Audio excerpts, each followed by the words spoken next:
3, 2, 1. Trying this stream out. Let's see if it works. Who knows? I don't know. Maybe it will.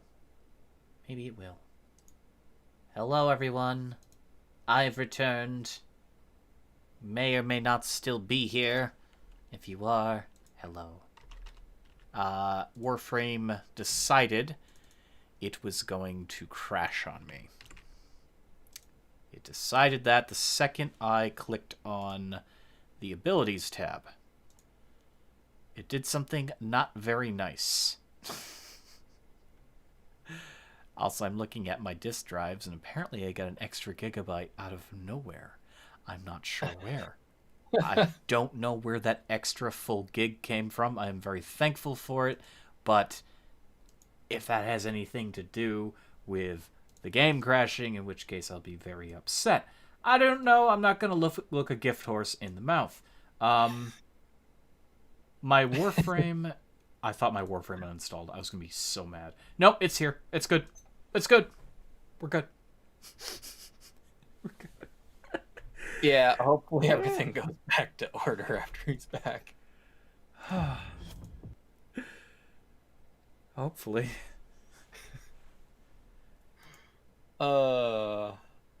Okay, Garrett. Yes. I'm just gonna show you this real quick. Okay. I am gonna look at his other live stream. What am I looking at? Alright, so you hit this, you hit new desktop, you click on that, it opens a blank desktop. And from there... See, I am glad I didn't do that, because I'd be terrified that I'd fuck something up. From there, you can open new things up, and you can close stuff. I would be horrified.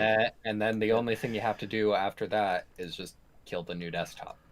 No, but here's the problem, Bane. I couldn't activate those programs that were open.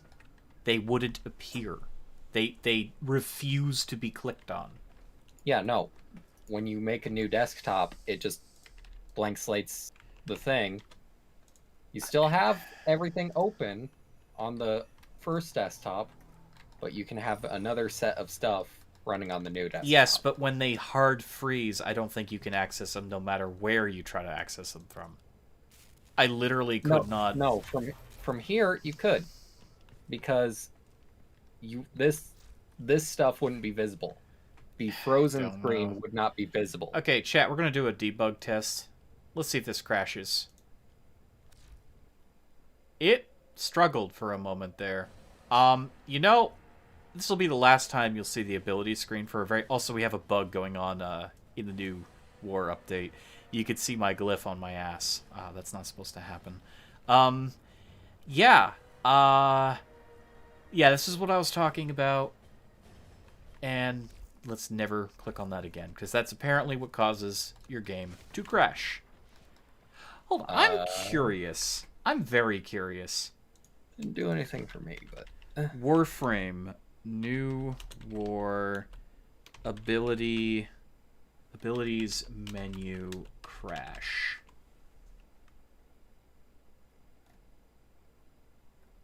Game crashes when looks at Warframe abilities and such. April. Okay. When viewing Warframe abilities in any menu or any of the intrinsics in the Railjack menu, game freezes or a few seconds, then crashes. DirectX 12 beta? I don't have DirectX 12. Unless that's what Microsoft added to my computer without my permission. Game keeps crashing after update. December 15th. This year. Oh,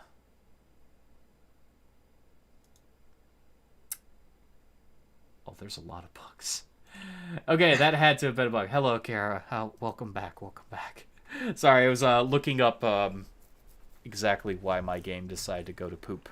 We're going to go to Teshin and turn in our stuff.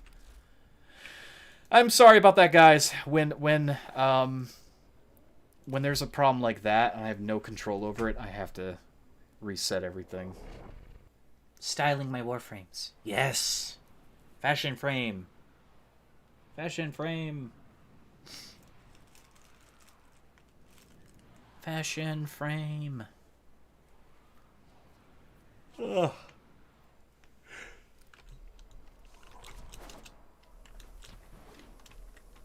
Hello, Ghost of Teshin.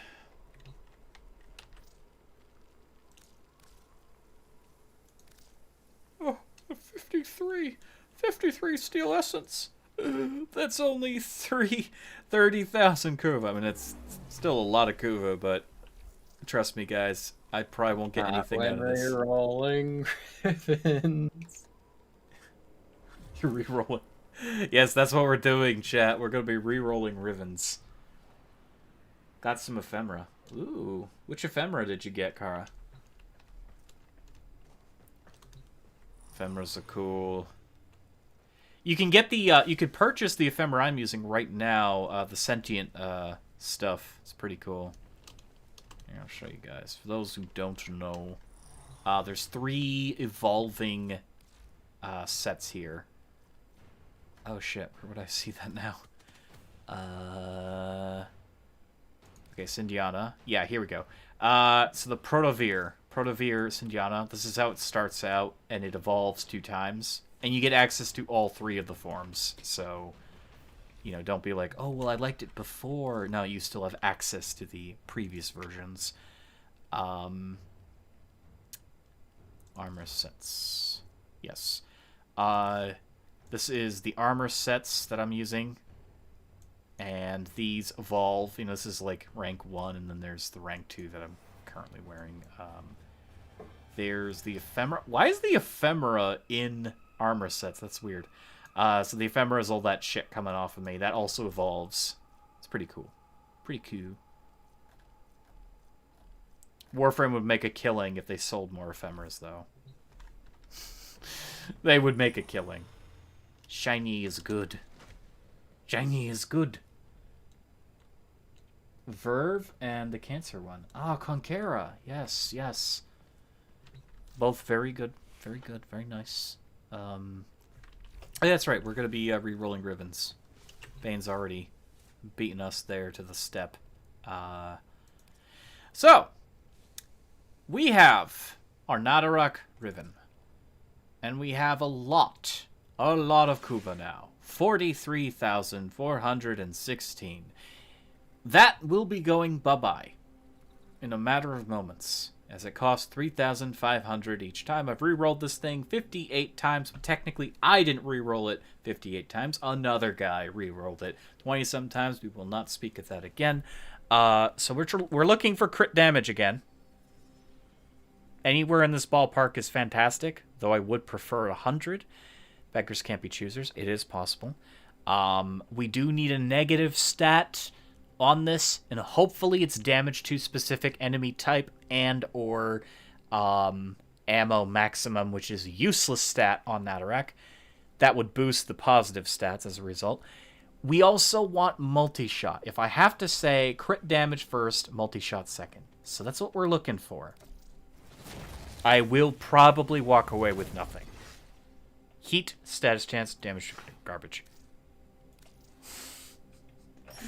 I'm focusing on getting at least one more Warframe. Thinking Ash, Equinox, or Nova, though open to suggestions. So you have Nidus. Nidus is a tanking Warframe. He can do incredible damage, but Nidus is designed to basically just become the battlefield. He pulls enemies to him. He gets stronger. He becomes immortal. He blows little maggots up. He creates an army of them. I would recommend you get a DPS frame, personally. You have Mag, Loki, and Nidus. Mag has the most levels. Oh, yes. This is probably your starter, I'm guessing. I would recommend something like a Volt, Ember. I love Zephyr, but it does take a bit to get Zephyr to really pop off. She's still an amazing Warframe. So Zephyr, an Ember, a Volt, they're really good. Lavos is amazing. If you want a Warframe that you don't have to use abilities, you can just spam away with him. He's a status king, so he creates a bunch of status effects on enemies. And another good Warframe, I would say, Caliban is actually quite good. I don't think he's like a grade A, but he's all power, like all damage. He can also summon minions. If you're looking for a good support frame, Necros. Definitely Necros. Projectile speed. No. Yeah, this is garbage. Crit chance. Projectile speed is garbage. Okay. We're getting duds. It's happening. Was Atlas? Atlas can punch enemies, turn them to stone. He creates rocky walls that block damage. He can also literally punch the wall and create a boulder. He can summon earthen minions.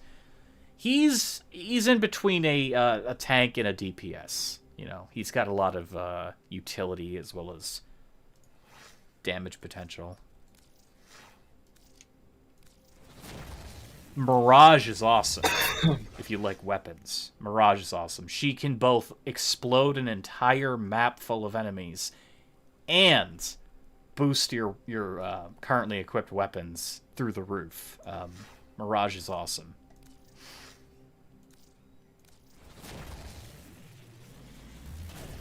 Doesn't Bing use that Warframe here and there? Atlas? Yeah, he uses Atlas. Oh, this is not looking good, guys. It's like the game knows I have a really powerful weapon, so... Harrow? No, Harrow is a, Oh, why? Why? 70.5% crit damage, 31.4 ammo maximum with a negative to crit chance? That's terrible. No. Harrow is a support. Harrow is a pure support. I personally do not like Harrow. Revenant. What's this? Revenant's, he's all around fun. Revenant, he can get his energy back. He has a very interesting gimmick where he'll mark enemies. He'll make them fight for him. He can also steal life and energy from enemies. He's very powerful in that respect. He's got a rotation you gotta follow. He's one of those Warframes like Nidus where there's a particular thing you have to do to make him pop off. But otherwise, incredibly fun. Yeah, so far, guys, it's looking like exactly what I thought. We're wasting all of our... Oh, I just got a Kuva. What? Where'd you get the Kuva? I just got a Kuva Lich. A Kuva Lich? On accident? How'd you get a Kuva Lich?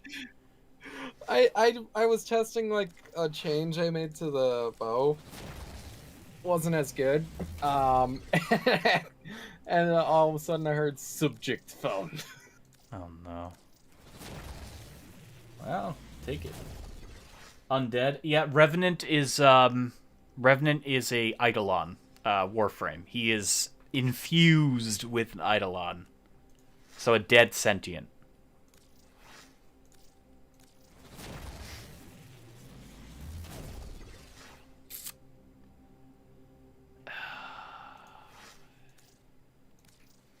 That's all of our Kuva. We spent all of our Kuva exactly like I thought.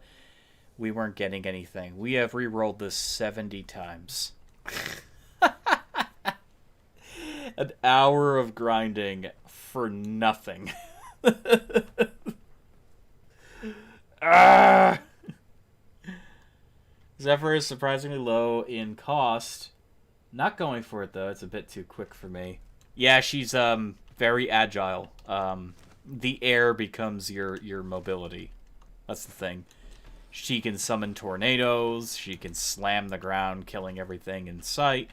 Arguably the strongest Warframe in the game, though, again, for that mod. That makes me literally a cannon. Gara's another one.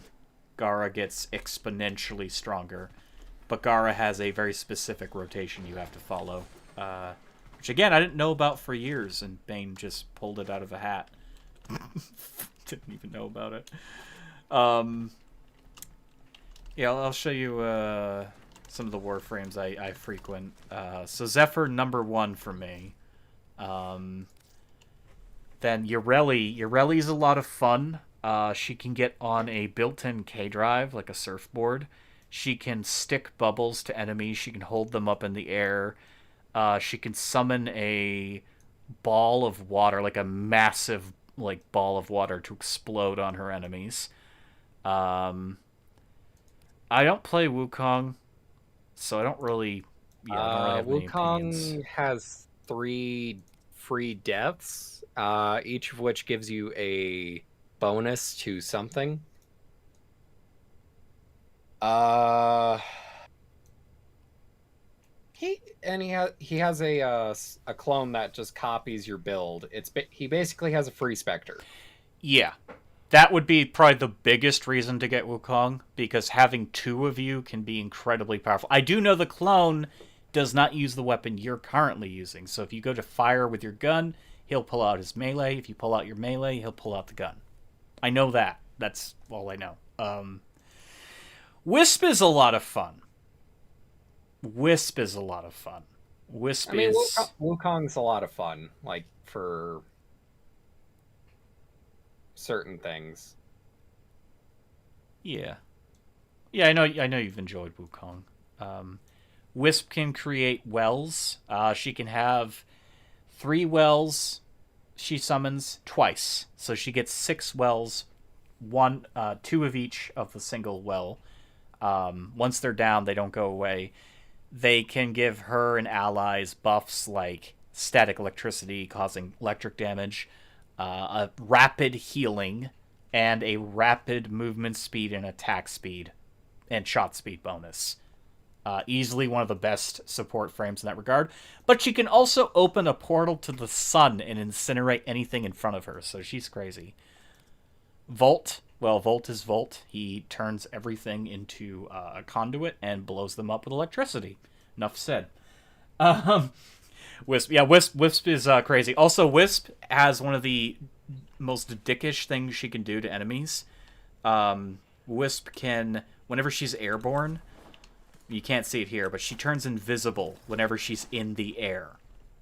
Whenever Wisp is in the air, she's invisible to enemies. So glide builds work really well on her, similar to Zephyr. So she can be stealthy, even though she has nothing that really helps with stealth. She has the ability to teleport onto her little nodes that she creates. She is best for defensive missions and some open world activities. Not so good in an exterminate, because again, you're gonna have to, well, your buffs are your big thing. You need to like get those buffs and share those buffs, but you won't be able to do that effectively in an exterminate. But again, she could just laser and kill everything in front of her. She literally turns into a cannon of fire and death. Not even kidding. She's really cool.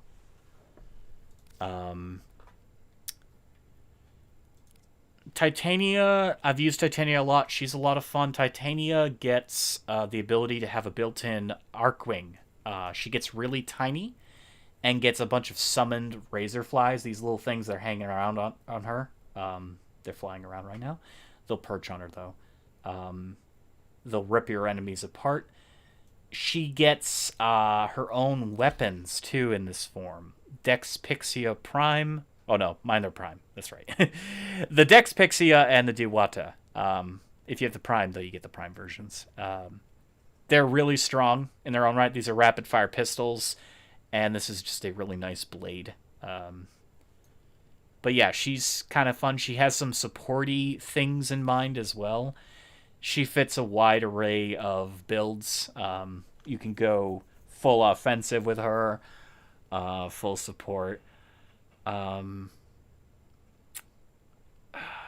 Trying to rack my brains for suggestions here. Sarn is a plague carrier. Sarn creates poison. And, wait, I can do this without crashing my game, right? Yeah. She creates spores on enemies. And coming into contact with other enemies, they will get infected. If you burst spores with a slashing weapon, that'll also infect enemies. She can molt her skin Enemies will get distracted. It'll pop. It'll hurt them. She also has a really nice mod here called Regenerative Molt. You can get access to that through syndicates, and that will rapidly heal her life whenever you use Molt, making it one of the best healing abilities in the game. That's also her subsumed ability, so if you have a normal Sarn, you get access to the Hemelith, you can break her down and give that to other characters, which is pretty good. Toxic Lash, she adds toxin damage to her main attacks, and it has a synergy with her spores, causing them to explode in a large area instantly. Miasma. This one is a large area of effect, viral damage, and enemies that have spores. It says they're more susceptible. I don't know what they mean by that. I think it says a spore damage multiplier. So I guess they take even more damage to the miasma. So you're dotting enemies up, you're spreading it, and then you're blowing them up. She is a very good powerhouse. Pure DPS, though. You won't survive if that's your goal. I mean, try to survive, but yeah, she's not like, she's not like a tank. Let's see. Frost is a tank, and Frost is really good in his own right. Frost is a lot of fun. He can create a giant sphere of ice. He can... Why do I have this color? It's like a supervillain or something. Okay. Yeah, he creates a giant snow globe, which blocks enemy fire. He can also shatter that to deal some damage. I don't have it on... Yeah, I have to switch. Nope, that's Fire Blast. He has the ability to shatter it with his freeze ability. And it will deal damage, but honestly, that's nothing. That really doesn't do much. He also has Ice Wave, which summons a lot of ice to pierce and destroy enemies in front of you. He can also freeze everything in a large radius. Very useful CC. He's a great tank. Ureli. Volt. I could get and still have enough for one more. Ooh. I got my eye on them. I'm sorry, I'm like... I don't know, I'm losing my mind here. I'm trying to read chat and talk intelligently here, and I'm having trouble. Caliban's the newest Warframe, and like I said, he's kind of... I believe he's just pure DPS. He doesn't appear to have much that helps out himself. He can become a spinning, crazy sandstorm guy. Actually didn't know I could speed up the Razor Gyre. I didn't know that. Increasing damage or target an enemy by tapping... What? I didn't even know I could do that. Wow. Oh, you're supposed to use it in conjunction with Sentient Wrath. I didn't know that. See, these things I didn't know. So you hit him with Sentient Wrath, and then you turn into a spinning top, and you can do even more damage. Cool. Apparently he heals when he does that. Interesting. He can create sentience to fight for him, so he can summon enemies, and they're just strong. I mean, they're sentients. They resist normal damages. They adapt. They're powerful. And then, of course, he has one of the coolest ults in the game besides Wisp. He can literally just become a beam of death.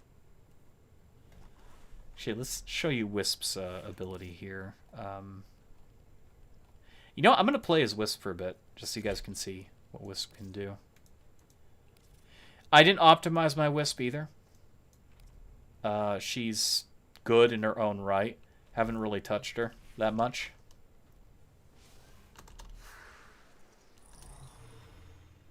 I'm going to need some soda here soon, though. Chrome was kind of interesting. He got nerfed into the ground, though. He is... Oh, God, I do not like him. Yeah, he's... I like his whole appearance. I like that they tried to incorporate a dragon into the game, but he is so clunky now and irritating to use. They changed his entire purpose was that you would change the color of your Warframe and he would adapt to the color. They got rid of that. That doesn't factor into it anymore. He literally doesn't do that. His namesake means color. He doesn't even benefit from the paint palette anymore. It's weird. Yeah, he's a tank. He is a tank, but I find him most disagreeable now. I don't really like him anymore. Here, I'll show you Wisp really quickly. She's definitely one people would look at, you know, just if you're looking at a really powerful, can do a lot of things, Wisp is pretty good. It still mentions it? Wow, they didn't even remove that. Interesting. Yeah, no, his color doesn't matter. I think it sets it, your element, to that to start with, but now you can select the element. So it doesn't matter at all. Okay, so she can put down different motes. And like I said, she gets 2 sets of these, so there's dying to the electricity there. She has very floaty, quick movement. And when I'm doing this, there's particles coming off her. That means I'm invisible. They cannot see me. I can look at these and use Breach Surge. Nope, I fucked up. Oh, that's right. I removed Breach Surge. That was Valkyrie's ability, you heard. Yeah, I wanted to maximize Wisp's attack speed. That's right. She has this ability here, which sends out a ghostly clone, and she can teleport to it. Other than that, it does nothing. It's just very good for mobility, because you can do that, run over here, and then boom. Very useful movement ability. Let's try to get some energy so I can show you the ults. I can't remember if it drains energy as you use it, or... No, I think it does. Yeah. Let's get some energy up, and we'll use our ult.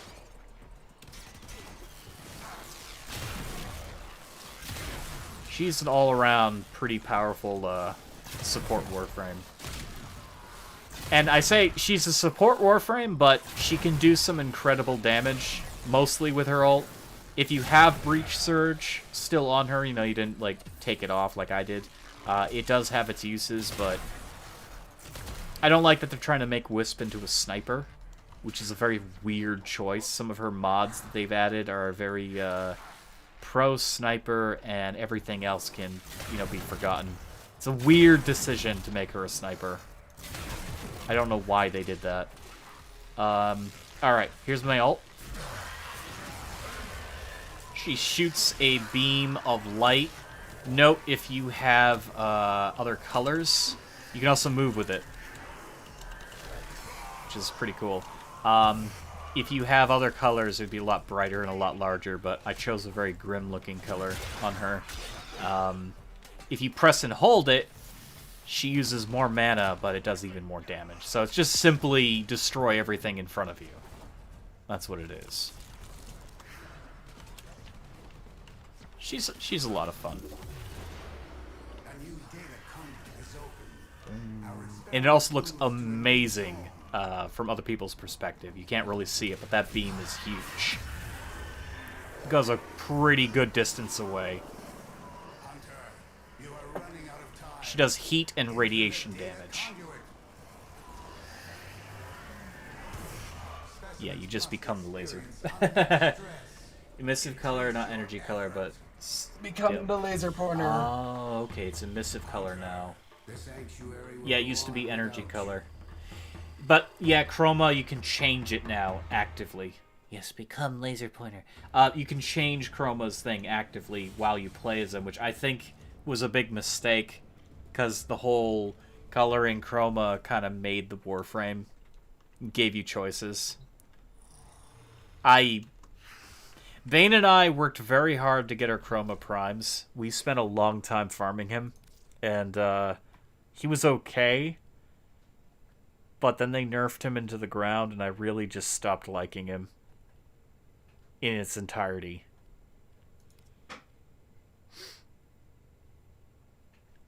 Yeah, he honestly, they gotta rework him because he's not doing it for me anymore. There's some Warframes you have a hard time liking. There's just some that are just. I want to like Equinox, but I don't. I don't like Equinox anymore. She's too complicated. She doesn't do enough to justify her complications either. It's like she can switch between different forms, and you have to figure out which form you're in, and which ability will be used how. You end up wasting your energy. It's way too much in this game.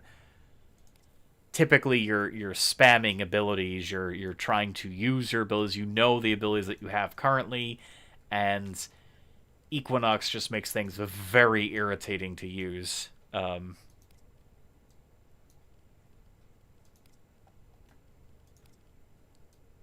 Mag. Yay. Oh, God. Yawns. I can definitely recommend Mirage, though. Mirage is quite awesome. She can do a lot of things. Kind of like Wisp, she has a lot of things she can accomplish.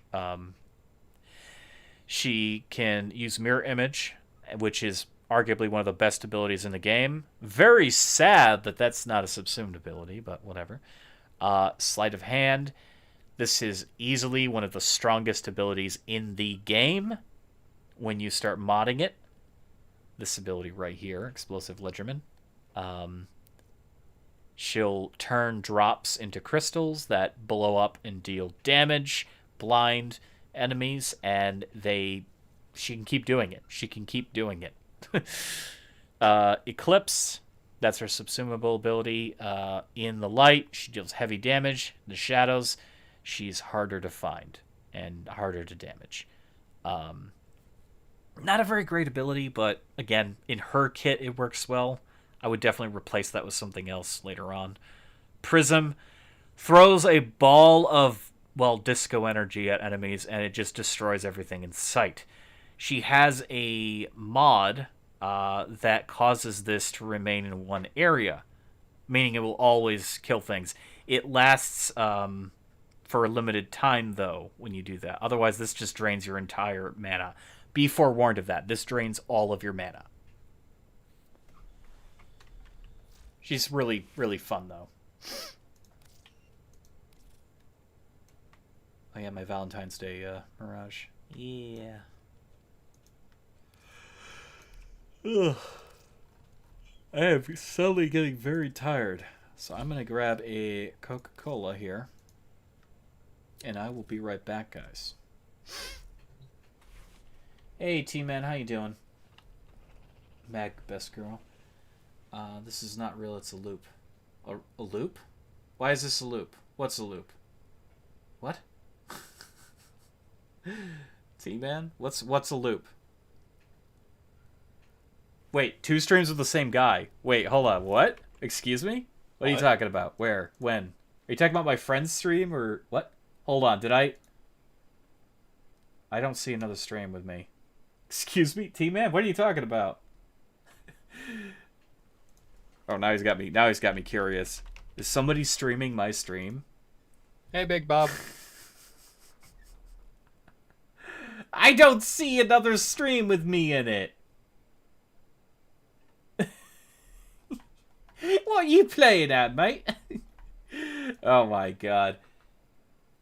There's another stream with my voice. So you're talking about Bane's stream. Bane is Batman? Or, no, wait. Bane, what's your fucking channel's name again?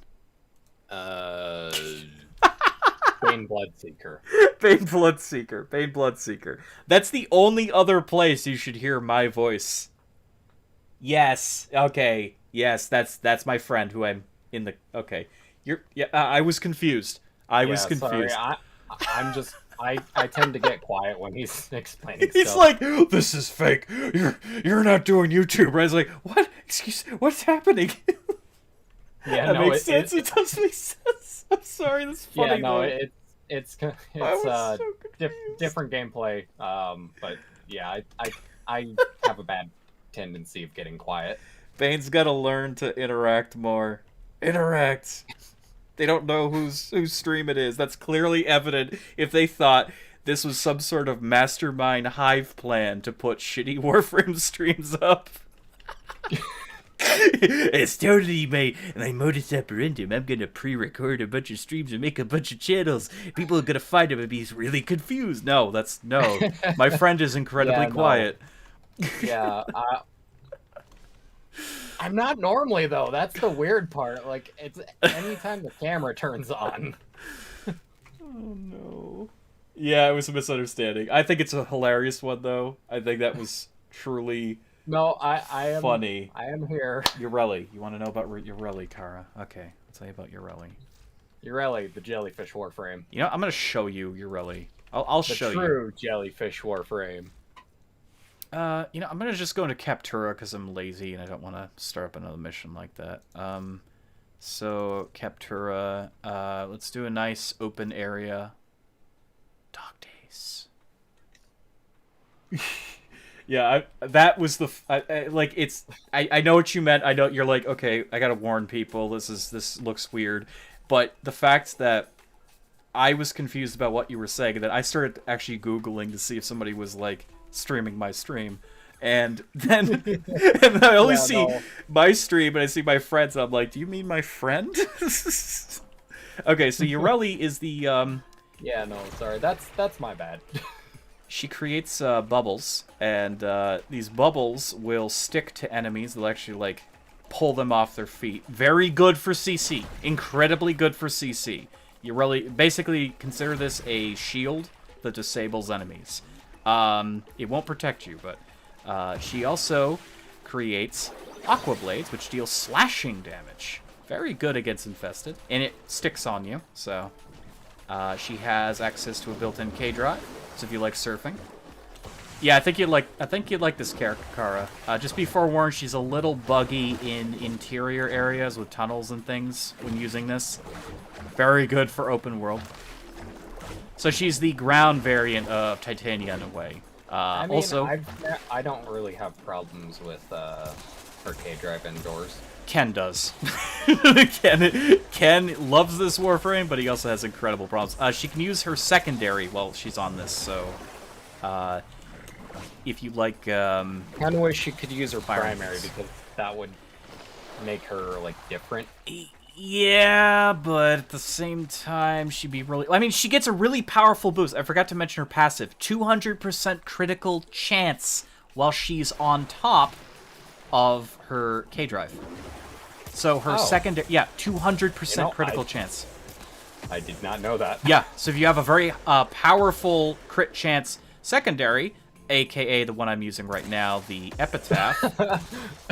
I'm just imagining Nadaruk with, like, she could use her primaries, like Nadaruk on Oh my god, that'd be filthy. Yeah, no, good god.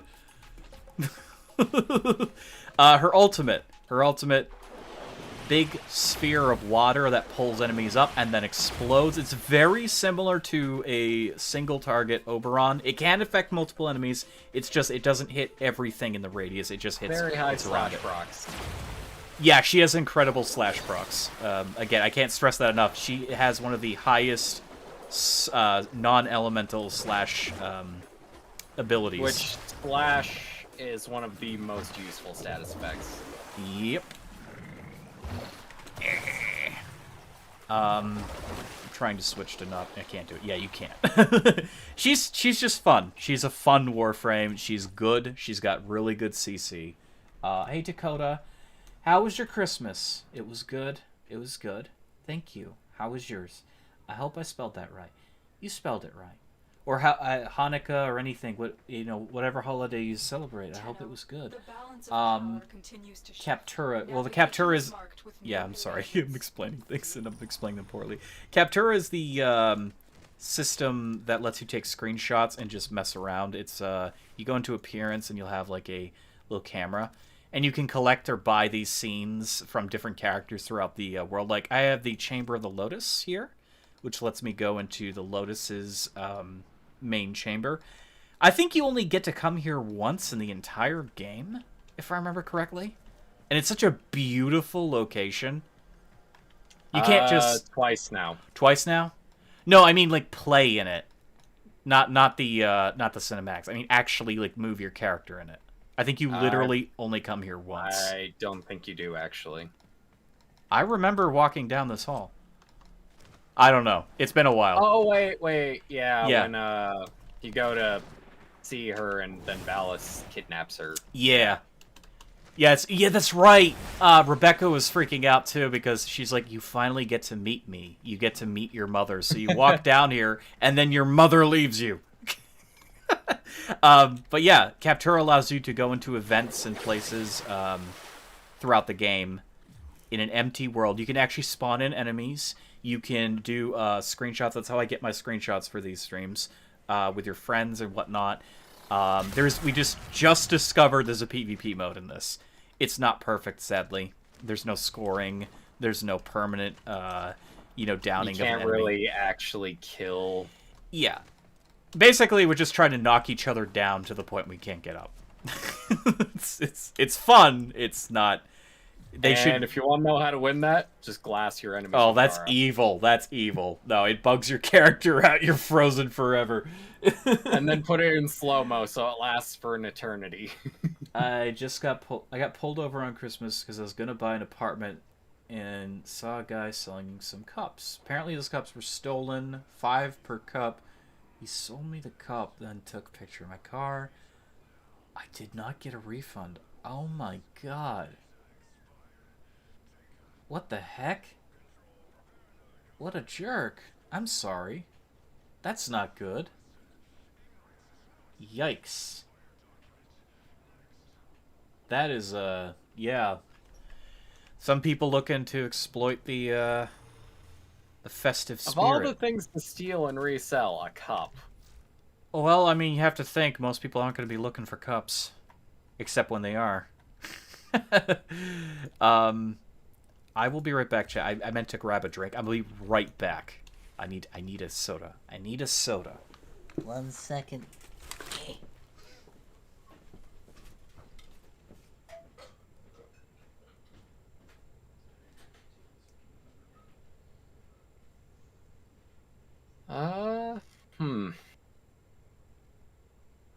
Yeah, I'm not the best at like keeping talking for long periods of time.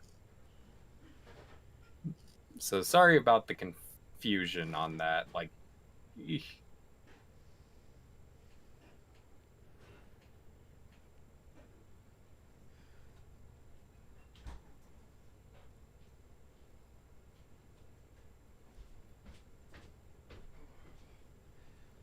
God damn, this bow is filthy. All right. I have a Coca-Cola. This bow is filthy. Got the Parazon. I wonder if I'll remember how to use it. Parazon is... I know, you get those high numbers. Parazon is just stab an enemy that's down. It's a mercy kill. Also used for hacking. It got a rework a while ago to be used with mods, which is exclusively for the... well, okay, not exclusive, but mainly for the Nemesis system. Oh, I have a best mod for the Parazon would technically be the auto breach mod. I mean, Blood for Energy is pretty good. 50% to drop a energy orb. Rarely execute. I know, me too. Like, it's so bad. Honestly, like, oh, like literally the best mod for it is the auto breach and mod to increase the time you have on the hacks for when the auto breach doesn't go through. I wish you could level mods. Oh yeah. Wait, auto breach. I wish you could level mods. I really do. Wait, did you not know about auto breach? Yeah, I didn't know about it. Now I got it. Cool. Now I have it. Thanks, Payne. I'm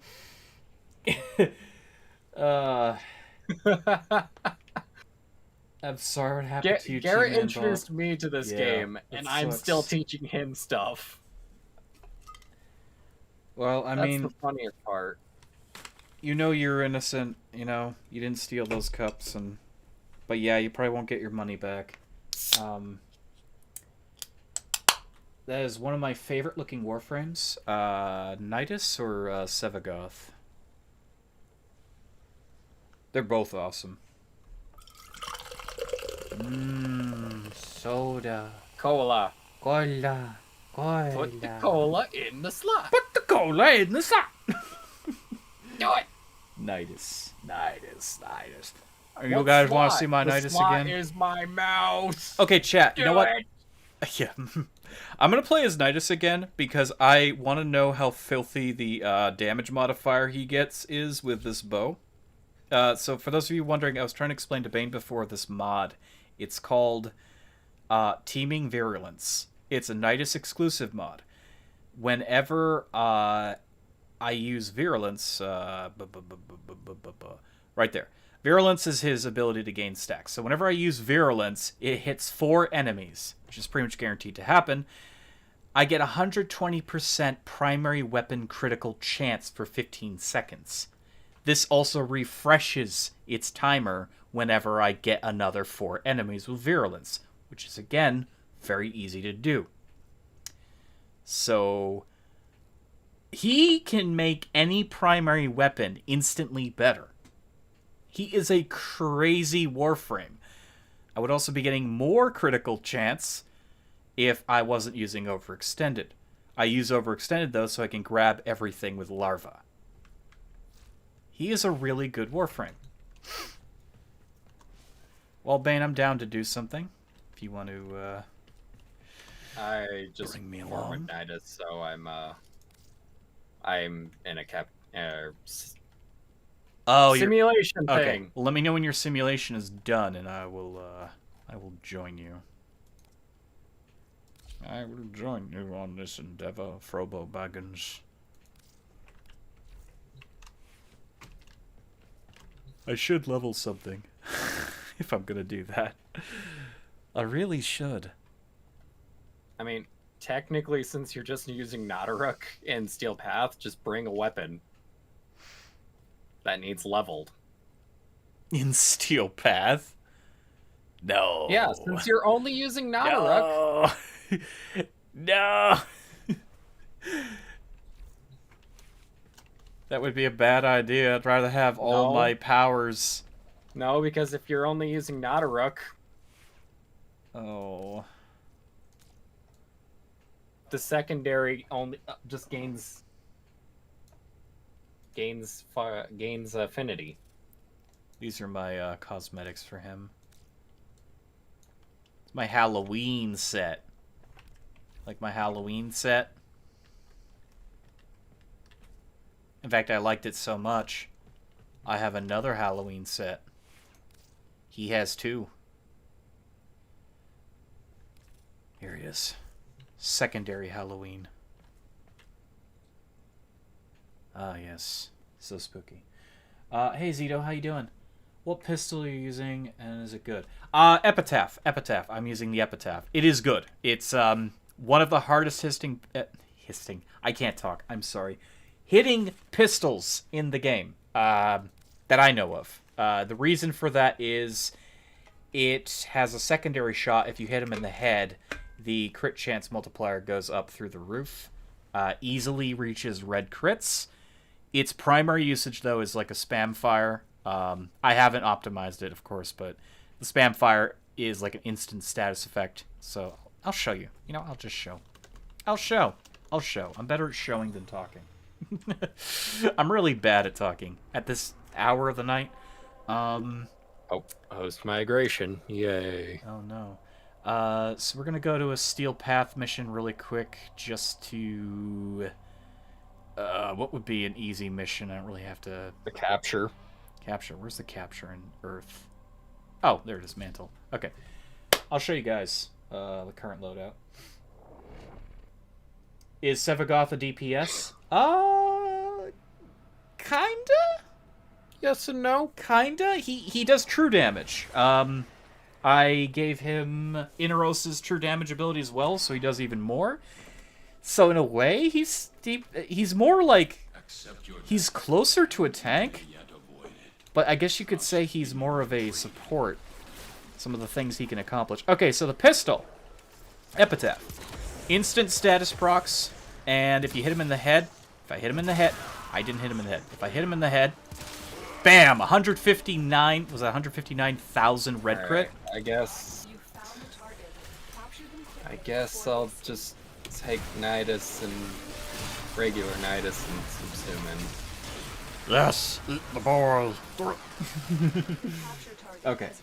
That's so awesome, the Halloween set. Yeah, I love Halloween, so naturally with Nidus. Oh yeah. Do we have enough to... Sorry, Nidus! I think I have the proc. I mean, my crit chance is already high on Nadaruk, so I can't really tell if I'm getting more higher crits or not. I mean, it's consistently crits anyways. I can't tell if I'm doing better, Bane, but I know it's good. Why does it always default me to Frost Prime when I subsume shit? You know, I noticed that too. It always does that. Now, for me, I thought it was because he was my first Prime I ever got. So I was like, oh, I guess it's just remembering. Maybe it's something to do with the code. Yeah, guys, I can't tell if the 125% extra crit chance even matters. I'm seeing the proc happen, but it doesn't matter because the bow is already ridiculous. The bow is ridiculous. And also the pistol. Nope, let's grab this. Sorry. There we go. Okay. And... Nope, I missed his head. I missed... God damn it. I'm just bad at that, okay? It's a good pistol. Bob's back. Hey, welcome back, Bob. Welcome back. Okay. We can just leave this. No! I just get crushed in a bunch of gears. We can leave this mission. No, I don't want to be here. Ah! Go. Fly. Fly, Nidus. Fly. That's too high.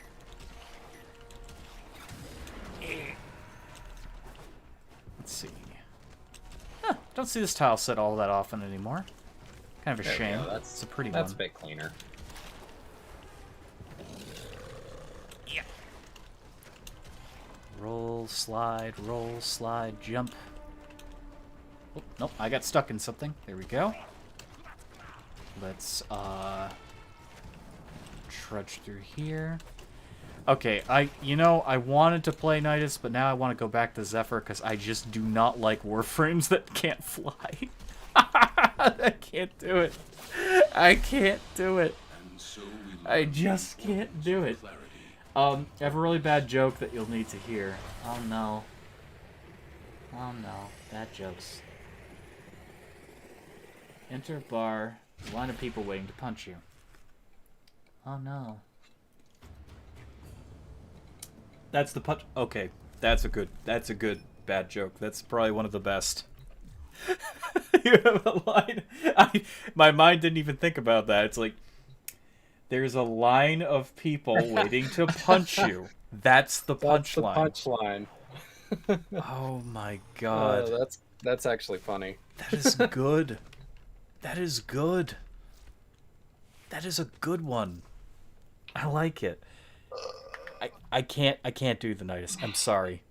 I can't do it right now. I'm too spoiled when it comes to my Zephyr. But your boy. I can't. Zephyr's too good. She's too good. But your boy, he feels left out. I'm sorry. I can't. We'll do it another time. I can't do it. He's just... Your boy feels left out. He just doesn't compare to Zephyr. I think I just made a mistake, but we'll That's find out. That's a good joke. I've never actually heard that one. I don't think I have either. That's really good, Bob. This is why I love YouTube, because people who know how to have fun. They'll show up and be like, here's a good bad joke. Here's a bad joke that's good. Yes. I love the corny. I'll need it.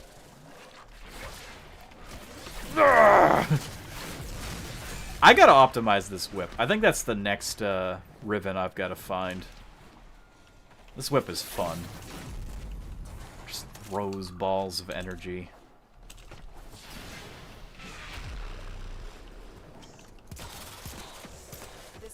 There, I'll just viral them up for Bane when he gets over there. And prepare for enemy resistance. Prepare for enemy resistance. Location reached.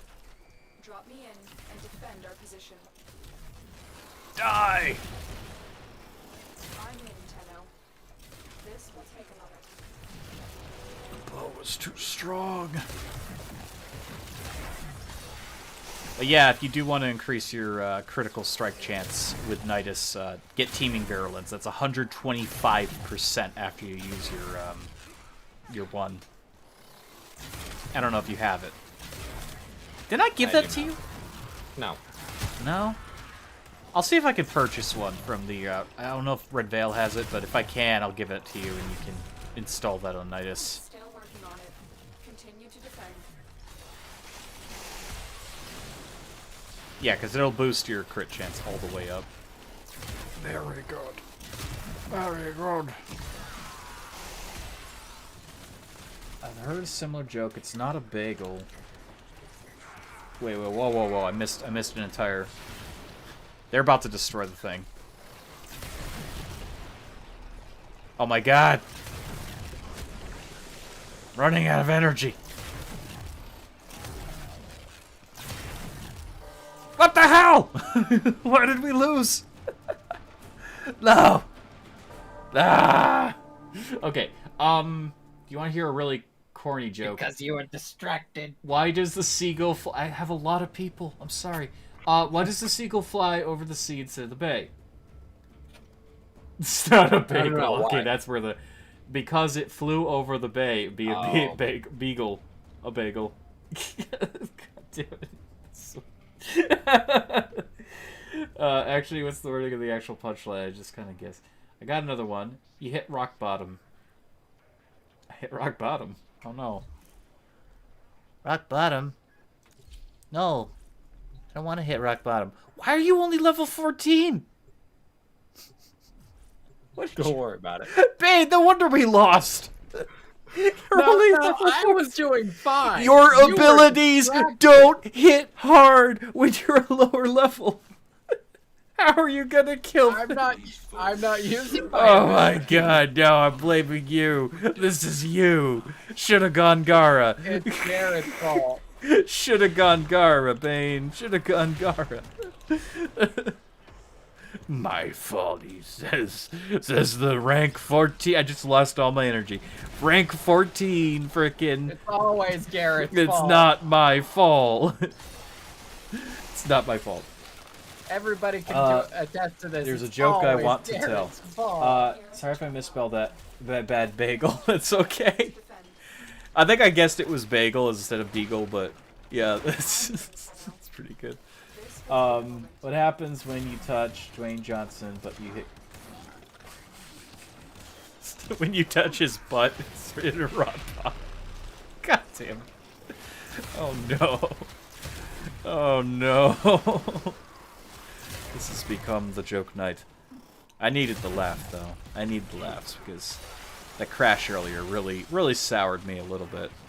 I had a crash earlier. For those who weren't here, I went to look up abilities, and Warframe decided to have a cataclysmic error, so...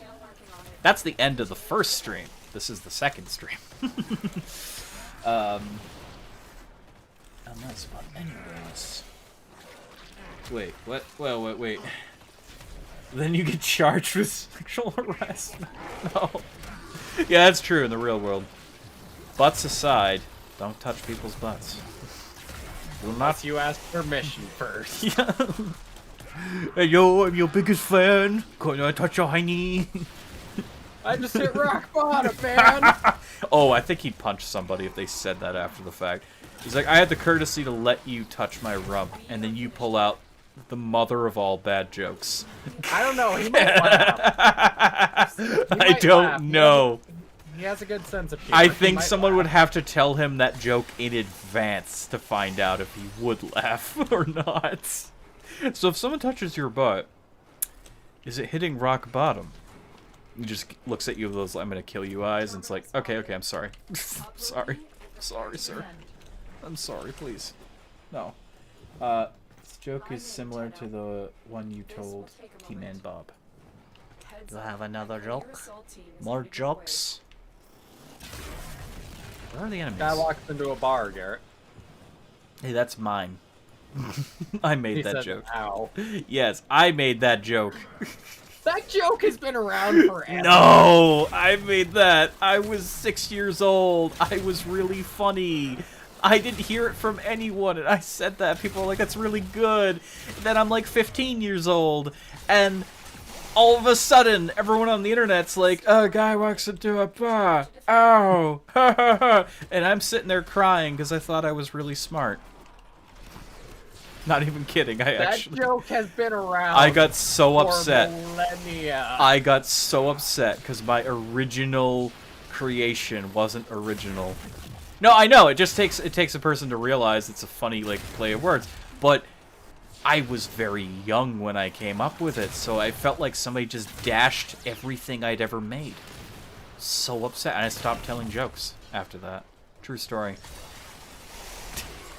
I was so mad. If you can think of a joke, it has been said. Crying in other languages. It just depends on if someone's heard it or not. Why did the mushroom go to the party? 'Cause he was a fun guy? Is that it? Oh god, there's so many. I got another joke. Okay. And so you walk into a party with a food table and a punch bowl. You look around and find that everyone has lined up the food. I'm not even looking at the screen. I'm lined up the food and your punch table is ignored. Wait, what? I think I cannot comprehend this at the moment with all these enemies. 1 second. My brain having overload. That is a lot of Grenier. Oh my goodness. Continue to defend. Oh my goodness. I almost just abandoned the objective because I thought she said, "Oh, objective complete." No. You need to listen to the Lotus. Okay. Oh, fuck, Garrett. You walk. What? We might fail. I have to hide some shit. Oh, what do you mean? Oh no. The bots have struck Bane. I'm sorry. Also, we're about to get invaded. This is a very bad time for this. That's it. I'm pulling out the Gara, and I'm pulling out the Duskmere. Alright, we're good. Hey, we'll come back. Sorry, I'll read this in a moment, guys. This is getting a little nuts. Oh, boy. I'll have to set those as no words later. No words. The no words. Attack the bots who are attacking you. Yeah, we've been dealing with bots these past few months, appearing in streams and trying to link some very malicious shit to people, so bear with us. It's not just us either, that happens everywhere. Twitch has hate raids, and YouTube has bots trying to steal your account. It's a very spice of life kind of situation. Well, not necessarily trying to steal your account, just trying to give you mucho más fighters. No, those ones steal your account. Those are the ones. Those are the big ones. Those are the really, really not good, very not nice ones, Bane. You click on those links, Okay. Everything's gone. While we're in the mission transition. So I'm you going to walk add into a party with a food bar table and a table with a punch bowl. Look around and find that everyone has lined up at the food table, and the punch table is ignored. I am not getting the joke. I mean, I feel bad for the punch. Wait, I like say punch. that again? You walk into a party with a food bar table and a table with a punch bowl. You look around and find that everyone is lined up at the food table, and the punch table is ignored. How did the Dairy Queen get pregnant? The Burger King's Whopper? Forgot to wrap it? Sorry, that's how it goes. How did the Burger King get the Dairy Queen pregnant? Yeah, I know this one. He forgot to wrap his Whopper, yes. Burger King put his fries between the Dairy Queen's buns. Oh my god. I found it in my wallet, now I have gas money. That's also very simple and very good.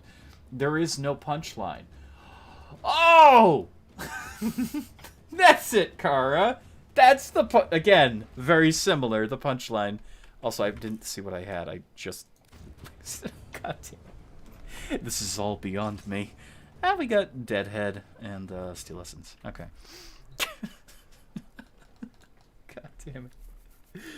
These are some pretty good material you guys are coming up with. Keep it up. Believe in yourself.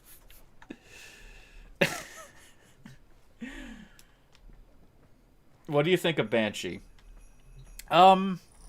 Banshee's... I don't know, like... I think Trinity is a terrible Warframe. Banshee is not in the same category. Banshee's kind of like...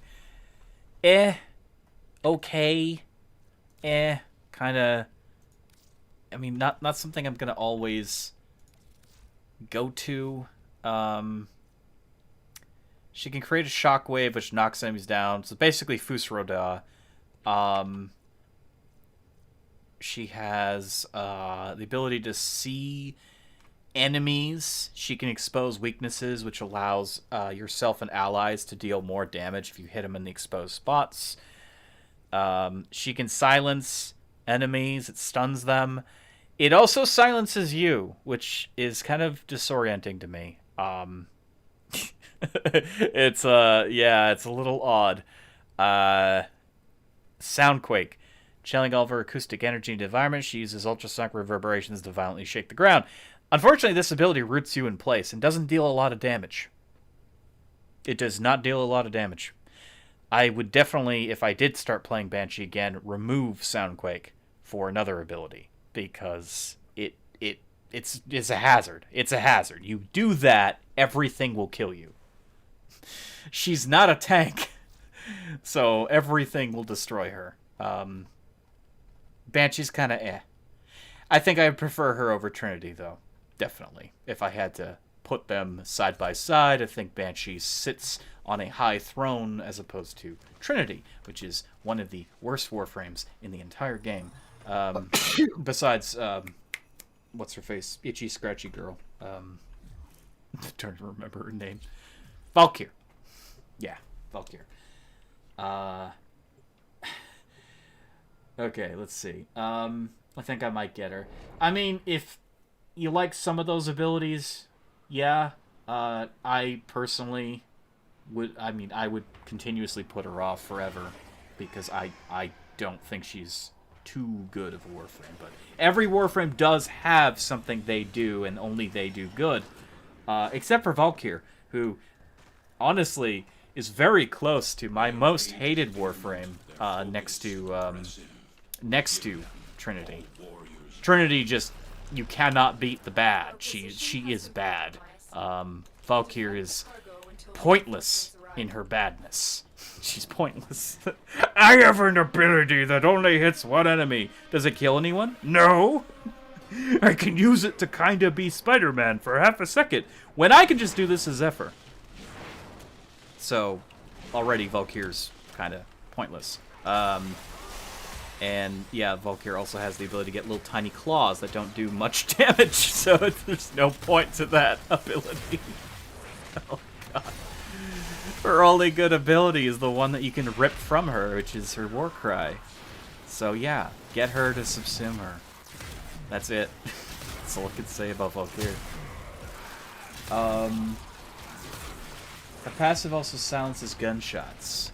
Well, yeah, so Banshee has stealth bonuses, even though she doesn't go stealth herself. It puts her in a very weird place. That would be a good reason to have her. But the thing is, if an enemy sees you, an enemy sees you. As opposed to being an invisible Warframe like Avara or Loki, they literally can't see you. I don't know, it depends on your playstyle, really. She is a combat-oriented character, though, as opposed to, I would say, Avara and Loki. Loki is supposed to strike first. So prolonged combat is bad for him. Avara is supposed to strike first. Prolonged combat is, again, not very good for her. Whereas Banshee, even though she can't go invisible, you could attack from the shadows, and then you could strike when you need to, because you have the power to do so. I just don't like how her ult roots her in place. I think that is a very bad ability.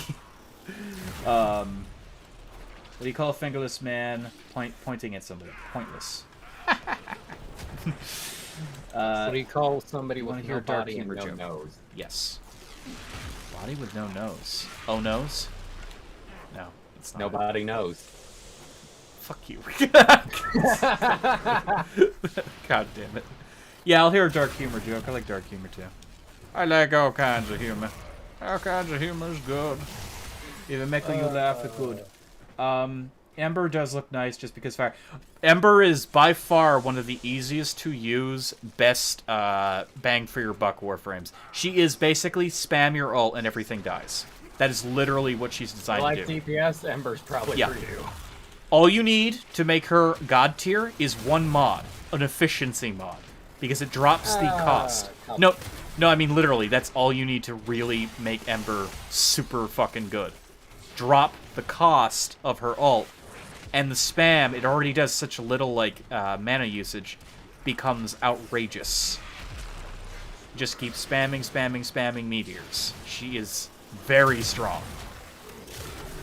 And she can rip armor from enemies with her Fire Blast. Like, you can take all their armor off of their body and just burn them to death. So she's very good. Very good. I think for a while, when I first played the game, Ember was like top tier, and then she kind of took a sideline to some of the newer Warframes. Nidus came out, he blew everyone out of the water. Then they buffed Ember at some point, very subtly. I don't know exactly what they did, but she became really good again. It might have just been with mods. It might have buffed and nerfed a few mods, and it made Ember, you know, really applicable. Let's see. If we can get, if I can get a female Warframe, I'm good. I feel weird if I play a male character, having a hard time putting myself in their shoes. Well, see, I'm the exact opposite here. I play a female. Somebody go fucking. God damn it! Somebody brought Limbo. God damn it, Limbo. Oh, that's right. I can hit them through their hit them through the Limbo thing with this. Yeah, so I'm the exact opposite way. I don't like usually playing male characters in games because I hate hearing the grunting. And I don't want to be staring at the shape of a man's ass for the next 5 hours or something when I'm playing a game. That's just me. So I'd rather, you know, have a character that's not like me that I can play. It's not that I'm associating with the character. I just got teleported. This is that annoying one. Okay, watch out. I mean, I think I'm the focus of his attention, so I don't think you have to watch out, but be careful. He turns around and hits you. There we go, he's dead. Never mind. He can't turn around because he's dead. Let's see. An emo kid tried to high-five a tree and it left him hanging. That's good. That's sad. It's good. It's dark humor. It's good. You can't say it's not good. It's pretty good. That's terrible. So bad. I used to know a lot of really, you know, bad taste jokes when I was in school. I will not repeat most of them here because they're pretty bad. But yeah, that's around there. That's around there. Oh my god. I got another one. I saw a sign that said watch for children. It was like fair trade. What? Watch. Oh, I get it. Oh, watch for children. That's a fair trade. So you sell your kids for a watch. That's also dark humor. Pretty good. Yeah, it's horrible. But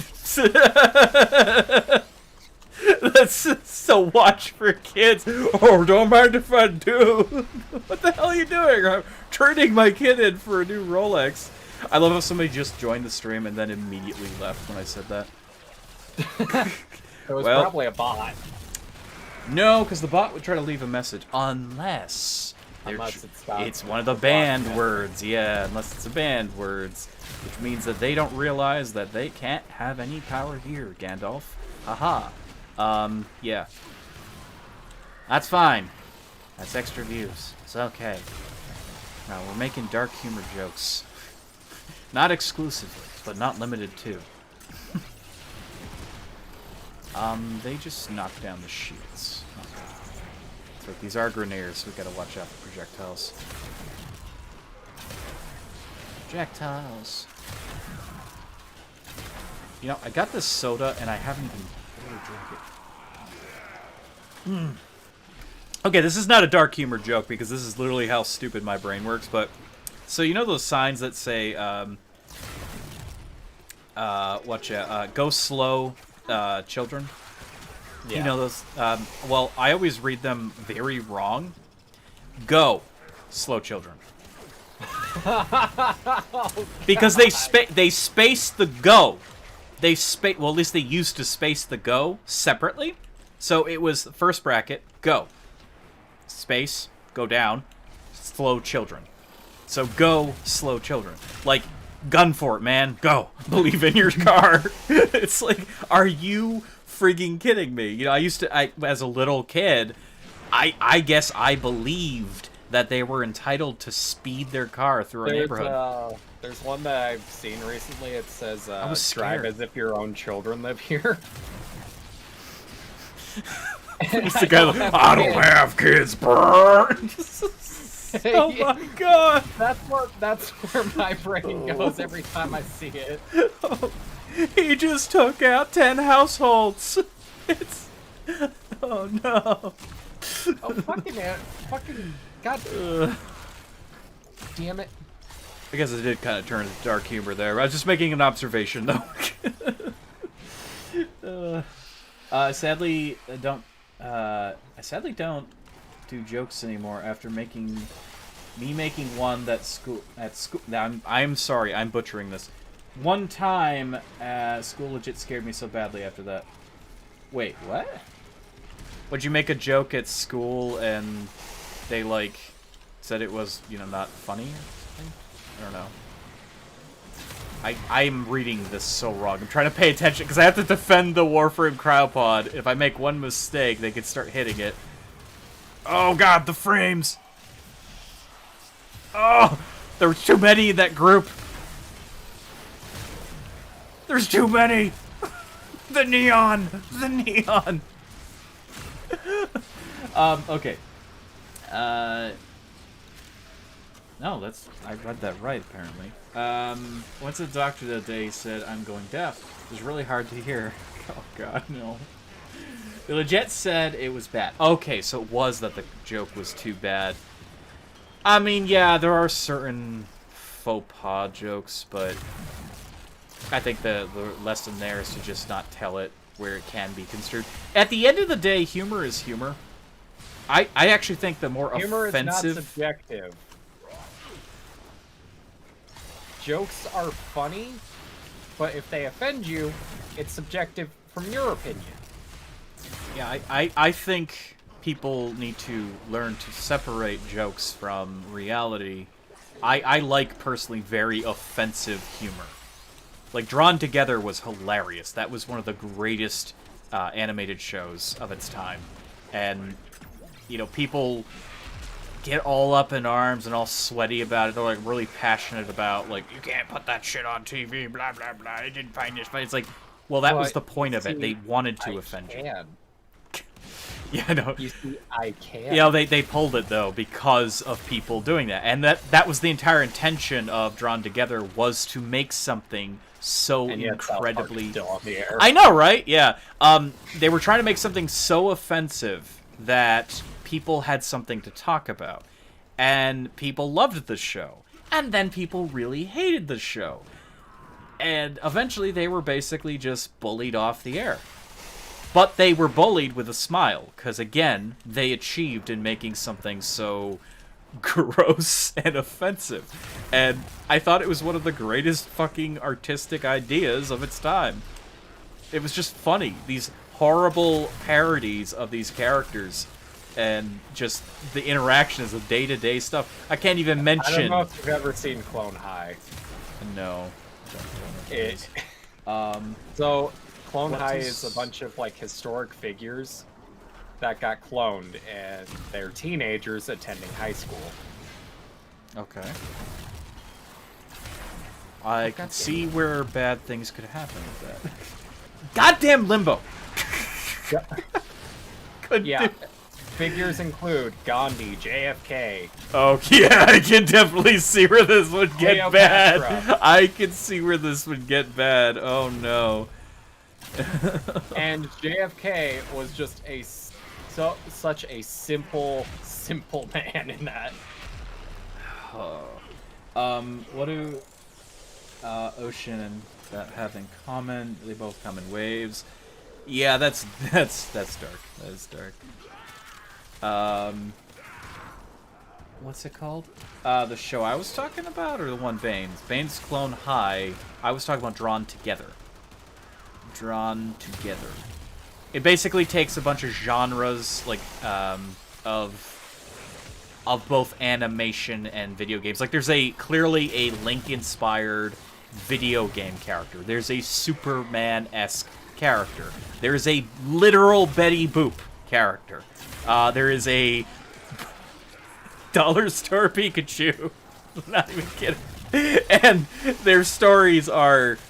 I can't even mention half the things that happen in Drawn Together. I think the most innocent thing I can say is still incredibly offensive to some people, but I can say it, and I will.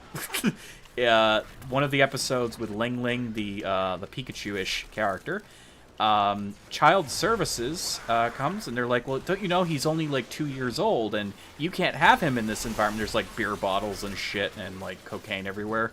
So they take Ling Ling to the orphanage, and they literally doggy bag him in a Japanese, like, crane they literally wrap him. They wrap him like he's food, and then they drag him out of the building. It was horrible and funny. Horribly funny. This poor little Pokemon is screaming, and they suffocate him. It was so bad. That's all I can say. That is the least offensive thing I can say. The poor little creature. You'd have to see the show. If you can't watch that show, well, that's the reasons. I will see you in the corner. Wait, well, I've read that. Whoa, whoa, whoa, whoa. What did the wall say to the other wall? I will see you in the corner. Good. That's a good one. Needs to be in good taste, though. Well, I mean, yeah, there's always a requirement to some humor, but... It doesn't have to be in good taste. That's what satire is. Yeah, I don't think Drawn Together exactly goes into that category. I think Drawn Together is more like, we're going to make the most offensive thing you can imagine, and we're going to get you to lose your breath, either laughing or, like, in shock value. Like, how the Superman... I can say this, but not fully. The Superman character is a deviant, and if somebody dies near him, he wants to do very terrible things to their body. So that's yeah, he is bad. He is bad, and it's so funny, but so wrong. Like, incredibly wrong. It is so bad, but it's so good. And somebody just joined and were like, what? And they left. God damn it. I'm talking about Drotzig.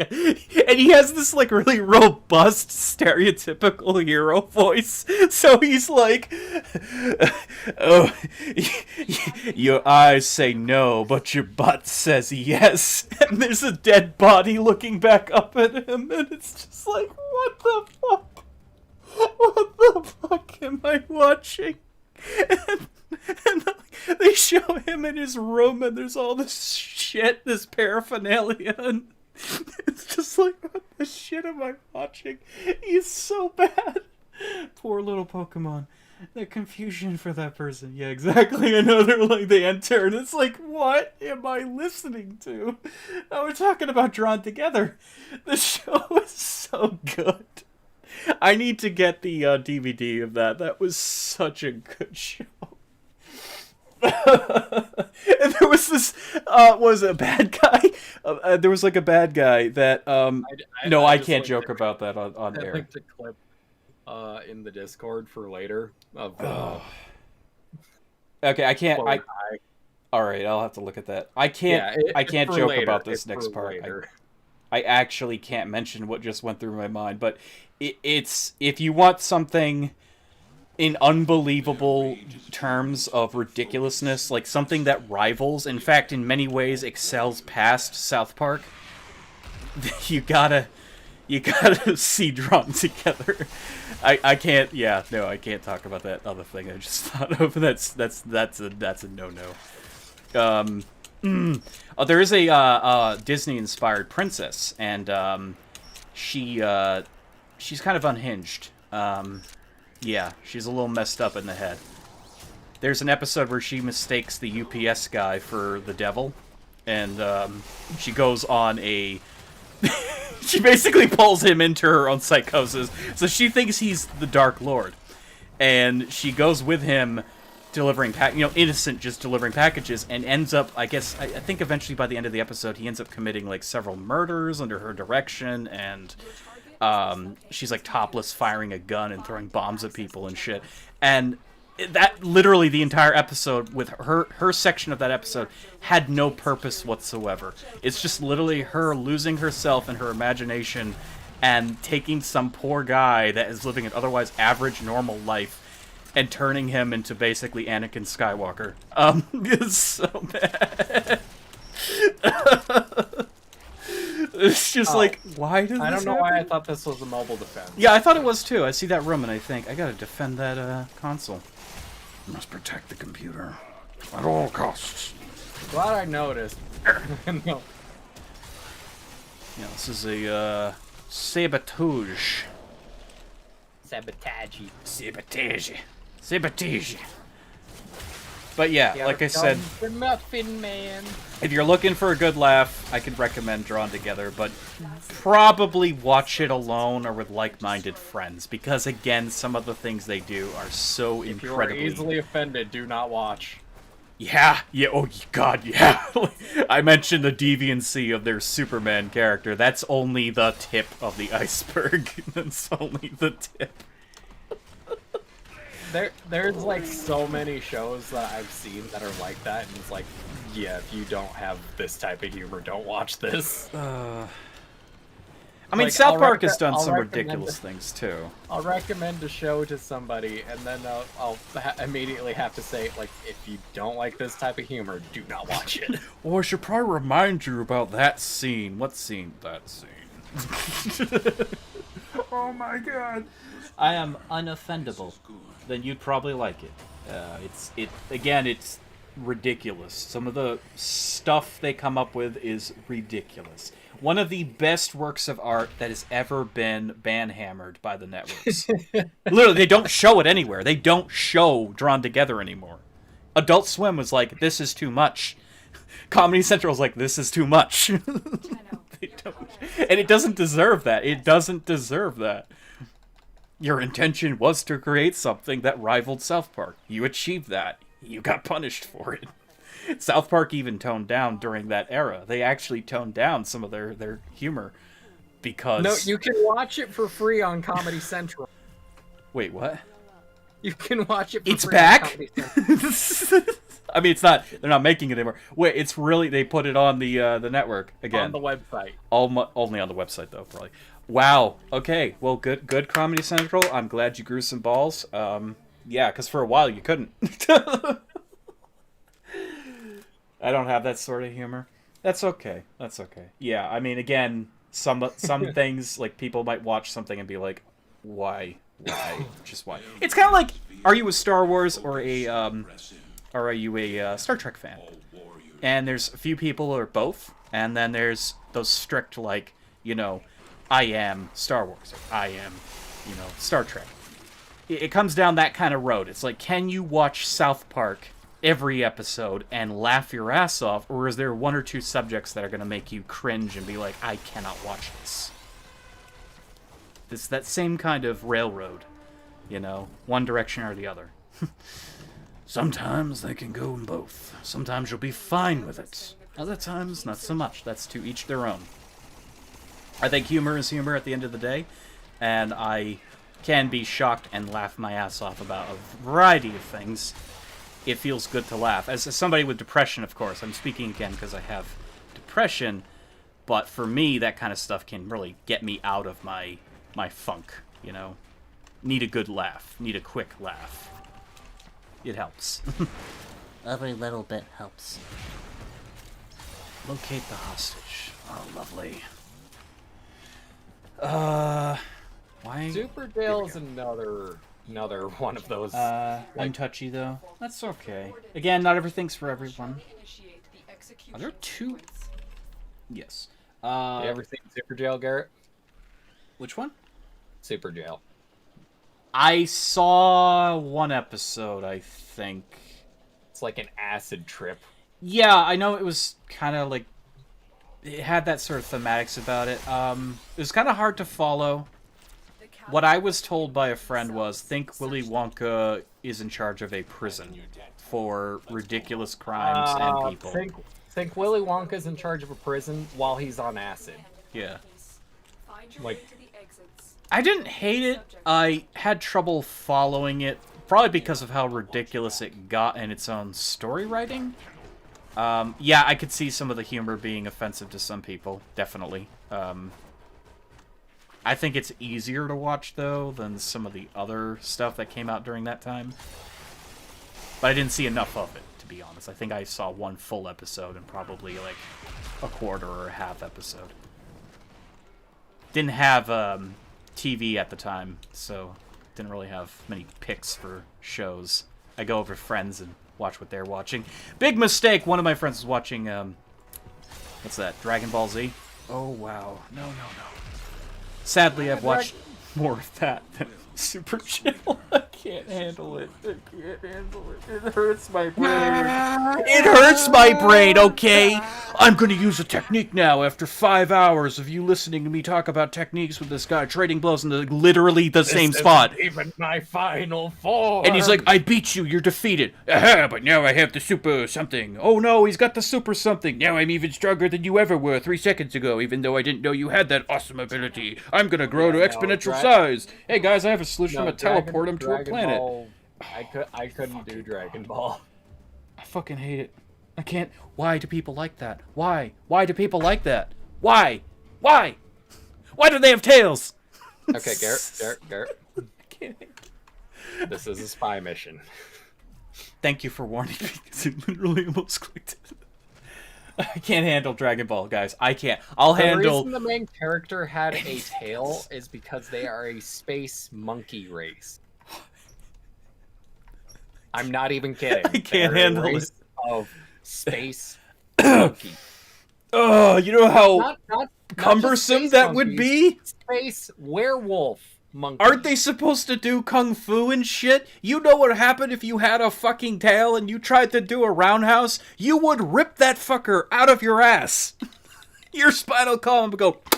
A wet popping sound followed by excruciating paralytic pain. And now you're not a space monkey, man. You're just a man with a big lump of dead meat on the ground. There's literally a scene where this green guy called Piccolo just rips the tail off of a Wait, you can't handle Dragon's Balls. I cannot handle the Dragon Balls. I can't handle it. It makes no sense to me. The entire show makes no sense to me. It hurts me as somebody with a pretty fairly grasping. I can't talk. I'm actually like angry and sad at the moment. It damages me.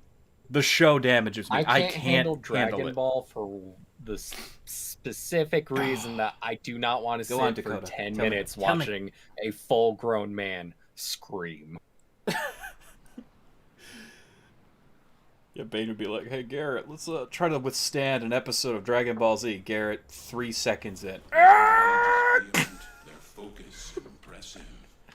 Granted, they did re-release something with less re-release like the earlier stuff with less screaming. Okay, I actually But- had... I watched a streamer recently, and they literally said something that was going through my mind.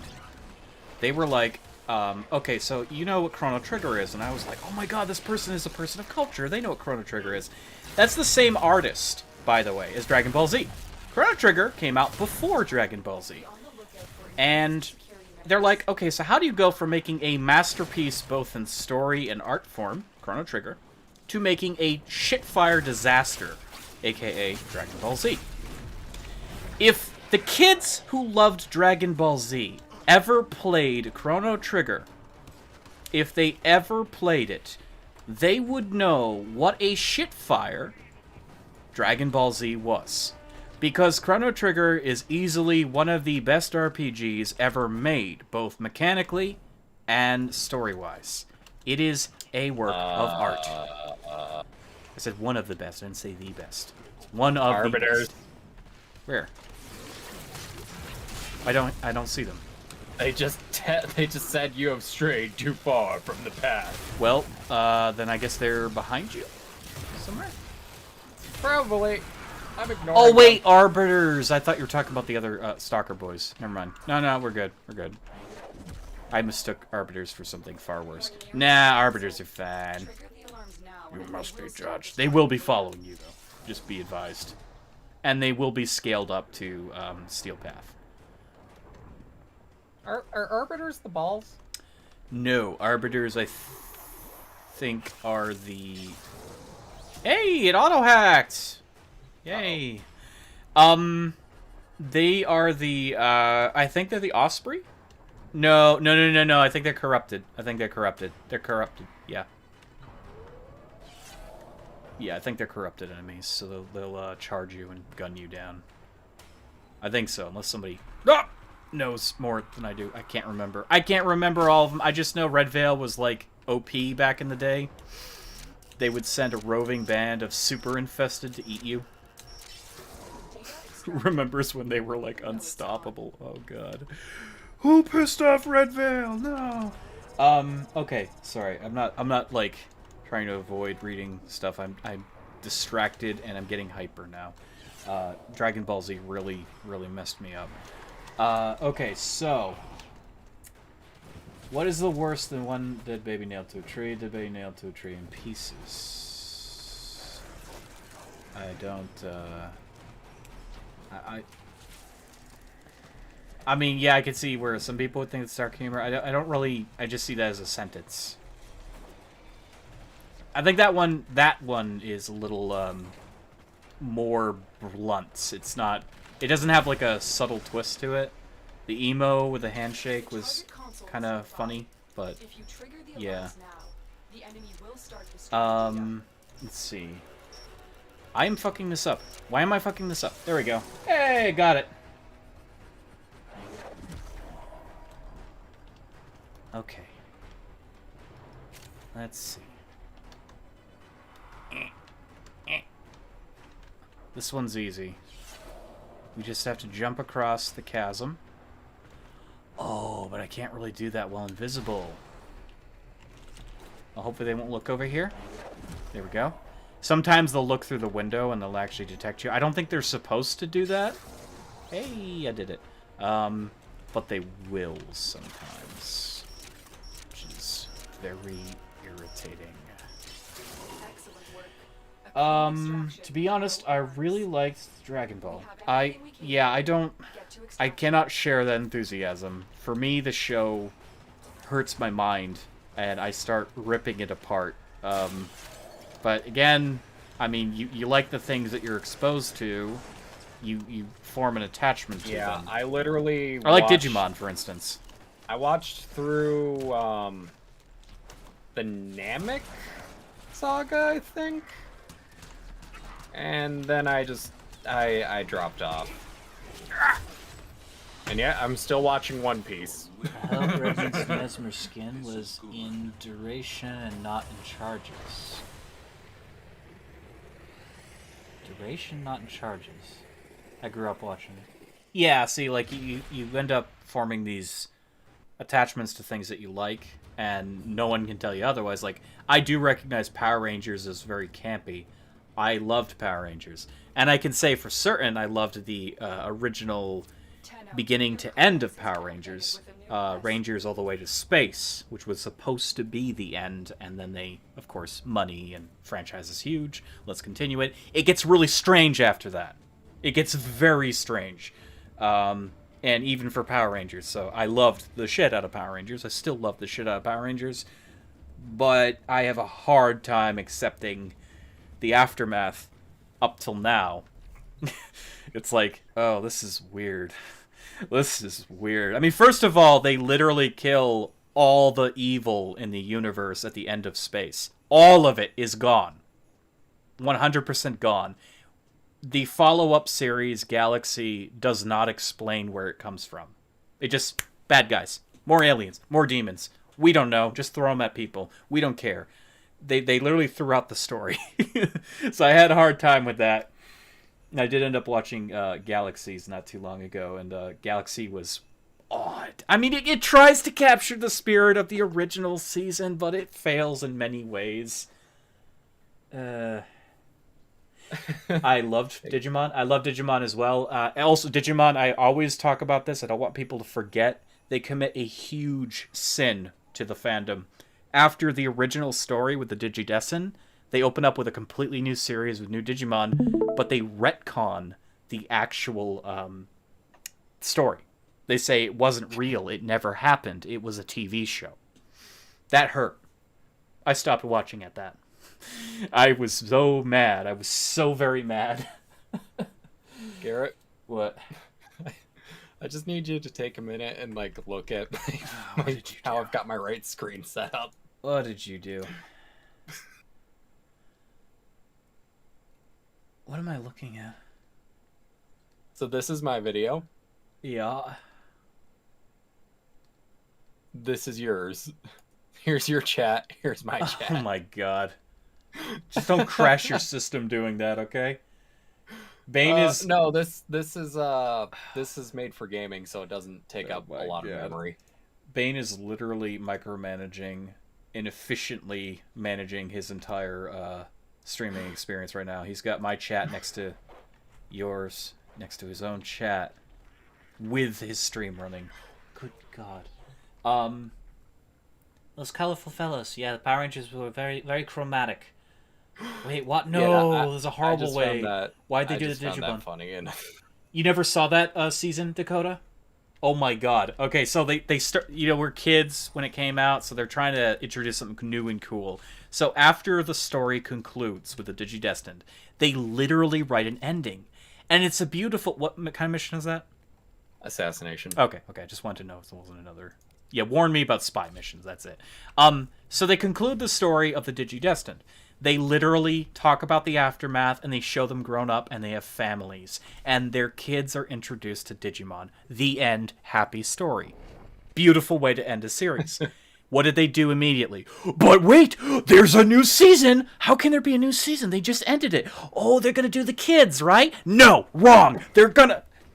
Bane's preparing himself. I'm about to go on a full-blown rant.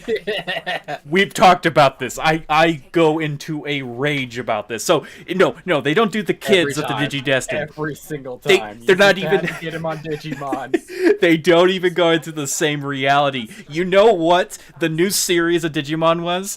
A completely normal world. Our world. Right here, right now. New kids. You don't know these fuckers. Guess what they say at the start of the episode? Man, I wish Digimon were real. There Too bad it's a crossplay TV on show. that. They literally fucking say it's a TV show. I know they're working on crossplay for Warframe, but I don't know if there is crossplay currently.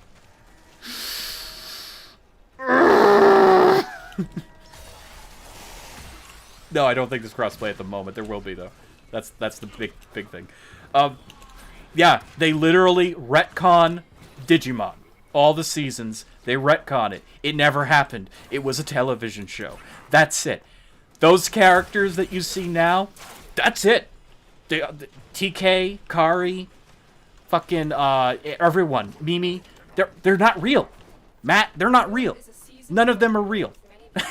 None of that happened. None of that Decided by happened. his trusty Leomon didn't sacrifice himself. They didn't free File Island. Myotismon didn't attack the real world with a full invasion force. None of it was real. It is a story.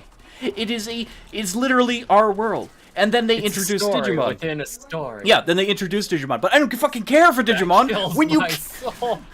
you fucking destroyed your series. You literally stood there, watched your baby die. They strangled it. They strangled their game, their story, everything, Wait. everything. No, they duct taped a pillow to its face. Then they dunked it in water while it was in a plastic bag. Oh my god.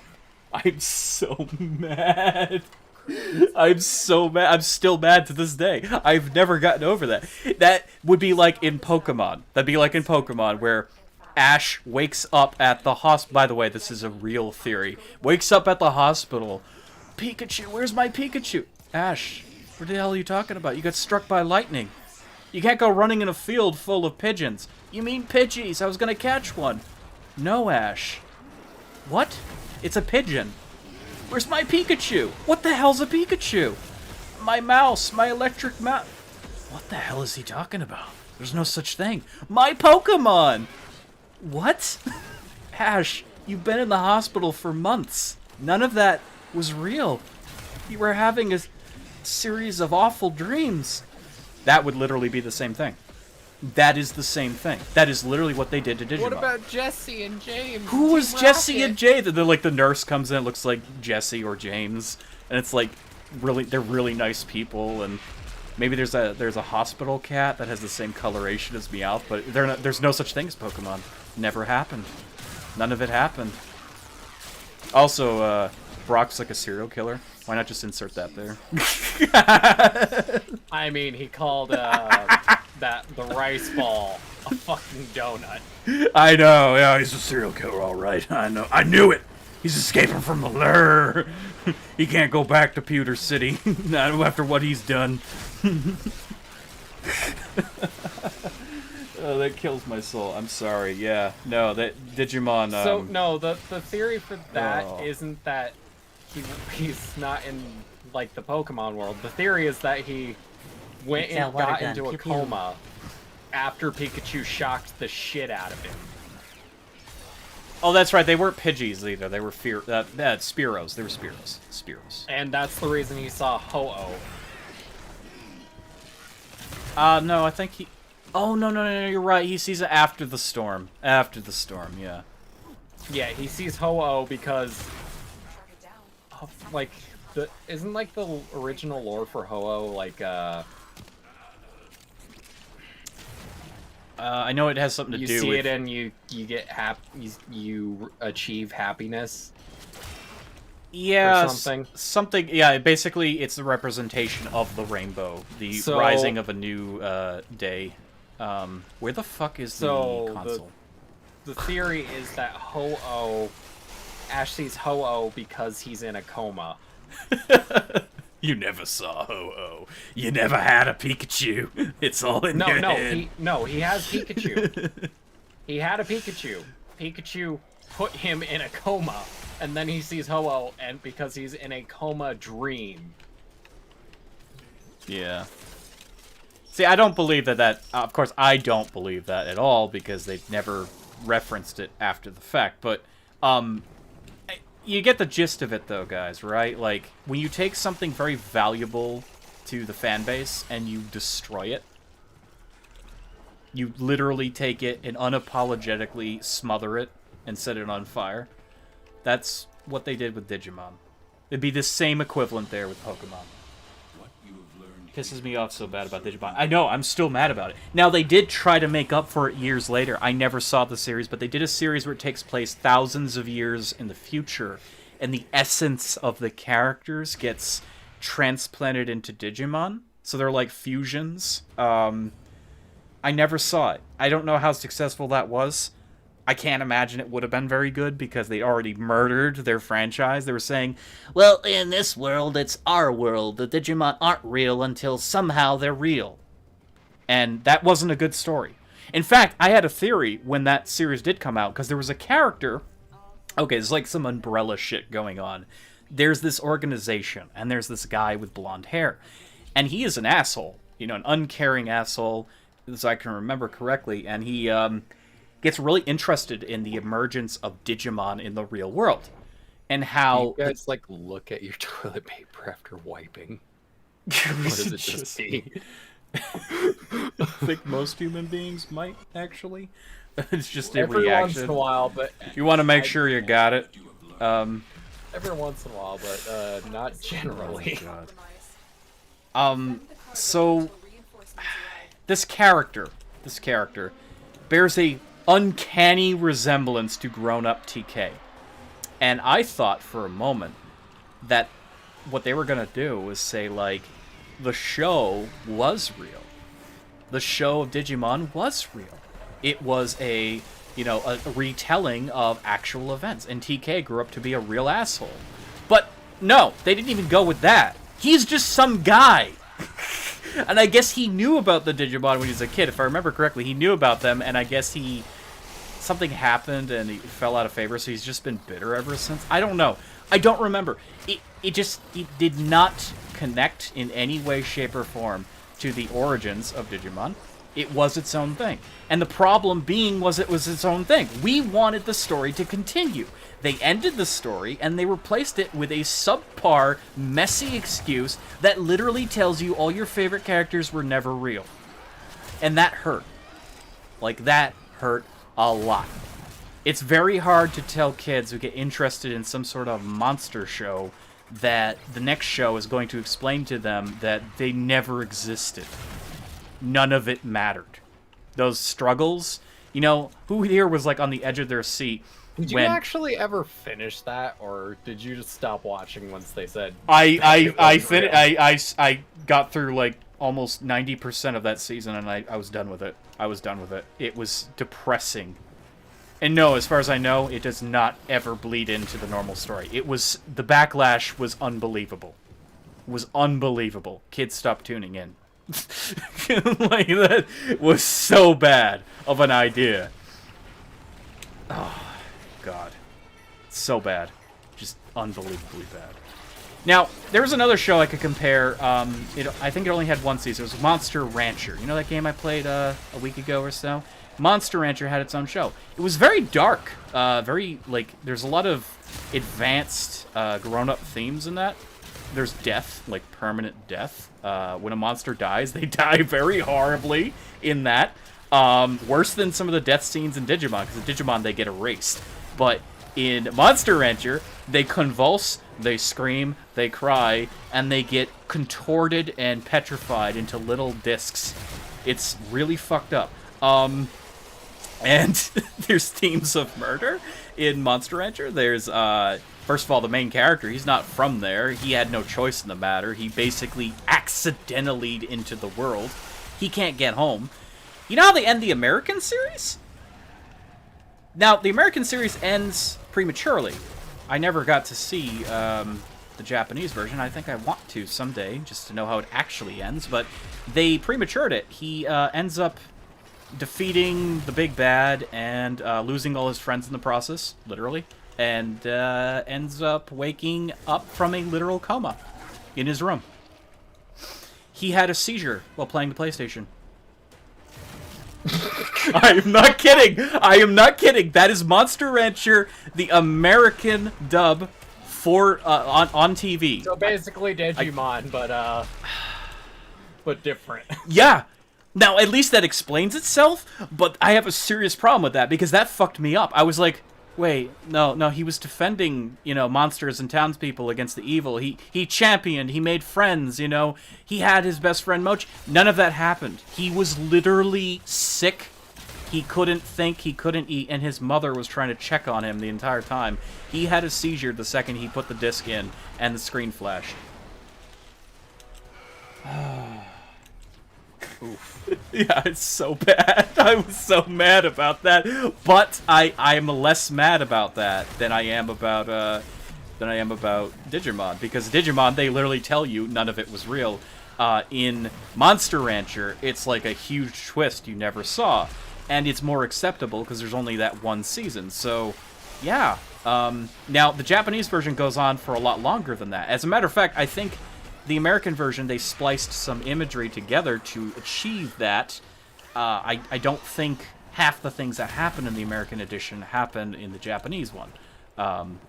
Maybe that sequence is like something breaking in time-space, and then he ends up waking up in a completely different section of the world, and he has to meet his friends again, because I know Mochi is featured in the art afterwards, but in the American edition, Mochi, along with a bunch of his friends, sacrificed their lives to create the Phoenix. I am spoiling this, but yeah. They basically die. All his friends die except for Holly to destroy Mu. They literally die to create a new monster who doesn't give him his friends back when they're done. It just gives him one hell of a seizure. That is dark. That's so awful. I know, but it's acceptably dark because, again, at least they don't start a season by telling you, by the way, none of the characters you grew to have an attachment to were never real. At least in this, it's just like, okay, I never saw that coming. That's sad, but at the same time, Heroes won, and he's not dead. You know, he's actually alive. Okay, he's fine. He's alive. He's in his room. Can you imagine what a mindfuck that would be, though? Like, you were the hero of that world, and you were just having a conversation with somebody, and then everything is just suddenly back to the way it was for you years ago. And, how do you get back to your life? None of it happened. It's kind of like, Sword Art Online. It's like, you are someone. You are fighting for a purpose, and then it's gone. It's gone. Oh, go to school tomorrow. What? School? I was busy defending against dragons. You know? How do you recuperate from that? I mean, at least in SAO they explained that they have a support group. Yeah! There's no support group for the character in this. The series ends with him in his room where it started. In the English edition, again, it's very different in Japanese. I was actually looking at the full series, and they get very expensive. They get very expensive. I'll try to see if I can watch the original Digimon. Yeah, Digimon up to the point where they finally defeat, well, what the hell did they call his final form? The final version of Myotismon, the Ultra Uber Destructive. I think they just straight up called him Satan. No, they called him Satan in the, what was supposed to be the final showdown, but then there's another series after that, and he literally comes out of, like, they kill him when he's Venom Myotismon, the Beast, and then he comes back as a surprise character at the end of the new series. It's the Armor series, the one I'm talking about with Ken. Oh, I didn't get through all the Armor That's series. the final one. At the end of that, I am spoiling this, guys, I'm sorry. I'm very passionate about it, though.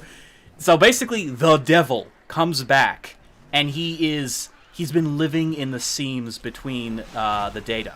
He's basically on a shadow drive. He comes back, and he's just been eating everything that goes in there. So everyone that dies, he eats them, and he gets stronger. Yeah, he fucking permas everyone again. So he permas two villains at the start of this encounter. You actually feel bad for them. They didn't deserve to go out that way. He literally dissolves them. And he's like, now I'm going to do it to your Digimon. They have to beat him by hacking, by breaking the system of the digital world. They have to defeat him by cloning their most powerful Digimon. And they destroy him. And that's the end. So again, like I said, we wanted to see a continuation of the story. How can they top that? They don't. The answer was they didn't. They took their magnum opus and they just threw it in a fire and shit on it. That's all they did. They just fucking, well, you know, they defeated the ultimate evil. The two worlds are finally, no, the two worlds were united now. Like, the humans realize the digital world is a blessing. It's an oddity of nature, and they can go there and interact. And nope, we're just gonna toss the whole fucking thing. We have an opening for something even bigger. We're just going to trash this story. We're going to hurt the kids watching. Is that what they wanted to do? Because it worked. It worked. I'm not over it. I'm not fucking over it. I'll never be over that. I cannot believe they did that. What the hell? What the actual hell was wrong with them? And no, that's not just an American thing like Monster Rancher. That is actually what happens. They just destroy their franchise. And, you know, with no understanding of the long-term result of that. It's like people loved Digimon. What you gave us after was not Digimon. It was, I'm a needy, stupid little kid with a red dino, and I'm not any of the characters you remember. By the way, they're not real. They keep reminding you of that. It's not real. You just have to accept the fact it's a different universe. It's a completely different universe, and in this universe, all of that never happened. You're not going to see any recurring characters because none of them are real. Oh man, what if MCU's films weren't even real? And I don't even mean like time travel. I mean like none of it actually took place. Wouldn't that fucking grind your gears? Actors playing for a yeah, kid yeah, exactly. Like it's just the actors. It's just kids, actors playing for a Make-A-Wish kid. You have like Chris Hemsworth as himself, and he's talking about the Thor movie. That would technically be more acceptable. Just because it's. Now I know why Digimon went off the air one day. Yeah, they didn't recuperate from that. Now I know why Digimon. They did not recuperate from that. Like I said, that new season went on for a bit, but kids stopped watching. They were not interested because it wasn't Digimon anymore. It had the same title, maybe had a different spin on the music. It was not the fucking same. And I don't care when anyone says about the sexy yellow fox lady. It doesn't matter. It doesn't matter. It's not Digimon. It's not. It's literally not. That one's from. Yes. Yes. Okay. Renamon or whatever. She is not part of the canon series. She is part of the aberration, the abomination. She is part of the rewrite. Something, not even a rewrite, literally defines Digimon as a cartoon and a trading card game. They literally throw that at the beginning, and they hit you with it every chance they get. It's not real. The series opens up in a playground, and the kids are talking about the show. The show! Digimon aren't real. That hurt me so much. Oh my fucking god. I'm getting madder just thinking about it more. It's so irritating. How do you do this to your show? Oh, okay, guys, we're gonna come out with 3 Iron Man movies and then immediately tell you that, that was just a show in a world where there are no superheroes. No, we're gonna introduce superheroes, but not the ones you know and like. No. They're gonna be something else, something crazy. You know what? This is the Dragon Ball Z universe. Yeah, don't you love that when they fought the big purple eggplant guy? Oh, yeah, that was so good. Hey, what are your thoughts on that? You were in that movie. Fuck you! I kill you! I kill you! So angry. So angry. I'm mad. I'm actually tilted. My memories. The memories are killing me. Yeah. So, yeah, if you're ever making a show, guys, and you do well, and people love it, don't ever retcon your show. Never. You could do an alternate reality series of episodes. That's perfectly fine. Do not ever take your magnum opus and tell everyone they're dead, their mom is dead, the dad is dead. Don't ever do that. Don't ever take something people like. That'd be like if Supernatural did that. They came out with a new Supernatural series, and it has nothing, like it literally says, oh yeah, those are really good books, and it literally just keeps telling you everything that happened in that, was it 15 seasons did they have? How many seasons? I cannot remember. 3. They didn't have 3. Oh, are you kidding? No. Supernatural's long. It's long. Oh. It's like Game of Thrones long. I thought you were still talking about No, sorry, no. Yeah, Digimon 3 seasons. No, I'm comparing it to another magnum opus. It's like, if you have something that people love, and it's that in-depth, don't start Supernatural 2.0 by telling everyone, oh yeah, Sam and Dean were really cool comic book characters, and here we are with this new series that bears the same name. And then people, of course, with the Supernatural fan base would be like, oh, I get it. They're going to do an alternate... No. It's literally they're telling you none of that happened. That's what they're doing. They're actually dicking you, and you're applauding them for it. It's either 16 or 17 or more. You have all the DVDs. Yeah, so you know what I mean? Like, if they took your beloved Supernatural, you'd be pretty fucking pissed if they came out with another Supernatural, and it proceeded to murder Supernatural. Especially with the way they ended it. Which I will not spoil, because that is very recent. I have a limit. Good God. Like, Digimon commits a cardinal sin of franchising that not many have done in the past. It's usually animation that tries to get away with it, and it never works. It never works. I mean, I mentioned, like, Monster Rancher, and I feel that's in the lesser of those categories, because Monster Rancher didn't last long here overseas. It was very good, but it's more believable that the kid had a seizure, and that's the reality of it, than the fucking trash they give us with Digimon, where you really get invested. You get so invested with the characters. And then to just besmirch this, to take that entire story that you worked on, that you built up. There were even movies, for fuck's sake. I never even saw the movies. We couldn't see them. We didn't have them showing in our area. But the movies that took place continue this story. And you're telling me all of that never happened now. To forget it. They literally try to make you forget. By the middle of that new series, they no longer talk about the TV show. They just keep talking about the here and now, and, oh god, there's Digimon in the world. What will we ever do? It's not like this has never happened before, because it actually hasn't, because they weren't real. Now they're real. Also, how does that work? If there was a TV show, they would know. I know, right? Yeah, no, well, the guy that bears an eerie resemblance to TK knew about Digimon, and I guess that's what his entire organization does, but still, it is the weakest story you can possibly imagine. It's like, okay, so the main character, his Digimon actually wasn't real. His Digimon, he creates, he invents it because he wants Digimon to be real. He wanted it so bad. This is like a Neon Genesis Evangelion situation, where the creator of the show hated his fans so much that he literally harasses them by making a character based after them or a scene after them. Because let me tell you, the creator of Neon Genesis Evangelion literally shows the audience watching his film, they're all dressed up, and he says, you're fake.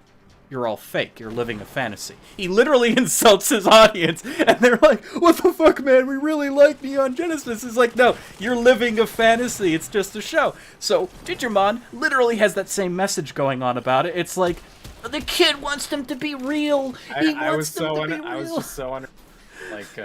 by your rant that I didn't realize that the mission's over. I'm sorry. I'm so mad about the Digimon. Like, literally, the kid wants the Digimon to be so real, he starts drawing all its evolutions and its abilities, and it comes to life because he dreamed it would. This is literally a giant, sweaty middle finger by the creator of Digimon.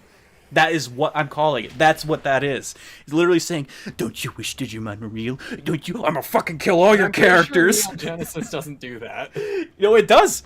The original does harass the viewer. That is, he got called out on that. He harassed the fan base because the fan base harassed him. They're like, well, we really want Asuka and what's his face to get together. Why are you so mean to Shinji? That's what his name is. Why are the robots tied to a tether? And he's like, it's not fucking real. He's like walking around and there's people dressed up as the characters. He's like, stop living a fucking fantasy. I made this because I'm sick and deranged. Just accept it for what it is. And then I swear to God, this is what the Digimon series everybody is. fucking loves the show. Yeah, well, again, like, he literally calls them out in one of the... He literally took a camera, like a full-fledged camera of the audience watching the show, and on the screen, I guess he wrote the words, like, in one of the scenes it says, basically, you're living a fucking lie, and everyone's reaction is like, what? Like, there's this girl dressed as Rei, and she looks like she's ready to cry. And that's not, again, they're not looking at, you know, a sad scene. They're looking at being told you're being videotaped and you're living a fucking fantasy. Get over it. They're being insulted. It is a artistry fuck you. It's a literal fuck you. A literary fuck you. That's the word I'm looking for. That's what it is. It's a literary fuck you. And is so well placed and so topical for that series. But for Digimon, you didn't even have the decency to do that. You just killed all our characters out of season and told us they never existed in the first place. It's been good talking to you, Gare. Have a good night. You too, Dakota. I'm sorry, I'm going on a rant. I can go on for hours about this shit because it just grinds my gears. Supernatural had 15 seasons. 15. Okay, I knew it was a big number. Yeah. Yeah, Supernatural went on for a long time. And it's a good show. It was very hard to swallow at first. You know, as somebody who likes lore and mythology, they butcher it. But by the middle of it, they know they butcher it, and they own it. They own it. They create their own universe. They do a good job with the characters. Although I will still say Sam and Dean have made some very unfortunate decisions that I wouldn't exactly call them heroes, but whatever. They own up to it.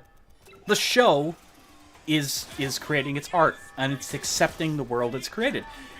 But there's that fear, like I mentioned, that the creators of the show will come back, and they will try again, and they will murder the show as a result. Because they can. Because they think it'll be a good idea. And it won't be a good idea. It will not be a good idea to rewrite the story of Supernatural by telling it as if it never happened. That would be a mistake. Now, I'm not saying this because I heard wind of this. No. There's no such thing. In fact, as far as we can tell, Supernatural is effectively, as a franchise, over where it deserves to be. It has earned its rest. It is a great show. You should watch it. But again, you never know what the future holds. They could try to retcon it, bringing a new show in. Probably get Walt Disney to handle it this time. Oh yeah, wouldn't you love that? No, you're good. I just told my brother what happened with Digimon. Oh no, he's upset about it too. Yeah, it is. Oh god. Yeah, Digimon ends very, very poorly.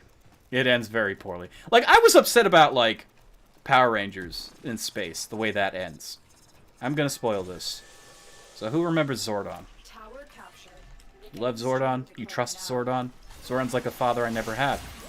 They kill Zordon at the end of space. His death destroys, effectively, all the evil in the universe. It wipes them clean. It destroys the morphing grid, too. There can be no more Power Rangers, but there is no need for Power Rangers because they literally destroyed all the evil. That is the end of the canonical original end of Power Rangers. No longer the case. But that was hard. That was hard as a kid because I was very little when I started watching Power Rangers. I grew to love Zordon, all the characters, and to watch him be destroyed by none other than a Power Ranger to sacrifice the greater good. That's exactly what Zordon lives for. They even mirror this in the new film. There is a sequence that's very similar, although it doesn't end the same. I'm not going to spoil that because that is very new.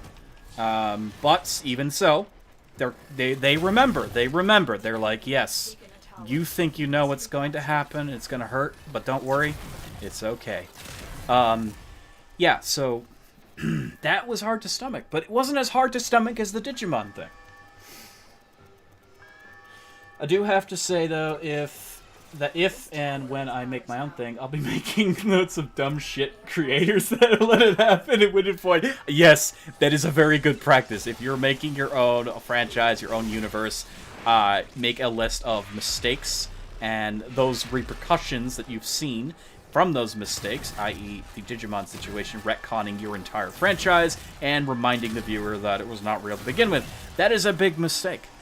One you should never repeat, because it did have long-lasting, permanent effects with the series of Digimon. It killed it off here in the West. I don't know how it did in Japan. Now, like I said, they did do several other seasons. and I don't know when the new season happened, which would actually like bring back parts of the original storyline. But again, it happens thousands of years in the future, from what I understand. So again, effectively the kids are dead. The original story is mitigated, to say the least. It's still, like, they never recovered from that. They never recovered. It would have still been around, much like Pokemon. And I mean, Pokemon made some decisions, but their story is acceptable. Like, I don't like what they've done with their games. You know, the cards have become really bland and uninteresting and less valuable now. But their story is still, you know, a story. It's still an acceptable story. So why does Pokemon keep true to its vision, and Digimon decided we're going to do something really out of the box and random? Oh, well, we just nuked our franchise. Whoops. Why did they make that decision? Was it to be shocking? Were they trying to be so different from Pokemon? Digimon held its own in a Pokemon-saturated world. It held its own because it was different enough. They were not the same. Power levels, if we're talking about power levels, Digimon versus a Pokemon, Digimon will win. Because they can literally nuke reality. They are impressively powerful. So, you got nothing to worry about from Pokemon. But then you decide to kill your franchise. I cannot understand these choices. Why is Dark spelled with a K and not a C? I do not know. Because you can't see in the dark. Okay, that's a good one. My head hurts more and more. I'm sorry, Car. Get some rest. I'm sorry. I still try to collect the old Pokemon cards. The little monsters are very powerful. Yeah, like, even in Digimon. Like, their appearance is not indicative of their power. You could find this little tiny miserable little fucker in the forest, and he can literally, like, carve a hole like a mile long in a sheer rock wall with his breath. That's the kind of shit you can see in Digimon. These bastards are impressive. They are impressive. I mean, come on. There's no comparison there.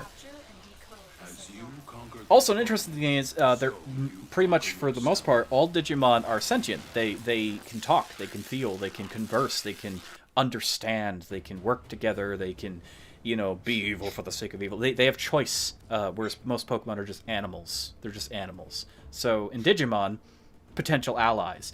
Really, the story is about togetherness. It's about cooperation, believing in each other. That's literally what gets the Digidestin to defeat the bad guys.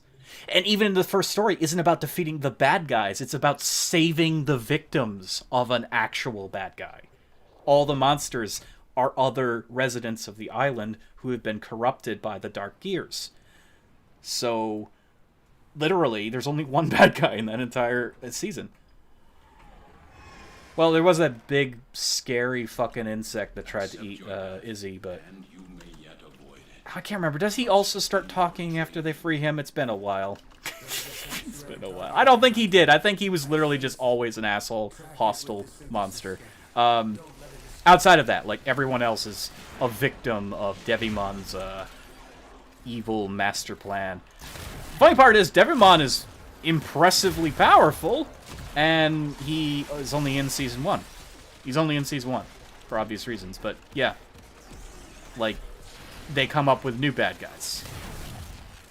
And they still do a good job of writing those bad guys in. For a show, a kid's show, they did a very good job. Things scared the hell out of me. We don't talk about that book. When you were growing up. Yeah, you know the one, the red one? Is it Kyogre-mon or... I don't want to say Kabunga-mon. No, that's not the name. It was this giant flesh-eating insect, and during Izzy's, like, story arc, he has to get Tentamon to evolve, and he does into, I forgot his name. The blue one. The blue bug. The blue bug good, the red bug bad. And he kicks that motherfucker's ass. Yeah. I cannot remember the name of that other insect, though. But yeah, I don't think he was, I don't think the black gear had anything to do with his aggression. I think that Digimon in particular is just hyper-aggressive and bad. Whereas things like Waymon and Leomon are genuinely good, peaceful creatures. They look scary, but they're good guys. And they remain good guys. Until Leomon gets executed by, what's-his-face at the end of the series. I couldn't believe... That's acceptable, but that was shocking. That was shocking as a kid. Because, again, this is a character that frequents the show. And you're a kid, you're watching a cartoon. You don't expect someone to get a hand shoved through their chest and rips out their digital heart. Literally how he dies. There was a grown-up decision to do that with that character, and it works for the show. It does work for the show. It's very sad.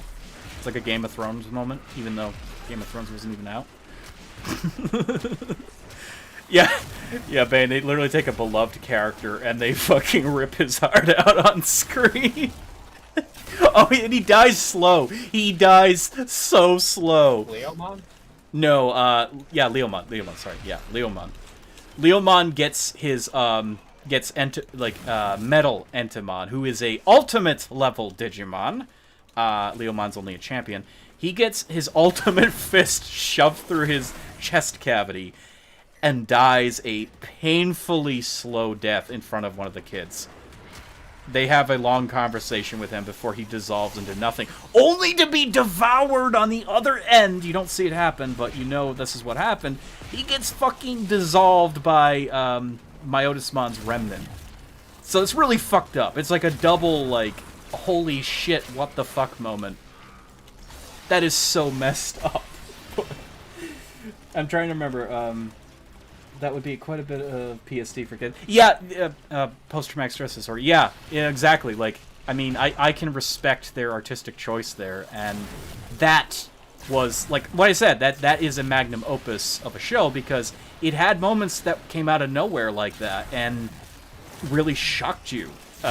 Again, not really finding a show like that introduces permanent death for characters. Monster Rancher would be the contender, because there's consequences in that world. It's not this fun game. In fact, in Monster Rancher, the main character, who again who's a kid from our world, he doesn't realize it's not a video game at first. It's not a video game. It's like, it's reality. So he's just acting like a complete asshole this entire time. And then when someone dies, for real, which again, he doesn't know, it's actually in the Western version, is seizure. But again, in the actual show series, this is a real world he's in. And he didn't realize that. So when people die and monsters die, that's it for them. It's over. That world's also kind of messed up because dead monsters can be, or even living monsters can be combined with other monsters. So they effectively die to create a new life. It's still kind of fucked up. But, and yeah. I think those two shows, among all the animations I watched, probably had some of the more in-depth adult themes, because Pokemon didn't do that. Pokemon doesn't really do too much in the death category, you know. Yeah, there's the Ghost Tower, and they mention the Pokemon who passed away, but they don't really show it happen. In fact, to this day, have they ever showed a Pokemon die? I don't think they have. They almost showed Charmander die. Almost. You know, that's true, yeah, if his tail got wet. But almost is not watching characters in Monster Rancher be obliterated, bleed out, and turn into stone. Or Digimon watching Leomon get a metal fist through his chest, ending him forever. I mean, that's some, again, advanced shit. That's like, again, it puts it puts Sword Art Online at run for its money in the first season comparatively. Like, it's pretty fucked up. If you die in this game, you die in real life. No, it's still pretty fucked up though. It's like, Leomon, the hero, you'll save us. Oh, I'm gonna. He literally says, "This is the end for me." And can we do anything to help? There's nothing you can do. The one guy jumping to his death in Sword Art. Jumping to his death, which first season? Yes. Oh yeah, and he refuses a health pot. Oh, the first to go. No, not that. No, one. not him. Okay. No, I thought that was stupid. When It's like, Kirito dude, joins the lower level guild, and he got them all wiped the fuck out. But yeah, well, that was fucked up. And then the leader of that group, Kirito, goes and talks to him. He can, And yeah. Off the edge of Well, Alfheim. after he blames Kirito, which is Yeah. partially true, yeah. Okay, this isn't a spoiler, guys, for Sword Art, but what I will applaud.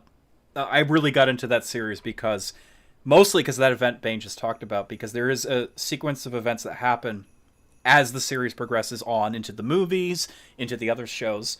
The main character, Kirito, he is traumatized deeply by those events, and even long after, he is still traumatized. This is a recurring theme in his psyche.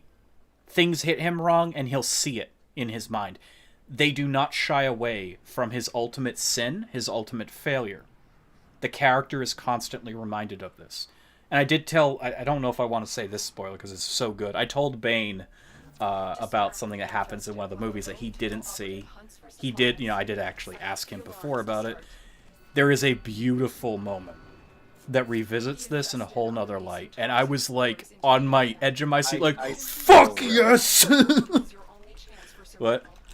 I still really want, to talk about, the abridged version of that SAO with you. Yeah, I haven't seen the abridged version. I still haven't watched the rest of it, by the way. I'm still in the second half of Underworld. I'm still watching it, but I took a break when Attack on Titan got its new season, and I interchanged. I need to watch that, too. Yeah. I'm just going to say this. Attack on Titan new season is hard to swallow. The much I've seen so far, it's very different. It's not bad. They're not bad. These are masterpieces of animation. These are good stories. These are feel-good moments. These are sad moments. Comparatively to, again, what they did, the disservice they did to Digimon, which started out that way. You're just gonna keep mentioning Digimon. No, that's where this topic. I'm saying, I'm comparing the two. I'm saying, okay, so Kirito is constantly haunted by a mistake he made. He never forgets it the entirety of those series. They never forget about that. It always rears its head when you least expect it. That is fucking good story writing. That is amazing trauma in animation. A real person with PTSD, that happens to them. They will see something, and they will relive it. The smallest mention of anything will bring it back tenfold. So, they did a great job with that. They did a fantastic job with that. Whereas with Digimon, it's reverse. They took all the good memories. They're like, yeah, remember the last season and how it ended and all that? Well, this isn't that. By the way, they're not real. They never were real. They literally reverse it. It's a complete 360, 380, whatever the fuck you call it. It's a reversal. 180. 180? Yeah. It's a complete 180. They destroy their masterpiece in front of you, and there's nothing you can 360 would be a complete 360. Yeah, 360. I'm not good at the angles, man. Rhombuses, man. 180 would just be about facing. Yeah. No, if you want a winner when it comes to story writing, Sword Art, fucking both the actual show and the abridged. Yeah, I highly recommend the abridged. The abridged by something witty entertainment, not any other one. I really want to mention that good feeling moment now from the movie, but I really don't want to. I mean, this is a spoiler thing, but it's mostly spoilers for freaking Warframe. I want to mention it because you're like, yeah, all the kids died. It's like, but there is something beautiful afterwards, and I want to mention it so bad, but there's something beautiful. This is a spoiler stream. Okay, so. You know what? I'm gonna give you guys a couple second warning here. Okay, so Bane mentioned the early in SAO, where the main character, Kirito, doesn't realize consequences fully, and he makes a terrible mistake that costs the lives of some of his would-be friends. This event lasts with him forever. Again, I mean that this good story writing, it lasts with him forever. As far as I've seen, it constantly gets brought up. Now, I'm going to spoil something here, so if you do not want to hear this, stop watching now, pause the video, turn it off, you know, speed up an hour from now, because I am going to spoil this very beautiful, masterfully written moment in that story's history. Whoa, dang. Okay. Spoiler beginning now. There is a movie that takes place sometime after the events of, I believe, the Elf series, long after the gun game. No. Wait. Was it after or before gun game? I think it was before gun game. Maybe.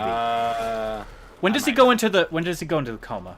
That was after gun game, right? He gets in a coma after gun game because the guy actually shoots him. Okay. Whatever. What? Oh. I'm sorry. Okay, hang on. No. Anyways. Fuck, see, this is the problem. We're in different timelines. Okay, the movie.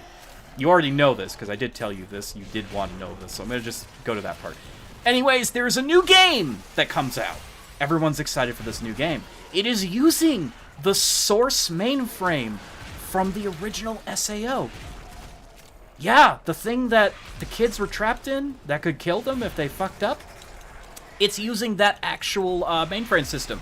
Now, they claim that the damn mainframe has a completely new game registered to it, so none of the problems that happen should happen. Sure enough, people are having a lot of fun with it.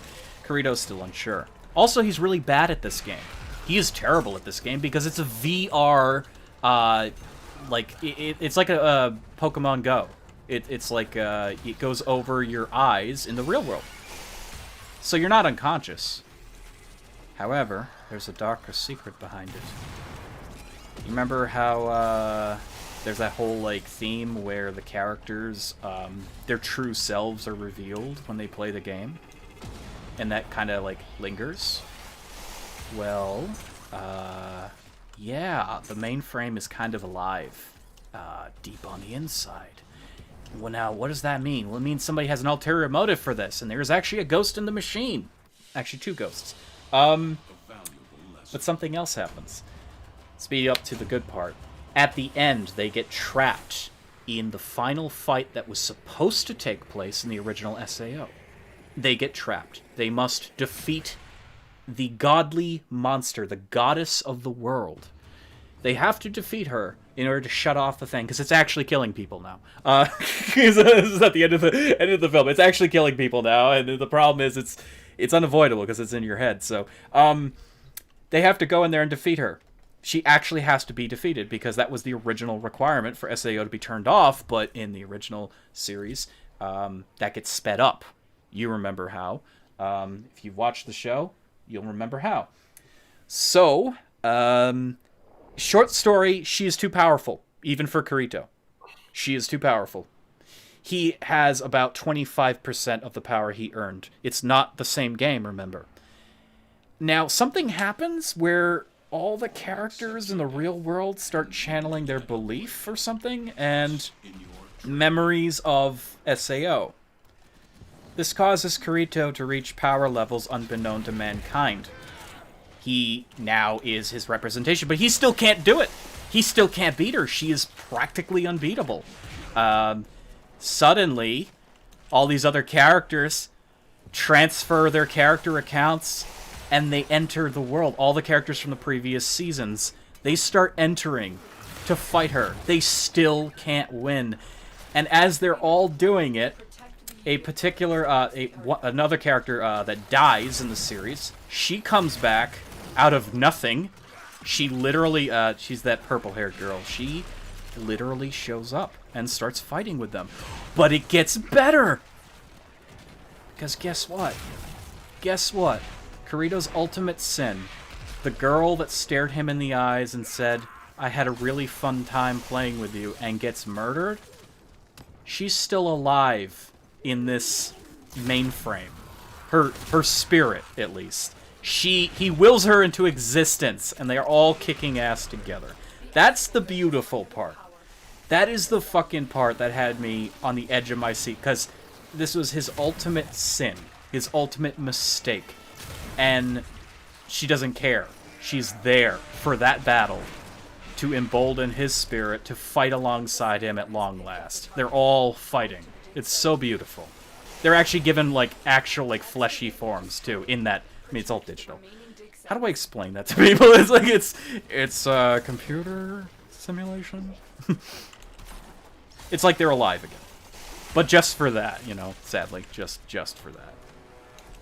That was such a good thing. They're ghosts in the mainframe. Yes, yeah.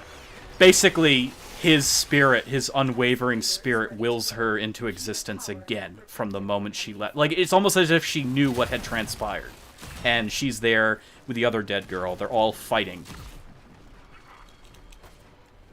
It's like you're there when you really ain't there. Yeah, exactly. You okay, Bob? Sorry, we're getting really nerdy.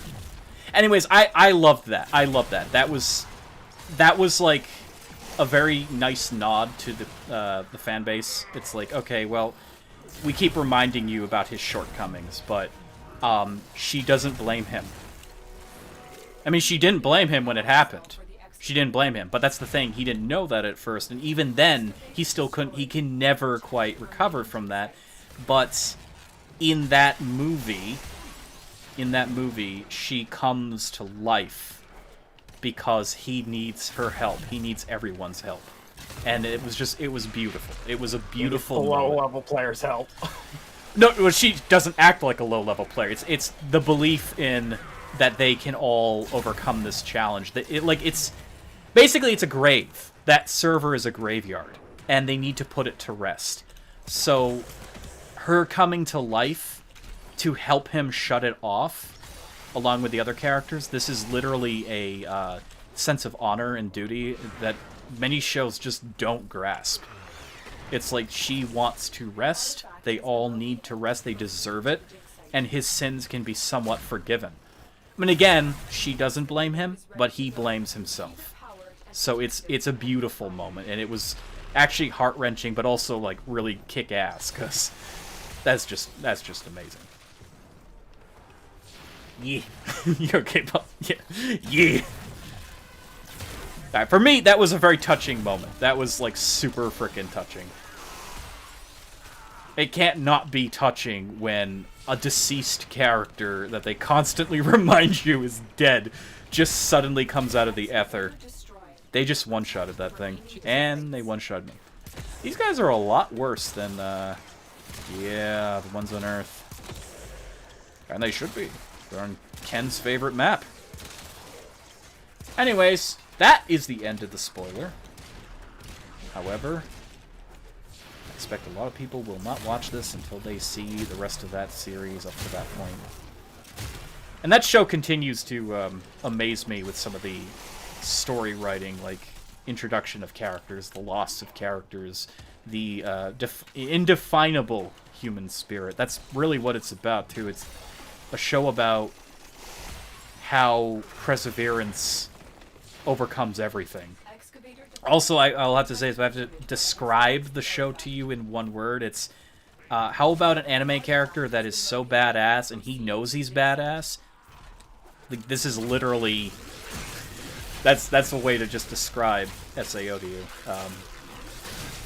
I mean, there's not many characters that can literally be like, okay, well, I'm gonna fucking just God hand you. Not many characters. God damn it. We haven't even gotten one. No. Where'd he go? Oh, apparently he was behind me. That's really creepy. I don't like that. Why were you behind me?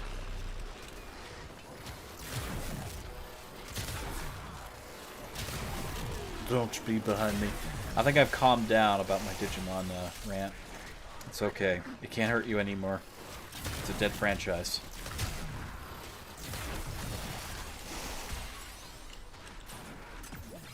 Eventually they're going to do something really stupid with the MCU, and no one's going to forgive them for it. Just think about that for a moment. You guys are loving the MCU, but they're gonna do something really bad one of these days. Mark my words. They're gonna do something really dumb. Well, they're gonna be putting an LGBTQ character in it, and I don't know how they're gonna handle that. Well, yeah, you're gonna have two sides of the lobby explode on each other. Let's hope that everyone can accept it for artistic vision. It was either that or it was a trans character. Yeah, I mean they're trying to incorporate as much of our real world into media as possible. The problem with comic book characters is they're typically supposed to be exactly how they were originally written. I'm all for changes, but some changes are a little too drastic at times. And you have to remember that as a screenwriter, which they often don't. They don't even think about the screenwriters, they're thinking about the producers. The producers are like, we need this many white people on set. But it's Black Panther. We need this many white people on set. Why? Because. They don't give a reason. So you gotta be cautious with franchises that are so... what's the word? Rooted in their traditions and their writing. You can't radically change them overnight and expect people to applaud you. Because they won't. They will hate you, and they will never forget. So far, I think Marvel has done a very good job. Amazingly so. But, mark my words, they're going to do something that will be a big mistake someday, and no one will forgive them. And I think the biggest thing they can do is destroy a character in a very... I mean, that's what people thought with... Okay, I'm not spoiling the movie. I'm not going to talk too much about the movie, but the Infinity War, everyone knows about the blipping, where everyone just vanishes. When that was the only movie we had, people were like, wait, are they all dead? There was no answer. Like that, we had to suffer through that for a full year or two. Who remembers that? Who remembers that? Who saw the movie and then was like, did they seriously just kill everyone off? It's like, that could have been the moment. But they had plans. They had plans. They were not going to kill them off. They did, in fact, have plans. But what if is always a... what if is always a scenario we can come to when it comes to the sanctity of a franchise. What if they do something really dumb with a character? Like, I don't know, make Bruce Wayne and Superman have the same mommy name. Gee, who saw that coming? I knew I was gonna bring that up. Technically, Superman wouldn't know that. I know, right? You knew I was gonna bring this up, though. You know I'm gonna bring it. This is my mama's name too. I'm not gonna kill you now because of that. Oh, we have the same mommy name. It's like we have the same mommy. I'm your friend forever now, and I totally trust you. You should trust me. You're right. We should work together because justice. Ah, that's right. Justice League. What the fuck? I just screamed. I'm mad just thinking about it. That was unforgivable. God damn it. Oh, we were so close to. It's the fucking Justice League, man. I'm telling you, that's what happened. Why is Lotus white? I have not played Warframe well. I made her Prime Lotus. Yeah, this is after the New War update. Long story short, you get to customize Mommy Dearest. We're not going to be able to leave here until we kill all of them. I mean, dig up the dig site, not kill them. We won't get to keep any of those drops if we can't win. Wait, Yeah. where? Oh, it's gone. We need to focus. We need to. I'm sorry, I can't think about the two Marthas, man. The two Marthas. I can't get over the two Marthas. Wait, was Superman's adopted mom actually named Martha in the original comic? Because I cannot remember her name. No one remembers the mama. I don't remember the mama. I never saw her as a mama. I saw her as like a kindly old grandma. Can't see them as his parents. They're so old. Well, they were younger in the comics. I don't like DC Comics. You're made her white. Yes, I made her what? She's Prime Lotus now. You should see Bane's Lotus. It's not Lotus. It's a big fat Grenier with buck teeth. No, I'm kidding. What if they did something like that? We had some other voice actors redo the entirety of the game's dialogue, and we're talking about since 2013. We have a Grenier, a Corpus, and I would take a Little Duck. That'd be awesome. I would too. Yeah, I could listen to her forever. That's awesome. Please, can we do this? Because she has a British accent. I love British accent. And she's snarky. Snarky as hell. Snarky. Snarky Fortuna person. Snarky. Or they could bring back, what's his name? They could bring him back from the dead. And he could be the new Lotus. I'm very excited now. You might want to go get those excavators, Lotus. Whatever the fuck your name is. I was about to alt tab, but then I was like, no. No, please. We actually got the win. Thank God. Okay, let's get the fuck out of here. It's like, hey, I gotta do the bit. Not now. Don't do the bit now. You'll kill us. We were so close. I had to pop another Spectre just to win that. We needed the extra wall. We needed it. Freaking hell. Anyways, We'll have that Mars was after this, though. that was my 3-hour rant about Digimon. I didn't expect the Lotus to survive after the New War. Yes, that's why this is a spoiler stream. I'm sorry. Yeah, I even say that in the description. Yeah, the Lotus. Well, okay, you're not entirely correct. She does die. Actually dies, but you know, something happens. So, yeah, it's a bit much. It's a bit much, and it's really cool. I really loved this story expansion, but yeah, I'll show you the customization options. This is the Lotus customizer, and you can change her colors. And I'll put mine on screen if you're curious. I thought I selected a tertiary. Oh no, I left it her original tertiary. Yeah, I could change that if I wanted to. Ooh, that gets like really I don't know though. Could do like a nice yellow. Tertiary is usually a metallic color, so I could give her gold if I wanted to.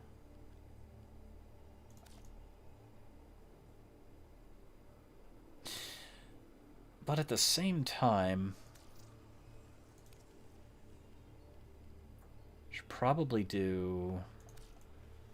Yeah, that's good. I like that. Also, there's so you have original recipe Lotus here.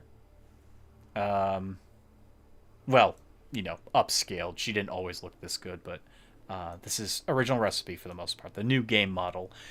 People playing the game now don't realize how many times they've changed models and changed graphics. Like this like nice reflection you see on her helmet didn't exist when I started playing the game, so it's very cool to see that.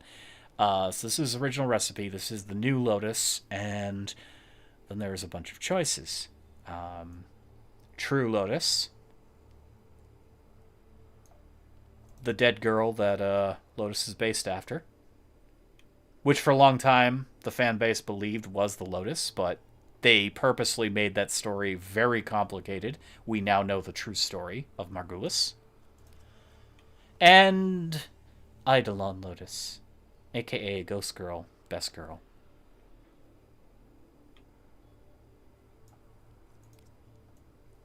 Yeah, this New War was pretty messed up. Lot of emotions, betrayals, twists and turns. You know what? Let's equip Nata for a bit. I can switch between them. I probably won't even remember to look. I'll be like, what the fuck happened to her face? And they'll be like, oh, that's right. Oh, that's right. You know, I like this better than my original one, actually. You can never change her name, though. Which one are you switching to? No, I changed the color palette. Oh, okay. I thought you were changing Margulis out for someone else.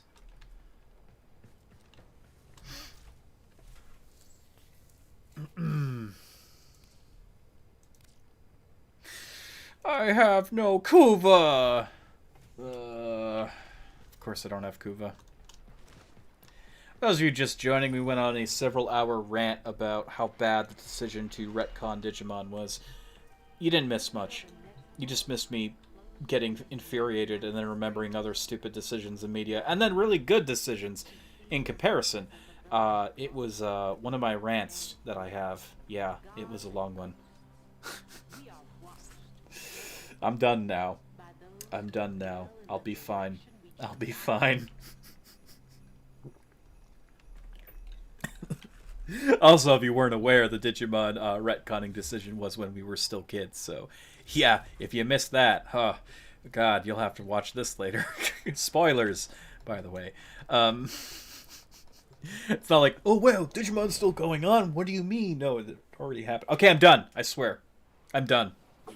We're not talking about that at least for another day. I'm done. And Digimon. I'm done! I'm done, I swear. Okay, no, I'll talk about Power Rangers, though. That was the longest you've gone on about that. You know, you're Like, actually literally you're the longest. actually wrong. Before you, I had other friends. This is before I was with me. before I was streaming.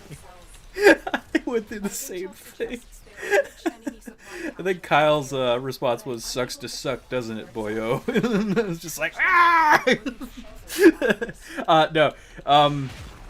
Yeah. Oof. Ugh. I have an interesting topic of discussion, though, for Power Rangers. This is not a retcon or anything, but they did something interesting with the story. It's still not official canon, but the fan base considers it canon. Tommy Oliver, in an alternate timeline, becomes Lord Darkon and murders the Power Rangers. Yeah, that's unofficial official canon. They're trying to incorporate... People desperately want that to be incorporated to the main story. Very interesting. It's really cool. Really cool twist on things. What if he never became a good guy again? What if he killed everyone? I mean everyone. No more Pokemon or Power Rangers, please. I'm sorry. So I just brushed my teeth, and now my throat doesn't hurt as much. Hey, that's good. That's good. Could have been. It could be something in the toothpaste. Is like a numbing agent, you know. Some toothpastes might have that. Toothpaste. Learn to. I think I fried a brain cell. It's fine. Teephasis. It's fine. I might have broken something, probably somewhere between the Dragon Ball Z rant and the Digimon rant. I think I felt something pop in my head. Look, when you're a nerd, you can afford to be passionate. People don't realize nerds are the most passionate people on the planet. Have you ever seen a D&D game get turned into a, shit fest? People flinging shit across the table? I've seen it. I've seen it. Like, you call that a roll? You can't just dodge roll out of that. What are you calling that? Fucking mimic at the end of the dungeon? Who does that? I actually have no good examples of that. My D&D group was very respectful and very nice. We all had fun. Well, except that time that our DM decided to explain everything because magic. That was literally how he phrased it, by the way. He didn't try to explain the magic. He said, because magic. And then suddenly you're in this swampy area and you have these awesome new weapons. How? Because magic. And then a dragon shows up, but you can't hurt this dragon. He shows up to tell you... Why? Because magic. My character's a dragon slayer. Nope, because magic. Fucking hell. I really didn't like that campaign. Literally, it was him telling us what was happening and us never getting to do anything. Worst DMing. I didn't want to hurt his feelings, but good God, that is not how you run a D&D campaign. And then one of you dies. I think somebody actually left during that. Yeah, someone's like, okay, I'm done. You just killed my character off without me doing any rolls. No rolls! Okay, I'm gonna start a whole new rant. I'm gonna try to stop. I'm stopping while I'm ahead. I'm stopping while I'm ahead. I was trying to kill the coin guy, but he's not unkillable right now. Yeah, we need our stacks on our cheap frames, and I did not build stacks this round, so. Bravo, Secretary! Grasp of your golden hand! I hate him so much. Don't worry, Garrett. It'll end up getting fixed, hopefully. Don't mess with an urge. Like to watch. Yeah, exactly. You provide us with all the knowledge that we request about Power Rangers. The sad thing is, I could go on longer about that, but yeah, I will abstain for now. I will abstain for now. Oh God. I'm gonna have to rewatch that series again, though. Comfy. And then the last one's going to be a disruption. Yay, disruption. That's gonna be really hard to. I'm gonna have to switch over to a vault. Not doing that, Zephyr. You can easily go into past streams and get more info on Power Rangers. That's true. I do sometimes pop up and talk about them. Well, for those of you newer to the channel, if you didn't notice the little watermark in the corner of the video, that was my original thumbnail for the channel, because when we make our channels, it's like you need to make yourself an icon that is easily recognizable. And I was like, well, I don't really care about... I don't really have a desire to do anything with my channel. That was that way for years. So I was like, okay, I'm going to take a Power Ranger image, and I'm going to... because it's my interest. I love, the Rangers. And I'm going to invert the colors, and that's it. And for a long time, that was it. When I started doing YouTube seriously, that's what I had. In fact, it appears in many of my videos as an outro thing, back when you could click on images and things like that. And then, over the course of time, I was like, I gotta make something a little bit more closer to my energy, closer to what I can represent. And I'm fun-loving. I love games. I'm a nerd still, of course, at heart. So then I took an image of a bunny that I absolutely love. It makes me smile. And it's like, that's the kind of energy I want to bring to the table. That's a very instantly recognizable thing. So I took the bunny, I put the Power Ranger shield on him, and hence the new channel was remade. And pretty soon it looks like I'll be taking the original artwork of the bunny that you see here, minus the antlers and nose, and that will probably become the new channel art at some point, because it's more current. This will be the third time I've changed it. I don't know when I'll be doing that, but that looks like what it's going to be.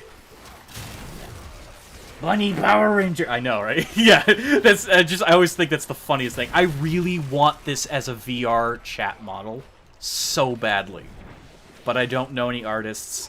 If I contact like one of the better artists out there, it's gonna be very expensive. I'm not even in the community, so I don't have the ability to just easily talk to them about the creation of a character. And I know these projects cost like multiple hundreds of dollars. Yeah, I would love to have a model though of the bunny with the shield and everything for VTubing and like VR chat. That would be so cute. He can like power up and try to put the helmet on. If I get good enough at it, I'll try. Yay.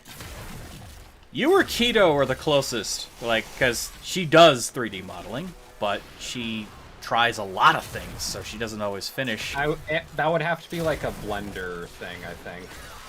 I know people use the Brush Studio thing, which apparently is the easiest, but you need to have, I think, a pad to make it really work. Otherwise, you're using keyboard and mouse. I know how people make them. I don't know the specifics of rigging. I don't know, you know, how they export them to work with certain programs. If I knew, chat, I would make myself a VR chat model right now. But I refuse to use a human because the bunny is so cute. Can you imagine watching your favorite streamers I mean, I could and I waddle like, up on screen? If anything, like if I do get good enough at it, I can't make a bunny in specific, I could make you a person with the bunny sitting on the shoulder. No, I must be the bunny. This is inexcusable. No, like a person with the bunny sitting on the shoulder, but rig the mouth movement to the bunny. No, I can't. I must be free. Must be free of these bonds. I must adventure. But you see what I'm saying, right? The bunny must have a sword that he can whip out at any moment and beat the shit out of monsters. I am cuter. Oh no, Bob is cuter. It would feel weird seeing a human, not the bunny. Yeah, exactly. Like if I wanna be a human, I'll just put on my webcam because I'm a human. But that I mean, I could make you a human right now. Like, no, no problem. no. I appreciate the thought, but no, like the avatar, the bunny has to be the bunny. It has to be the bunny. The bunny is gonna have dozens of outfits. Lots of things to play around with. You know, he can power up, he can put the shield on, an optional helmet. He's got to have a sword, you know. Maybe at some point I'll do a thing where he, like, breathes, like, fucking, like, atmosphere. He just blows up everything in front of him like Godzilla. Just, what the fuck was that? I don't know, but it was spicy. There's so many things you could do with VR avatars, and I know nothing about creating one, sadly. Otherwise, I would have a lot of weird shit to show you. I've had these discussions with my friends before, like talking about like VR chat stuff, because I wouldn't consider myself a VTuber either. Definitely wouldn't. Again, this is the closest I've ever been to being a VTuber with the little avatars on screen. I am not a VTuber. I am a variety gamer. I will do VTubing for the whole shtick of it, you know. If I can get into one of the seasonal productions, that would be awesome. I'd love to. You know, I saw Callous Row. I loved that. I absolutely got into that. But you know, without any introductions into that industry, it's kind of hard for just anybody to jump into it. I gotta have somebody vouch, and I have nobody else who does that kind of high-level production work. And I don't have a model, so. Bunny does many things. Yeah. I always imagined the walk of the bunny, too. Like, he's standing up, but he's got those really stout, chubby legs. And, you know, just, he's really short. He's so short, some tall characters won't see him pull out the sword, just break their kneecaps with. Absolute requirement, though. Christmas time, gotta have the reindeer stuff. Oh yeah, I gotta switch to Volt. Hop, hop, hop. No, he's not gonna hop. He's gonna, like, do this, like, really chubby run. he's round. He's very round, okay? He's a round little fella. But boy, can he fight. What are your stats? I slay things. How? With magic. What the hell? You know, there's a perfect opportunity that I had to I mean, if I had the model. There was a thing called Shattered Thrones. It's still going on right now. That would have been the perfect atmosphere for this character. A enchanted bunny, enchanted with sentience, comes out of the wilderness, tries to join society. You know how many stories... The what? Attack the ankles. Attack the ankles, yeah. You know how many story opportunities I could have had if I had the model and I joined Shattered Thrones? Like, first of all, there are no sentient animal players at this current time. There's a giantkin girl. There's lots of elves. Everyone does elves. Everyone does elves. I'm not judging the elves, but can you imagine Somebody is Mine's a walking. vampire, it's not an elf. Can you imagine somebody down no. like the castle like way street, looking back as they walk through, and they see this fucking chubby little fucking bunny just walking by? They're like, "Was he on 2 legs? What? Wait, what? What did I just see? Excuse me? What is that? Excuse me?" And they like try to talk to me, and I turn and go, "Yes." Ah, it talked. Hello. I can't do it. I'm dying. Oh, but seriously, that would be such fucking funny fucking RP. Most people probably be convinced there's like demonic witchcraft going on, and I'm like getting all scared, like they're gonna kill me. I run into a tavern, they're like, "Catch the bunny!" They jump up on a table, back, I'm warning you. Whips out a big fucking sword. They're like, "What the hell? It has a weapon." "I am not evil. I'm a friend. I'm looking for bread and biscuits, motherfucker. Try me if you will." The best part about Shattered Thrones is too, the DMs are constantly like whispering in the ear of some of the actors, and sometimes they'll talk in like general for the players, like atmospheric things. But like, you know, the magic spell reveals that this is just in fact a bunny that apparently is sentient and knows how to wield a weapon. And from the looks of him, he could probably own you. Because I know how to fight, okay? I actually know how to. They take into account actual skill. "Try me if you dare, but I'm getting my buttered biscuits." Hop. No, he's just fluffy. No, he's chubby and fluffy. He got some pudge. But he's strong, okay? He's strong. He's very strong. Where the hell is this enemy? Oh, yeah, that's right. I should be, he's coming from above to the left. Ah, there he is. Oh, boy. Wait, what the fuck? Come back. Kill him. Kill him, Bane. Did he just gain all his health back? Yeah, he did. I could have sworn I got him down to like 25%, and then he just... I was shooting at him. That was him. What the heck? No, no, no! Rabbit stew. No! No rabbit stew. Yeah, that could also happen too. Like, the fact that this magical talking bunny appears in town, characters could try to eat me. Pretty sure somebody would. This is just sad. Like, this didn't happen. You know, if I had the model, I could have applied. I'm pretty sure on that character alone, I could have gotten into the RP. So, you know, why do you want to be in Shattered Thrones? And I'd be like, well, I wanted to make a character that's really out of the box and truly represents me. Well, what does your character look like? I send them my channel art. What the fuck? Yes! Okay, you're in. It's not that easy.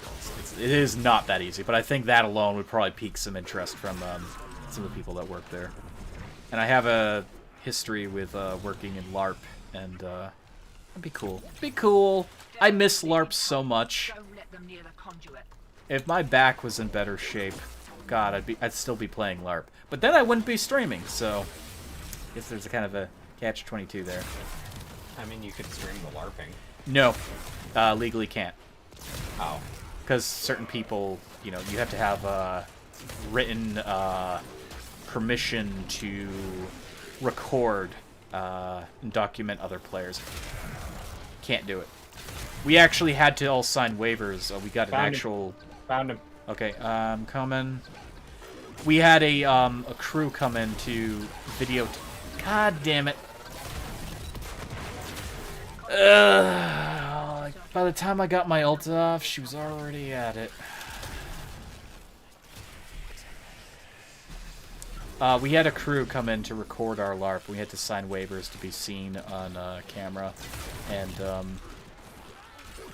I don't know what they did with the footage. I have no idea. That was a fun thing because they actually spent time with different players, recording their adventures. That was pretty cool. Shoots water gun. Kind of like Skyrim VR, which you do sometimes. Get a VR model, you could actually hold the blade like how you're supposed to in real life. Yeah, yeah.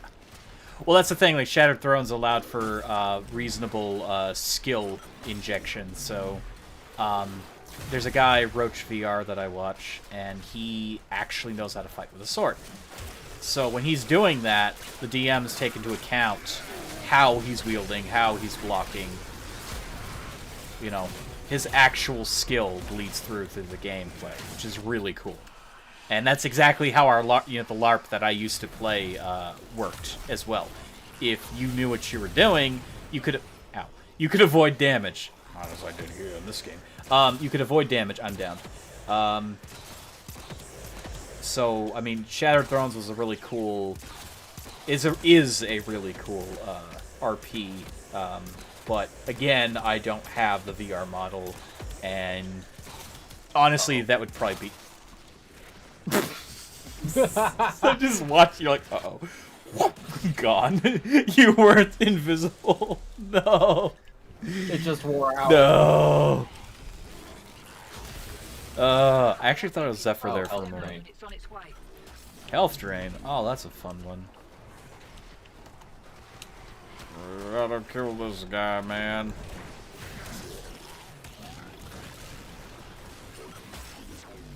Thankfully, my vault has a lot of health.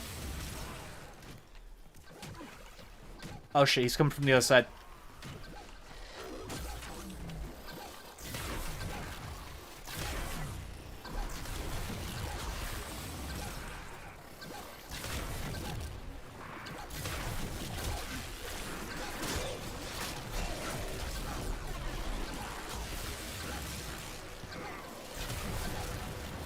This is the beefiest one.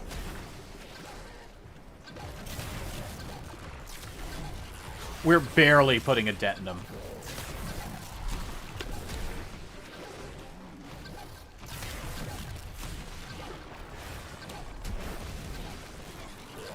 Oh my god.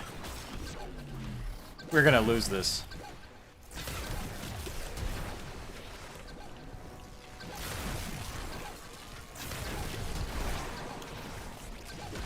We've only halved his health.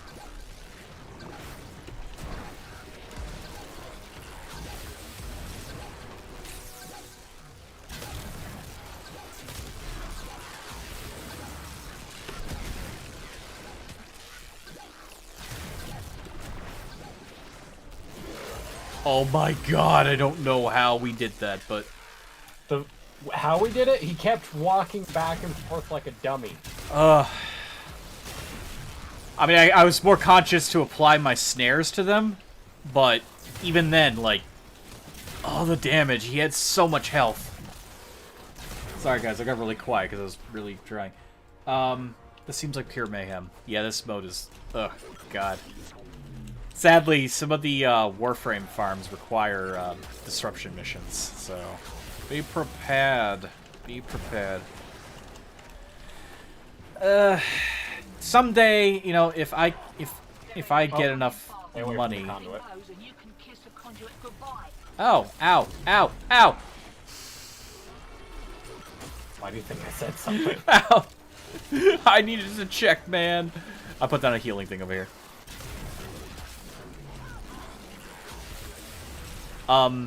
If I can get enough money saved up specifically for that... Goddamn, he's coming from the other side.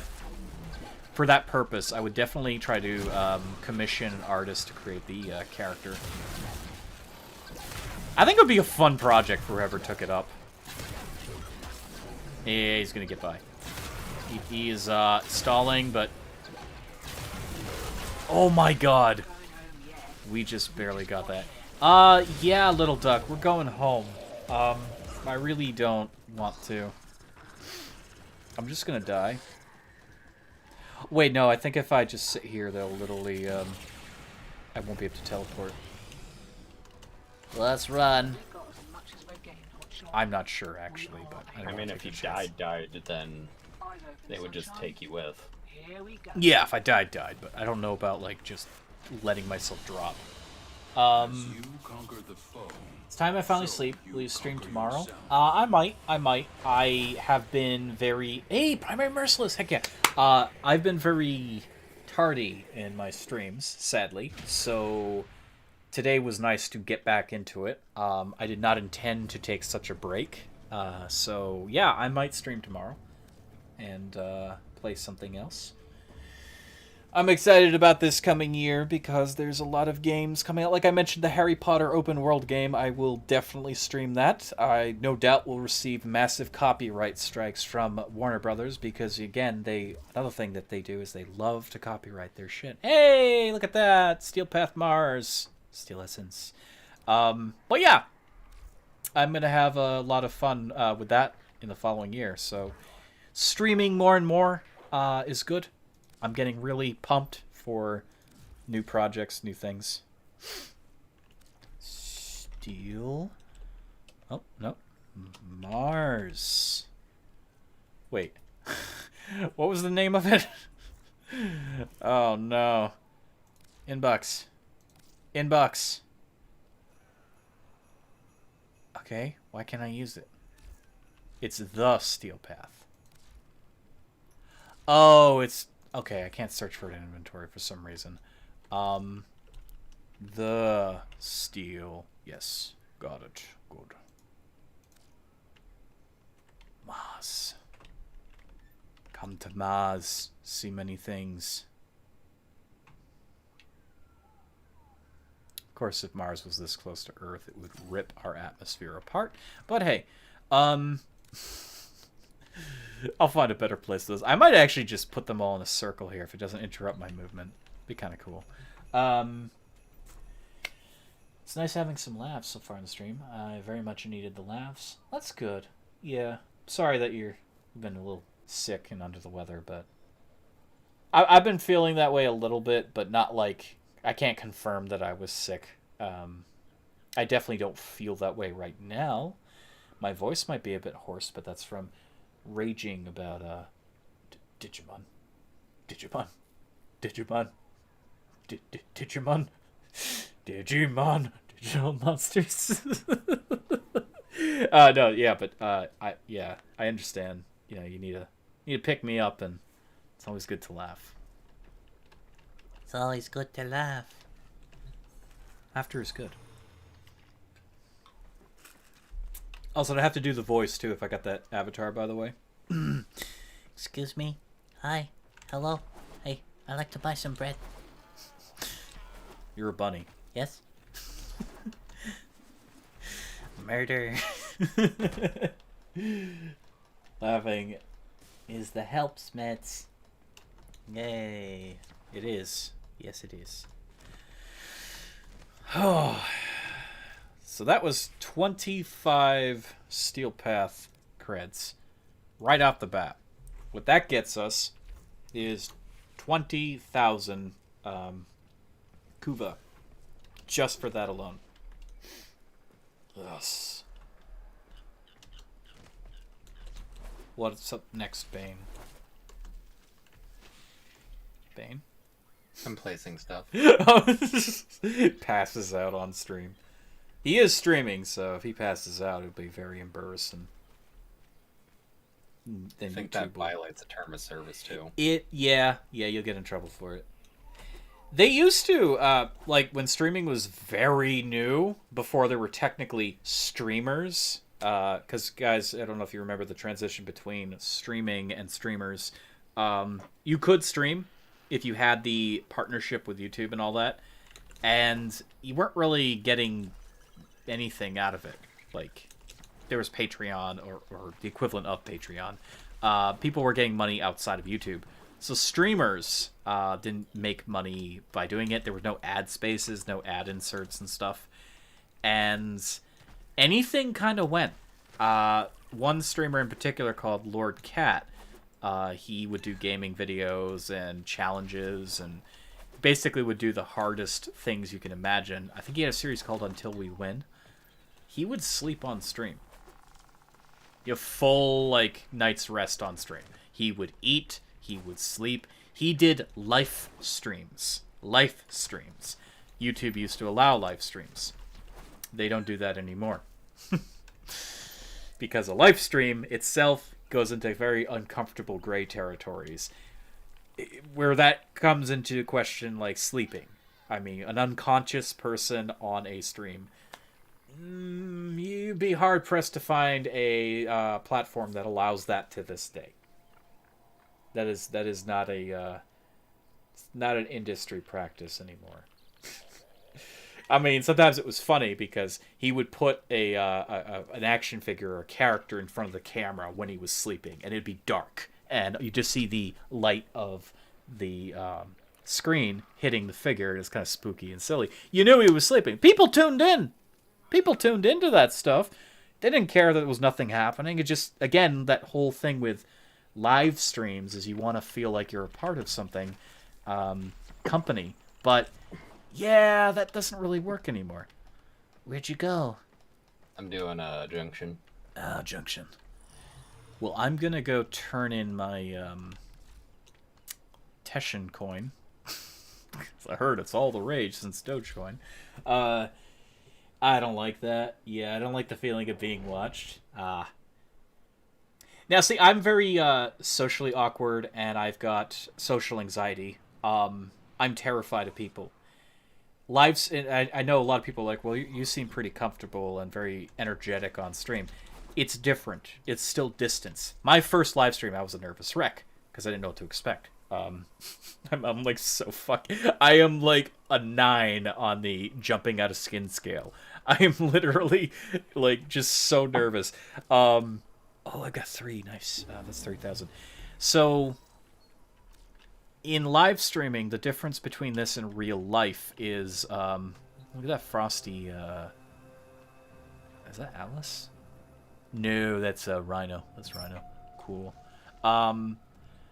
I feel live streaming is a lot easier. Because again, just like a YouTube video, it's very impersonal. It's personal, but it's impersonal. I'm talking to you, I'm a voice. Even if I'm on camera, I'm not really feeling that same anxiety because I'm not looking in your eyes, you're not looking at my eyes. That's my thing, I don't look in people's eyes. I have a serious problem with that. It's really awkward, okay? But yeah, it's easier to do this. And this is definitely helpful. I mean, I wigged out once when I was applying for a job because they look at you and they look at your face, and I was just like, I can't do this. I can't do this. Probably should have done it. Every job I tried to take after the fact, they're like, we're hiring someone else and blah, blah, blah, blah, blah, blah. I don't like the feeling of being touched, but through the monitor, and I'm in a comfort zone. I feel like I'm safe in between it. Yeah, exactly. That's where live streaming and consuming this kind of media definitely helps people with these proclivities is to give you this comfy buffer. Because again, we wouldn't be having this conversation if it was in real life. I would be very quiet. I would be in a corner somewhere. And God forbid if I ever reach the point where I get a panel, I'll have to act my way. I'm going to have to fake it till I make it because I cannot be myself if I'm responsible for a panel. I'm going to have to be someone else. I could do that. I did do LARP. It was 100% acting. I would legit be hiding my hoodie. Yeah, it's safe in there though. It's safe. It's safe in a hoodie. Yeah, I used to wear a panel. Like I'm gonna be wearing a mask the whole time. That's fine. That's fine. Yeah, I can't do large groups of people as me. I've been able to manage by acting, but that has limits. So, I mean, it's not like I'm faking my everything about me. I'm faking who I am in the moment. I will be someone completely different. Usually spastic, kind of similar to what you saw tonight, where I'm very crazy and off my rocker, because frankly, that's the only way I can stop thinking about the things that drive me insane inside. Looking in eyes and such. If I could, I would wear a mask also, People look at me weird when I wear a mask. Yeah. I mean, there's new societal norms coming into play, especially with the COVID situation has really changed the foundation of personal identity. If we have to be frank about that, it's like, okay, well, everyone's wearing a mask now. This is socially acceptable. As before, you wear a mask in public, there's a very good chance somebody will ask you to leave their store. They don't know what you're doing. They wonder if you have some kind of disease. This is before COVID, by the way. They just don't trust you. Now, it's required. It becomes socially normal to wear a mask. And henceforth, from here on out, the paranoid, the unvaxxed, anyone in particular who's wearing a mask now, it will not be questioned because it's normal. That's how that changes. We were forced to change the way we present ourselves, and now this will linger from here on out.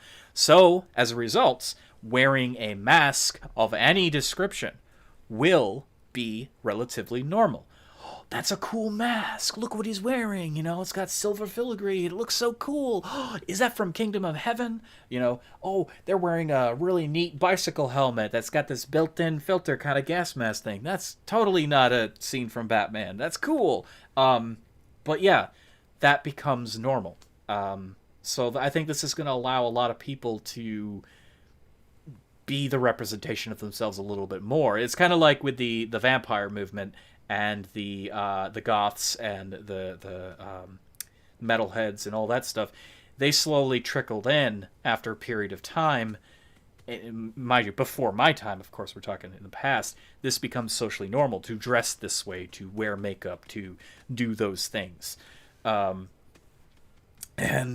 I think the future we're going to see in the next 30 years is going to be so open and different compared to what we saw 10 years ago.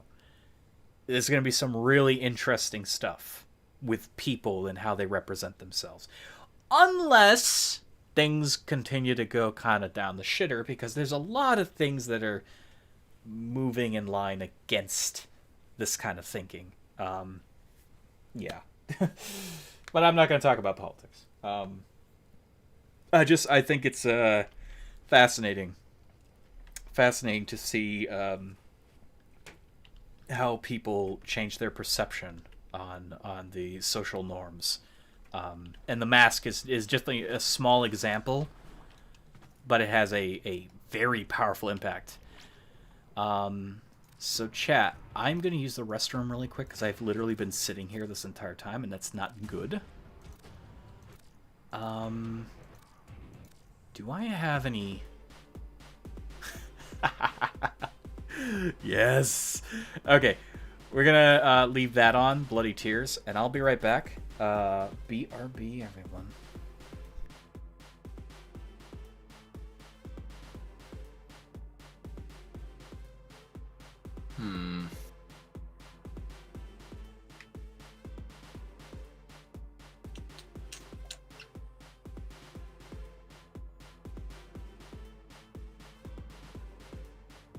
Let's test this out. Big damage, big damage.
Come on. That damage.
I'm back. Hello.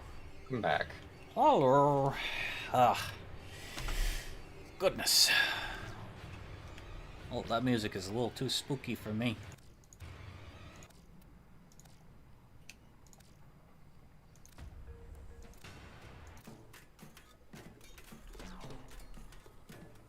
I don't know what this music is, but...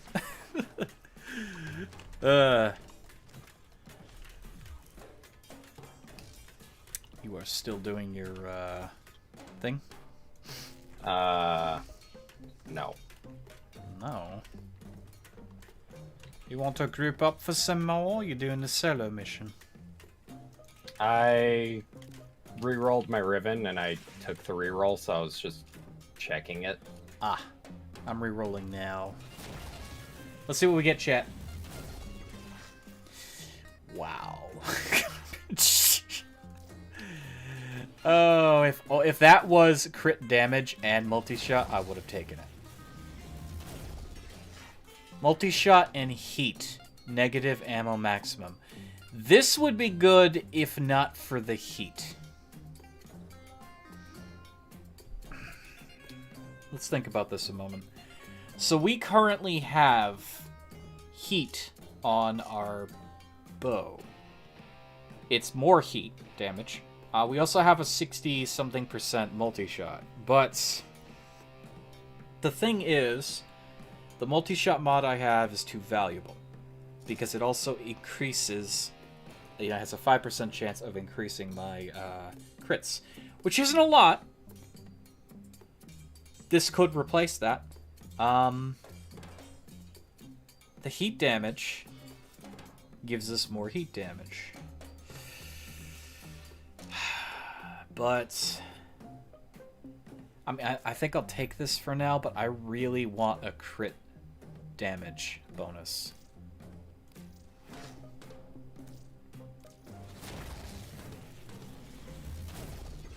Again, there's no limit to how many times you can reroll this. It's just, it costs Kuva each time. I think 3,500 is the maximum.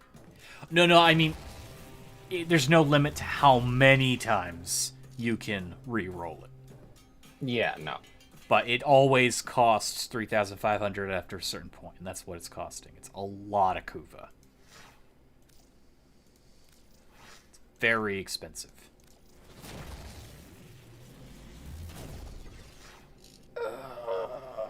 Not good.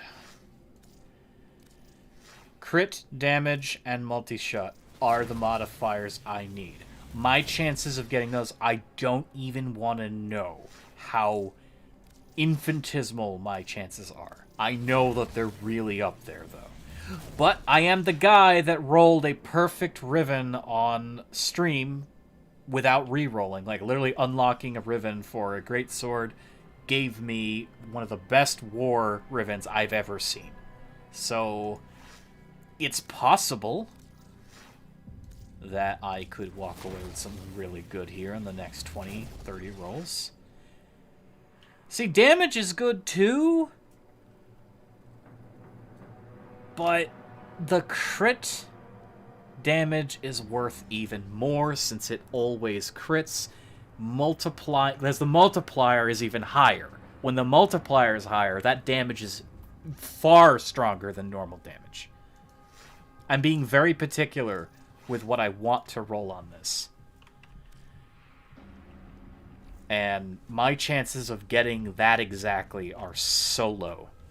But here's the thing. We can take...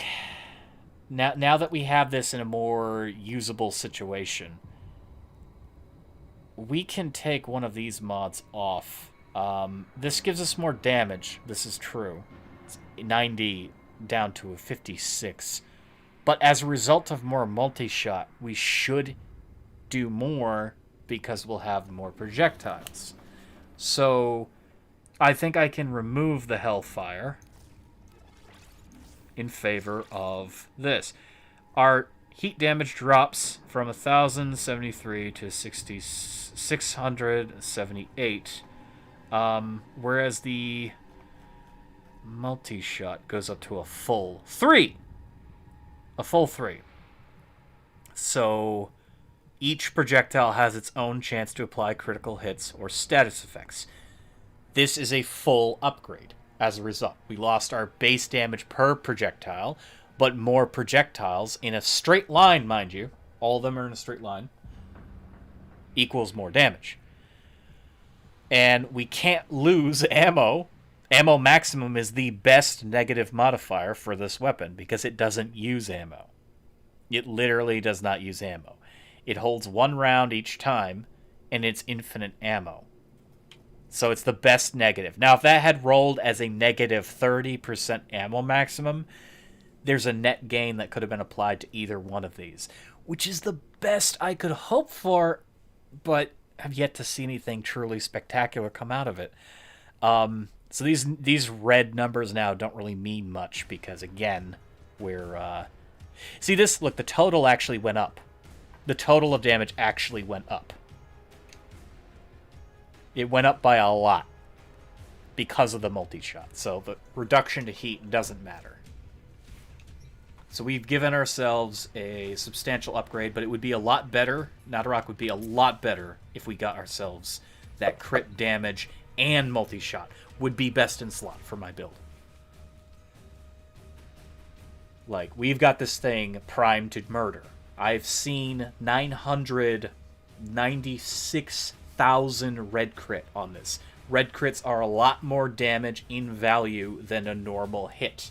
And I've seen ridiculous numbers that were orange. I did see an orange 990,000 before. So I'm looking at, potential output of upwards of the millions when I'm satisfied with the number I'm gonna get. Now, it's rare. If I rolled a Riven that primarily focused on the crit hit damage, oh boy.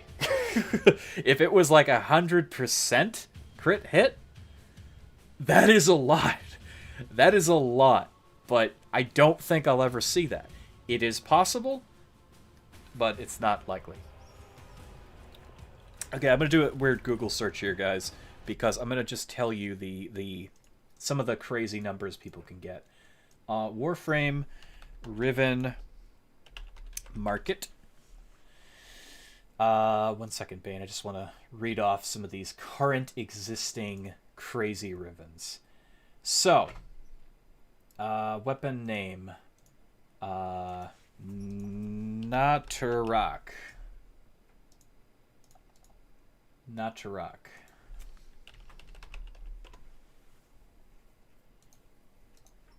Can I search, please? It's not. Why are you not letting me look this up? This worked before. 1 second. I gotta look it up manually because the damn market isn't. I want to read off some of these numbers so you guys have a good idea of what I'm trying to achieve. Okay. The top numbers. This guy is trying to sell a 79.2% crit damage with a 90.2% crit chance Riven. Now, it has a negative 21.1% weapon recoil, which is inconsequential, really. This is a fantastic modifier because it gives the best of both worlds. The chance to hit and the damage resulting from that. Oh, this guy, though, has the mod that I would have wanted. However, it's an auction only. So you have to put a lot of money down, and a lot of other people can compete, and these can go up in the hundreds of dollars. I'm not kidding. Real money. 79.2% damage. 40.8% multi-shot. 73.8% crit chance. It has a massive reduction to puncture, 47.1%. But the damage overrides the puncture as a whole, and the multi-shot overrides that as well. Plus, he's got a crit chance. That's pretty good. But not as strong as the following contender. 100.9% damage. Plus 101.5% crit chance. With an ammo maximum negative, which again doesn't hurt the bow. That guy has a powerful Riven. I don't know why he's selling it.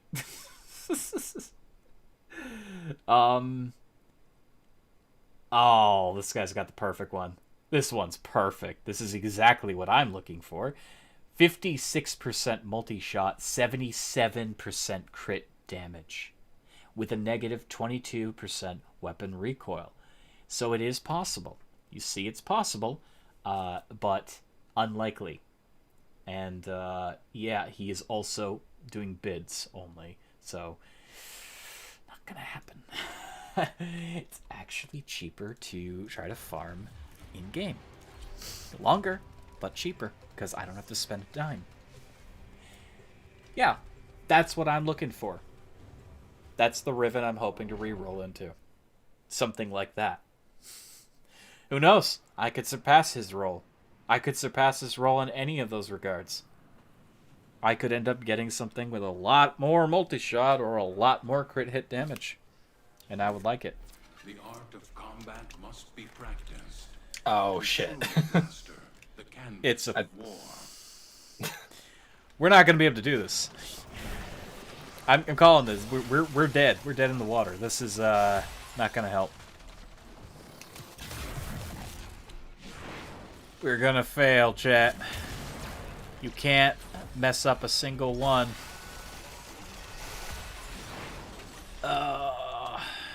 It's not a sortie, so yeah, we can. Oh, wait, we can? The Oh. target console is nearby. Still. If you trigger the alarms now, Still. the enemy will start destroying It's gonna the suck. Tenno, be on the lookout for increased security measures. The enemy would rather destroy the into our hands. Oh. Oh, no. What?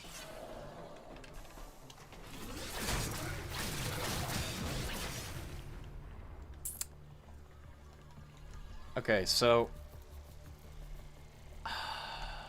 this is gonna suck. Oh. Oh my god. No, fuck you. Come on, I was out of range. Screw you. Screw you, game. Screw you with a pineapple. Open the fucking door! Oh my god, I'm gonna fail, guys. It's gonna happen.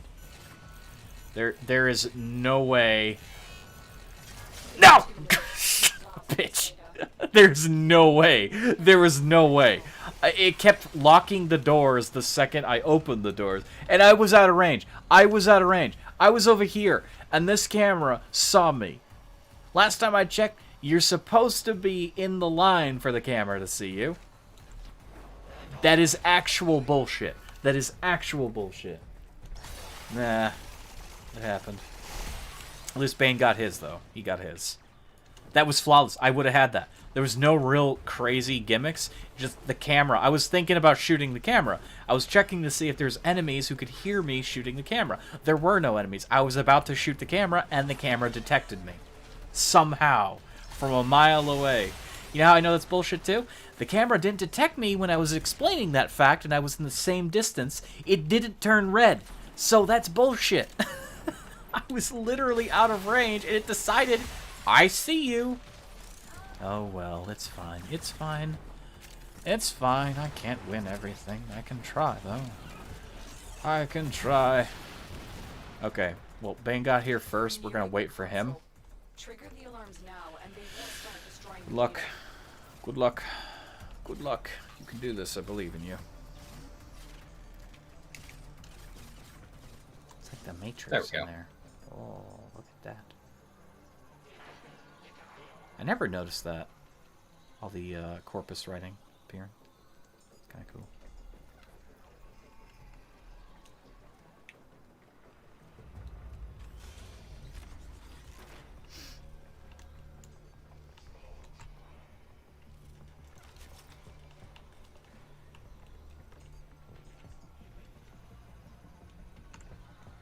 I wanted to stick that on the console, but that works. There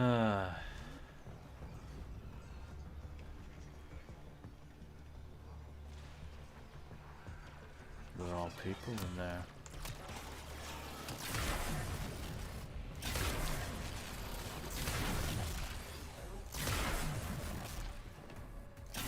So I think multi-shot, the actual value is how many projectiles you have. Well, for most weapons. I think with bows, literally the main number is literally the projectiles. So we got 3 projectiles now.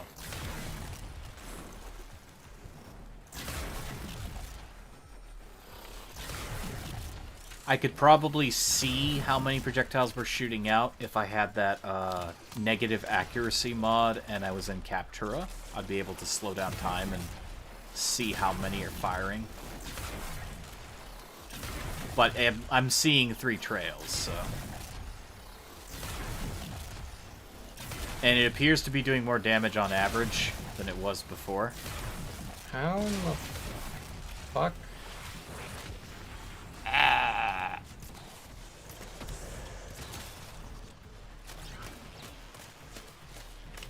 You know, I'm pressing the button to revive. It wouldn't let me. Oh, it's funny.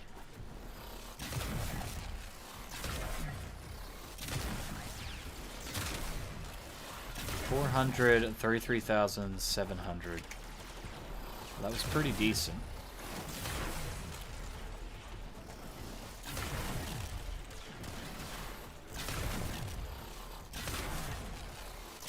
Remember, I get more crit chance when I get headshots as well. And that increases based on how many enemies I kill with a headshot.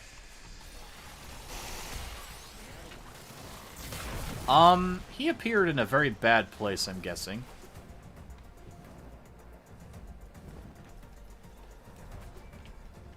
We're either about to fail or just not get that. Oh, Bane's over there. Fuck. Okay, we didn't. Yeah, it's not a real fail, but.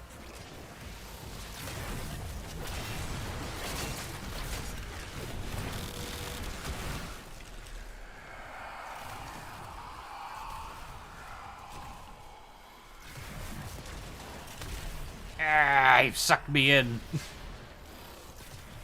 This is a nice little detail. 1 second. Oh, that guy's impossible to kill. Oh, that's new. Oh, when did they add that? Sentient. They're researching it. I can't tell if... I don't remember seeing a place like this with one. He's got it. Fulfill your desire. I will take my glory. We are corpus. Farewell, thief. God, he's so fucking annoying. I hate him so much. That's why they made him that way. He's this little sniveling asshole with the thing that you want, but you're not gonna get if you can't kill him. Bah! I still yet to get Protea. I've got to get Protea. Please don't kill me. Don't do it. Don't do it. I don't know. Ah! What killed me? I don't see it. Oh, he's over there. It's fine. It's fine. It's fine. We win. We win. Bang, get your ass over here.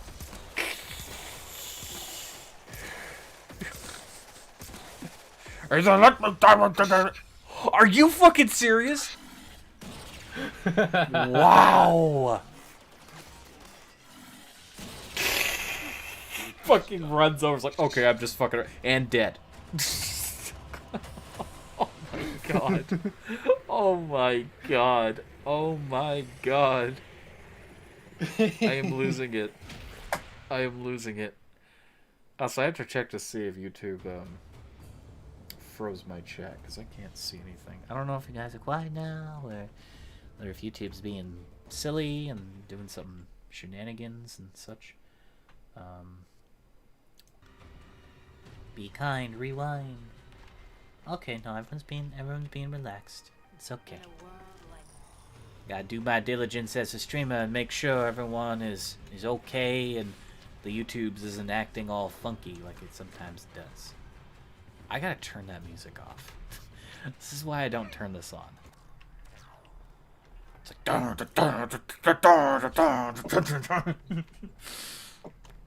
It's a calm place, man. I don't need that kind of music.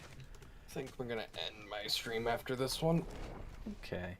Well, I'll probably join you because it's 4:20 a.m., but it's very late. This has been a very fun night, though. Yes. Yes, it has. I have to find more excuses to stream because, again, I've been very tardy in streaming since before Christmas, so yeah. I haven't done much. Capture the target. Target located. Bring them in.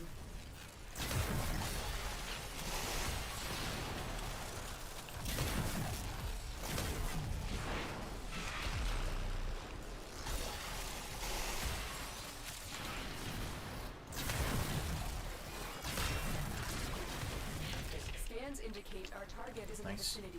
Find them. Excellent work. We'll interrogate the captive back at Girl base. pain is back. I was Your enjoying guard not is dealing with it here. for a while. I'm sorry. Got robots inbound. That happens. Arg. Try getting some more honey water or something, or more tea. Take care of your throat. You will need it.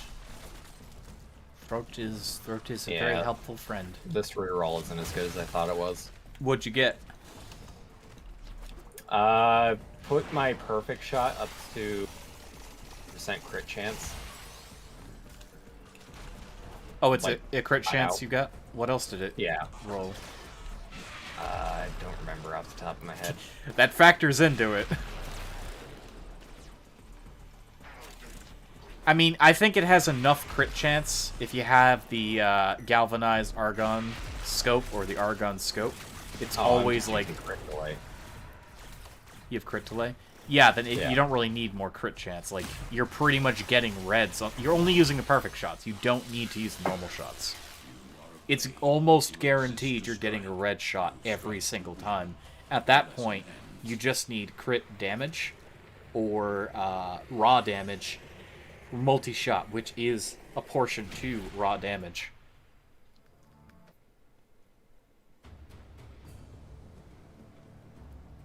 Like I said, try copying my build. You'll love it.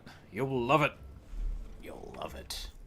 I don't have a lot of the mods you have. The galvanized stuff is very easy. It's arbitrations. You do arbitrations, you'll get a shit ton of those credits, and then you go to the arbiters. So it was 70% crit chance, 45 stat duration, 30 fire rate, and minus the damage corpus.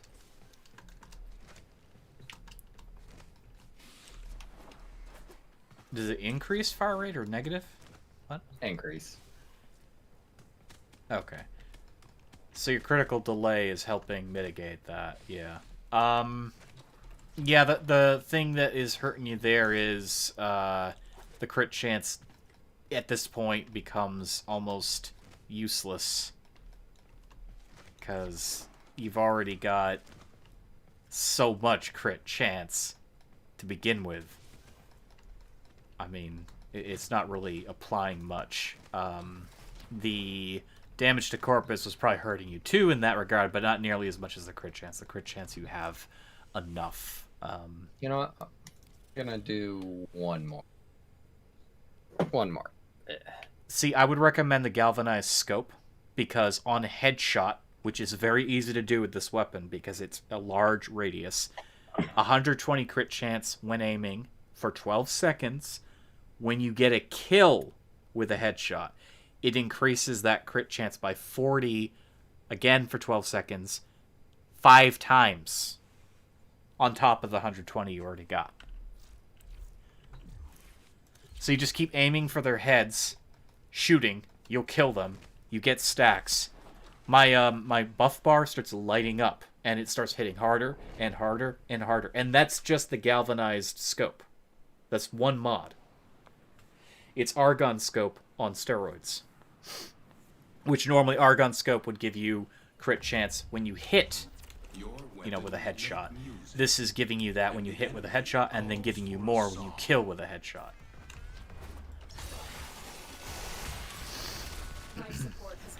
I also have the status mod, so whenever a status stack is applied to an enemy, it's dealing more and more damage. Which is so good.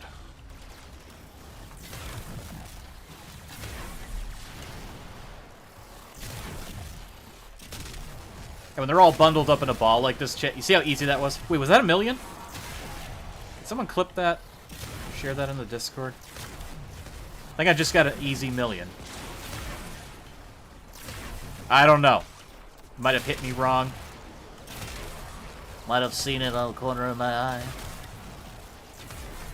Getting high numbers, I just don't know. Oh, fuck things down. No. This will not stand!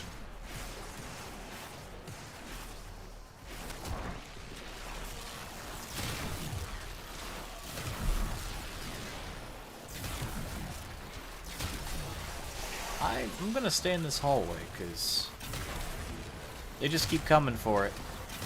Get ready for a capsule.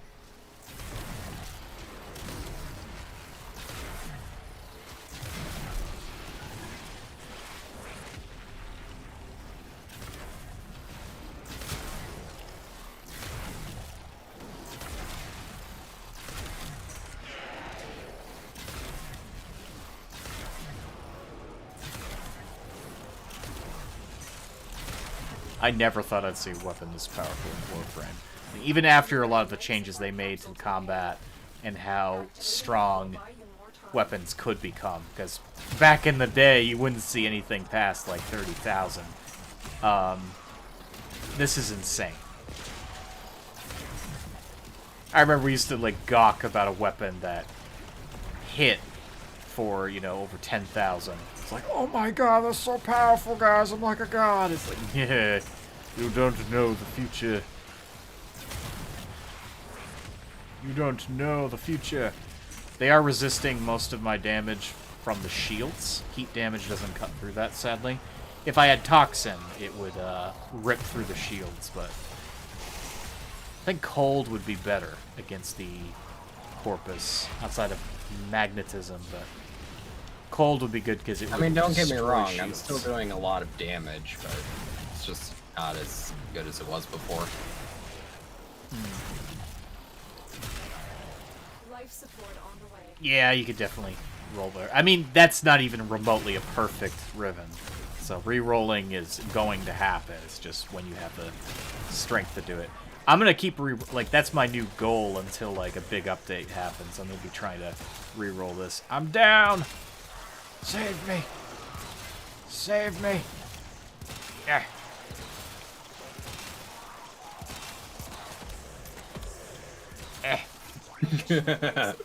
Cutting it close there. What are you doing? Thank you. Okay.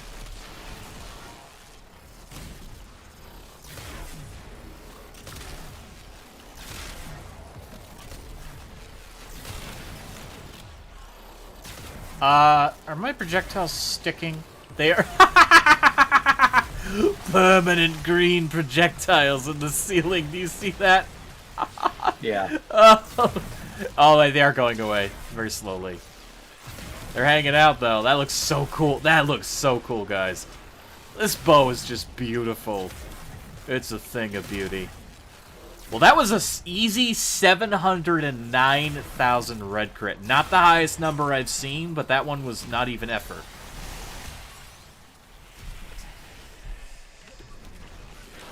Yeah, this hallway is the best hallway. Oh!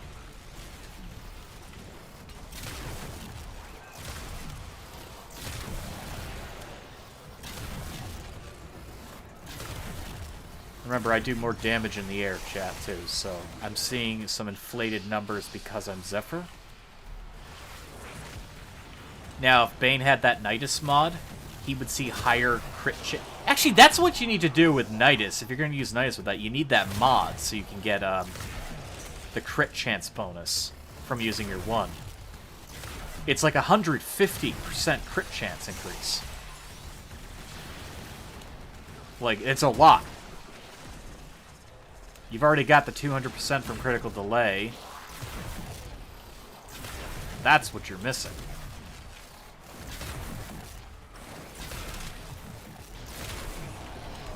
That was 519,000. Again, easy. Not even really trying.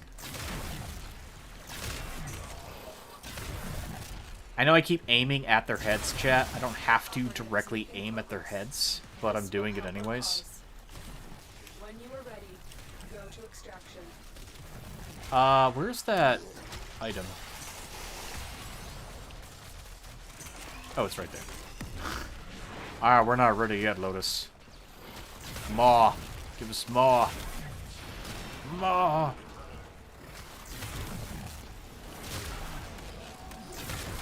More.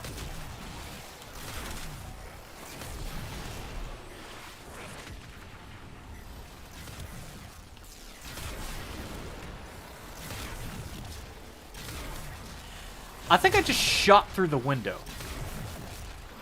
One of the projectiles went clean through space. Whoops. Critical life support levels. Uh-oh. Extraction is your best option.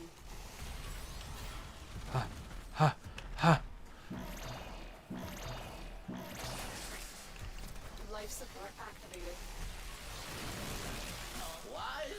Wise Parvus, I will suck thine thumb. Blah, blah, blah.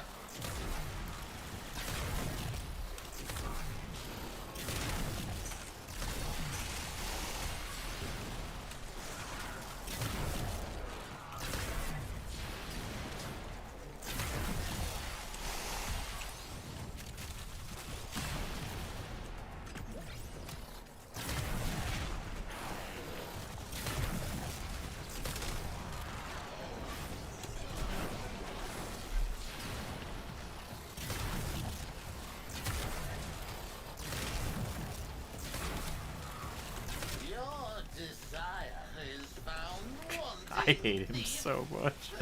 Your desires are wanting. We are unstoppable. We are corpus. Farewell. He says as all his friends are dying.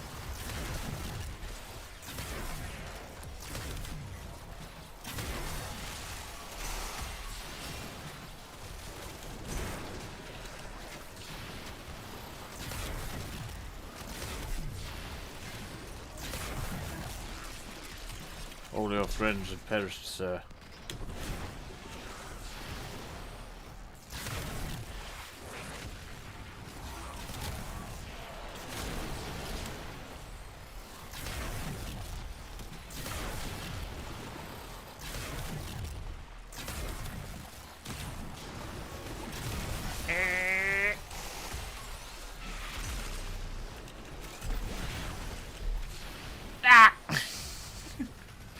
I'm down! Oh, Epitaph goes through walls. Bane! Just walk away.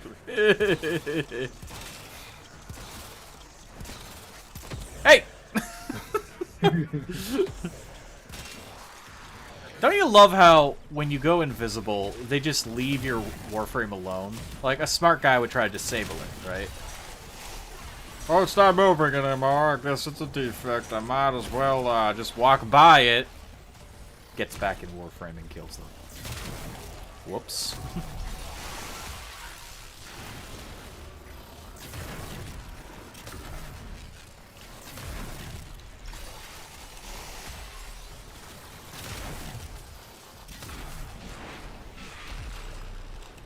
Here, B, I'm gonna get some water. Whoa, water.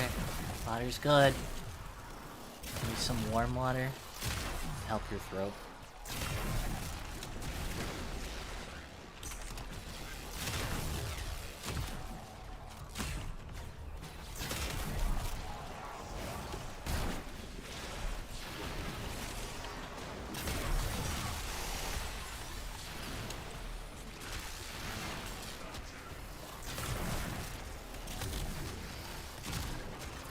You are running out of time.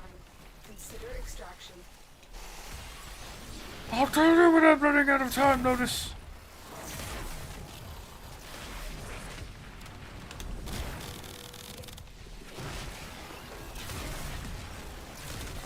Oh, I know it's causing the slow arrows to happen. When you hit him with void energy and it creates a bubble,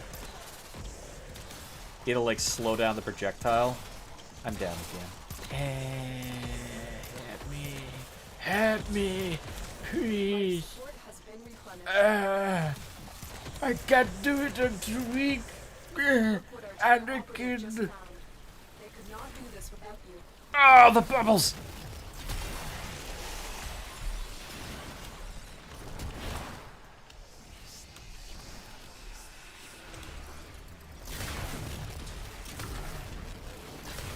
He's coming for me!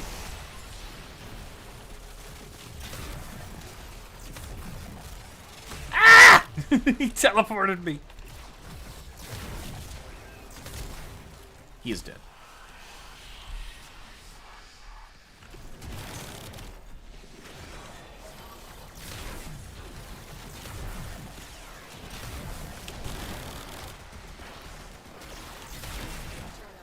Extraction is ready.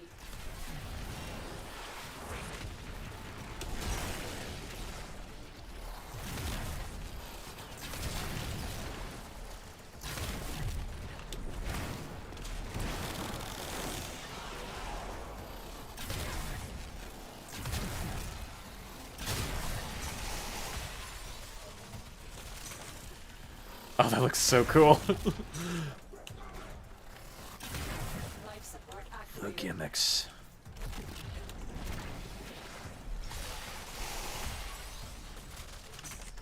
The gimmicks.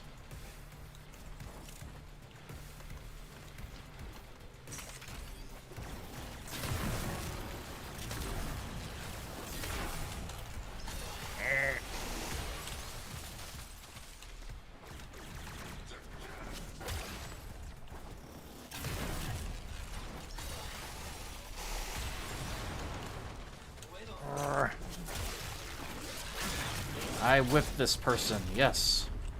Burn, baby, burn.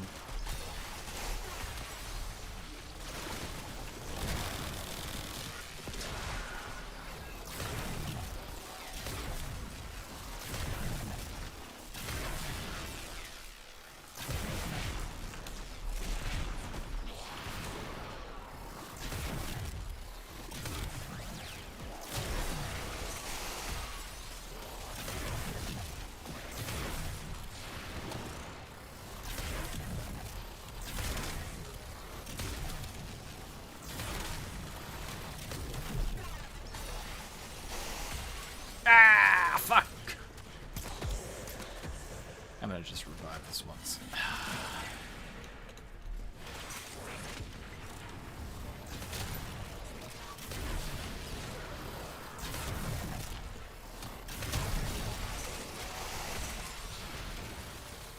There we go.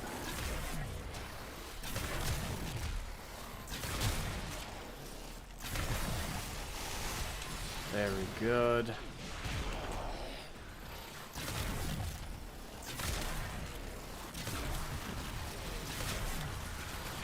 Ah! Got caught in the crossfire.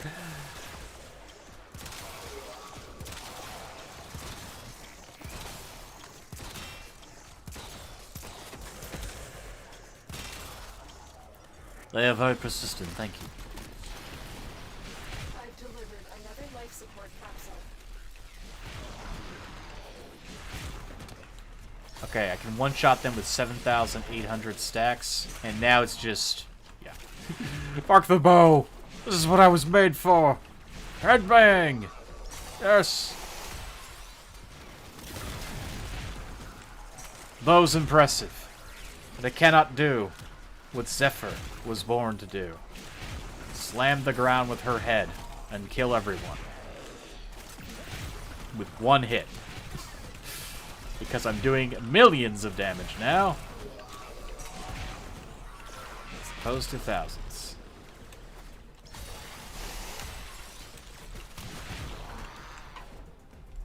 Ah, screw the corpus.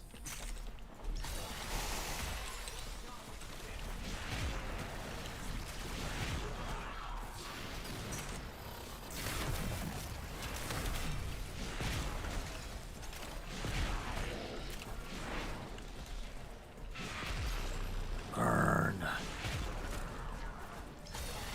Oh, we have another one. We have a live one here. It's violence. I crave violence. Hey, Violence. How you doing? Violence is incredibly resistant to abilities. Not like their brethren. The longer you fight, Also, I think they just drained my energy? Question mark?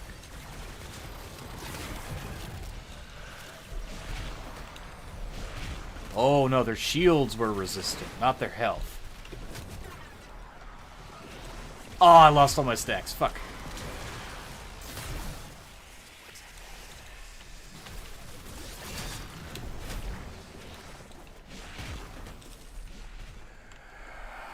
Well, I had a good thing going, chat, until I lost all my stacks.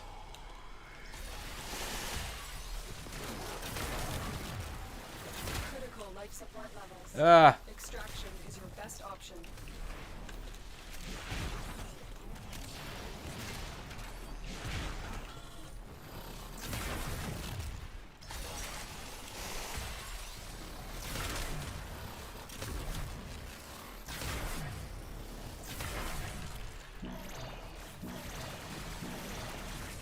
Ah! Life support has been replenished.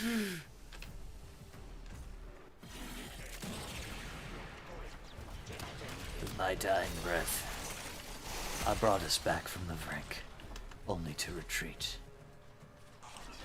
Soon I must go. But I've taken so many lives. Additional life support has arrived.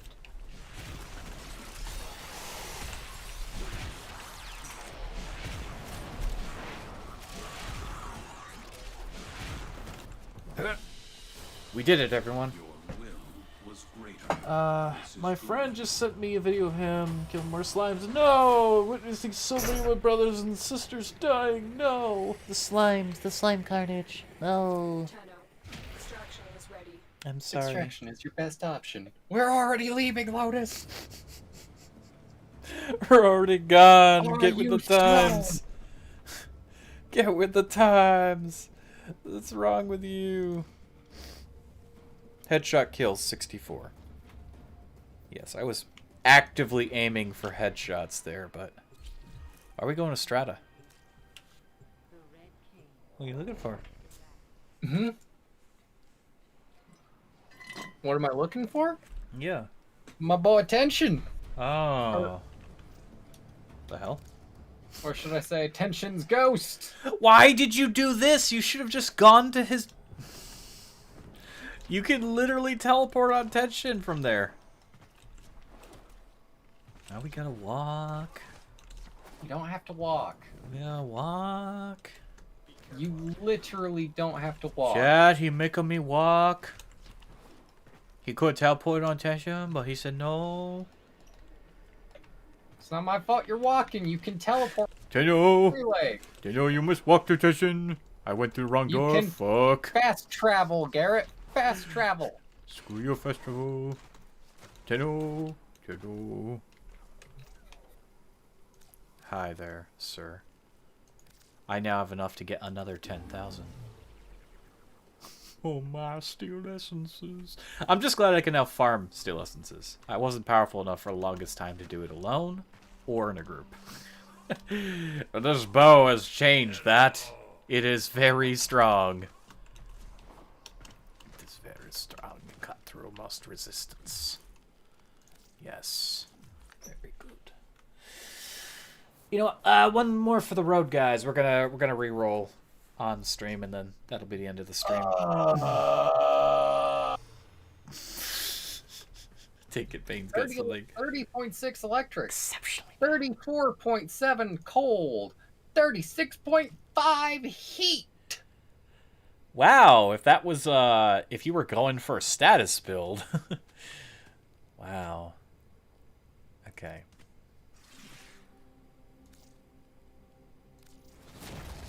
Let's reroll.